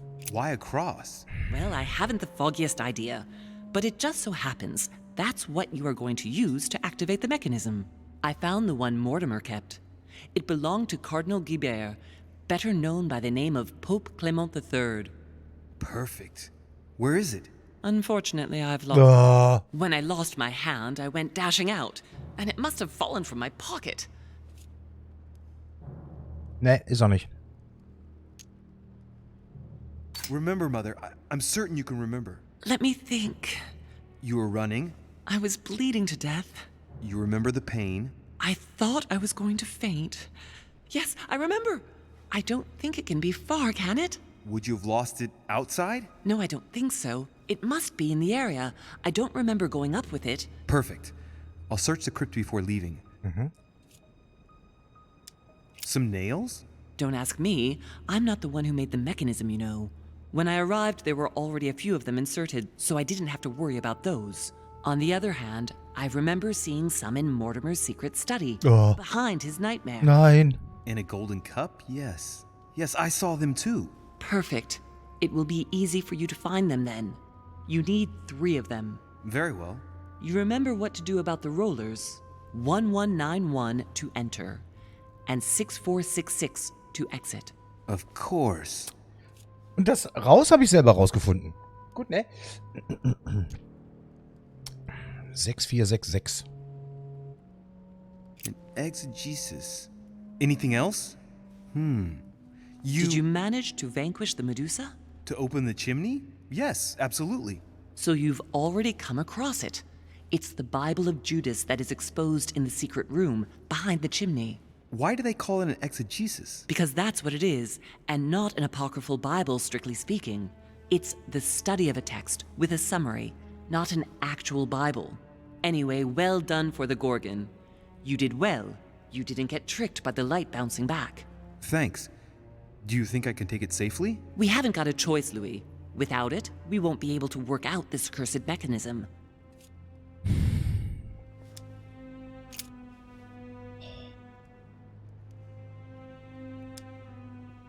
This is the book in which you left your correspondence with Duchess Hillsborough, isn't it? That's right. You still believe it's in the tower room, don't you? I don't know. There is only one way to find out, though. Right. I shall go and see. There's one in the portrait gallery. Yes, but it's enormous. If you don't want to have to go back and forth several times, then I suggest you get a smaller one. What did you do then? I didn't think I'd need one. I started without one, and I lost my hand before I did need one. And you can see the result. Fuck. What do you mean by the concordance of dates exactly? Don't worry about that. We already have them. They are written on the back of the message I just gave you. Na toll. One last thing before you go. Be very careful. If you come across anyone, they can all potentially be spies of Mortimer or Holm. Don't ever confide in anyone because a demon can slip inside them at any moment. Wait, not all of them though. Take Washington. Especially Washington. He's been conditioned by Mortimer for years. Look at them, for crying out loud. How do you explain their behavior otherwise? The most influential politicians in the Western world gather together without the least protection, without a single aid to assist them, to participate in a conference during which the guests start dropping like flies. Me, Adams, Peru, Hillsborough. Look at the number of calamities that have happened over the past few days. And not one of them has asked to leave the island? Do you find that normal? You'll see. Go up to the manor to look for the keys, and I wager not one of them will speak to you about my being in Emily's room. Do you think so? Go on, you'll see. And come back with all the objects in one go. Time is against us. Ja, ja. And remember, the code to get out of the secret office is 6466. Oh mein Gott.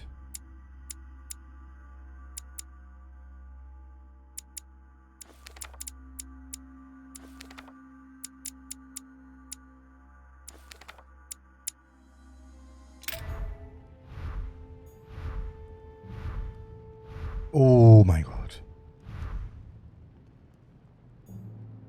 Alles klar. Ach du Kuh.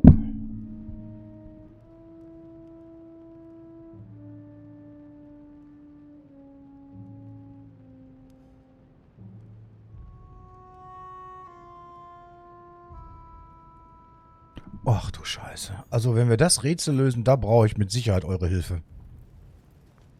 Aber 1000 Pro. Jetzt muss ich noch die Krypta nach dem Kreuzen. Oh Gott.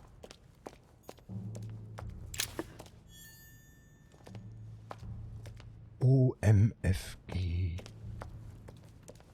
Na, das wird ein Spaß, das sage ich euch.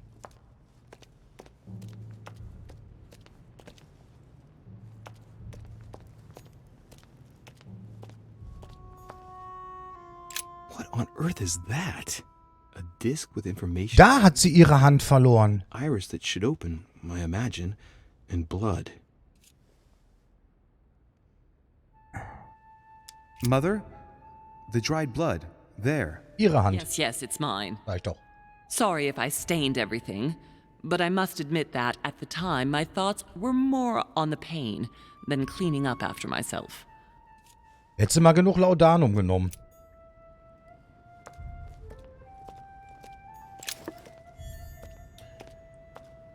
Gelee Royal, nicht Relais Royal.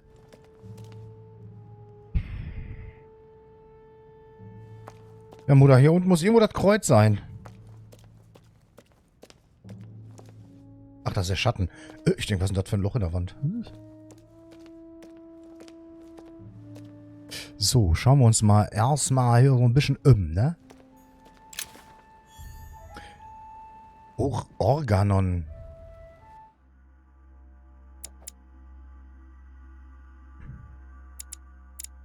Ja.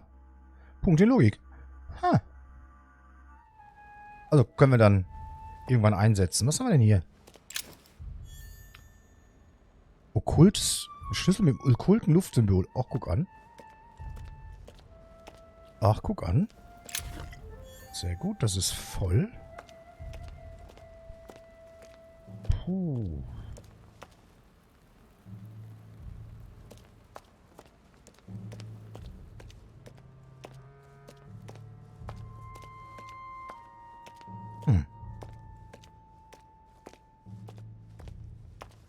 Aber wo soll das Kreuz hier in der Krypta sein?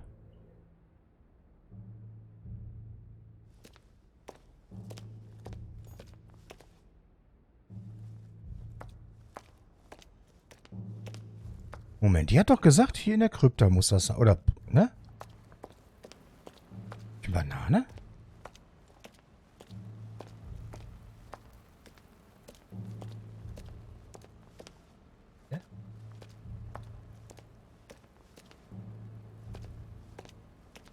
So, ich quatsche hier nochmal an wegen des Kreuzes. Oder des Kreuzes wegen.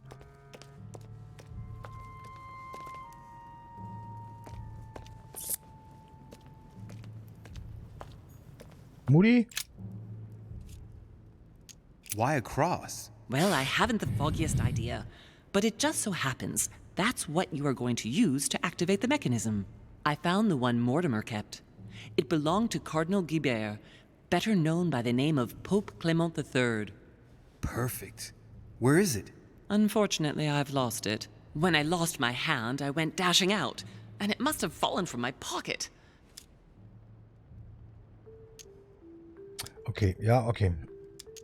Well, otherwise I can always go and see Piaggi. He's a cardinal after all. Okay, das Kreuz muss dann irgendwo hier sein.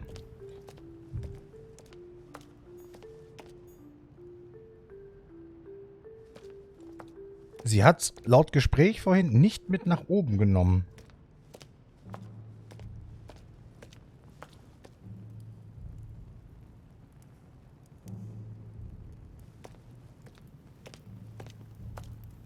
Taschenlampe wäre echt nice.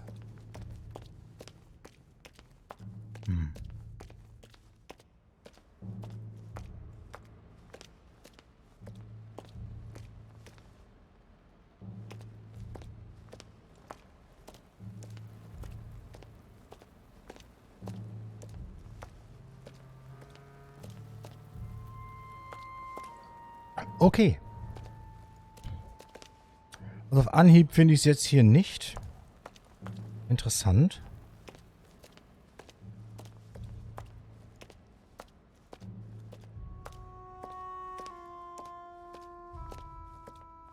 Ich sehe auch keine weiteren Blutspuren.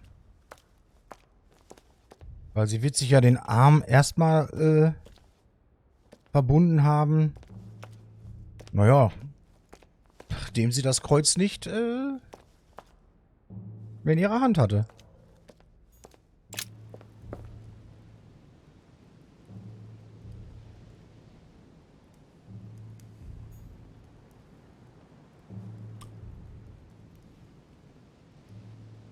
Ja.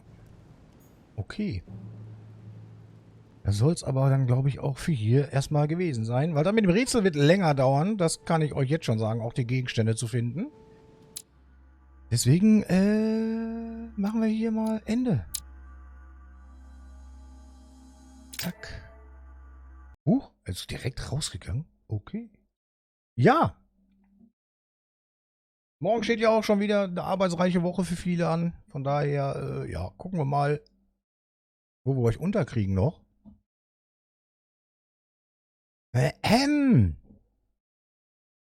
So, wen haben wir denn heute noch da? Ach du Heiliger. Niemanden?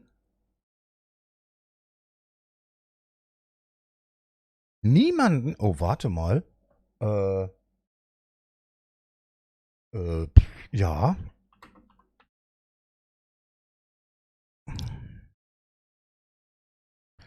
Was haben wir denn hier? Da. Warte mal. Lul, das bin ich selber. Das war alles und ja, es ist halt so, ist schon mächtig irgendwie am Start das Ganze. Schon schwierig. Habt ihr noch jemanden, wo wir hingehen können, wo ihr sagt, ja, komm, der lohnt sich. Also ich habe niemanden online. Also wirklich niemanden und niemand spielt dieses Spiel außer mir. Auch gut. Dave the Diver, Israel. Kenn ich nicht. Brauchst du da selber regelmäßig? Ich würde mal reingucken. Sie. Ist eine Sie. Okay. Oh, die ist aber groß. Okay. Also im Vergleich zu uns hier. Ist auch eine ganz nette. Ja. Pass auf. Dann schiebe ich euch alle rüber. Genau. Dann starten wir mal hier den Raid und für euch. Ungültiger Name? Warte mal. Dann machen wir das nochmal. Also, Leute, ich schicke euch jetzt gleich den Raid, pass auf. Wird alles gut. Ein bisschen viel gezockt die letzten Tage, glaube ich. So, jetzt aber. Hoppla, nein, da wollte ich gar nicht hin. Hier wollte ich hin. So, ihr Lieben. Dankeschön, dass ihr da wart, auch vor allen Dingen nach dem langen Sonntag. Samstag, Entschuldigung. Habt noch viel Spaß bei Isarial. Keine Ahnung, wie man das ausspricht. Isarial. Ich hoffe, ich krieg's irgendwie hin. Kommt gut in die neue Woche. Schönen Dank nochmal, dass ihr alle da wart und so fleißig auch mitgegrübelt habt. Wir sehen uns dann morgen Abend wieder. Mit was? Sehen wir dann wieder im Discord. Ihr Hübschens. Macht's gut. Tschüss. YouTube, du auch, ne?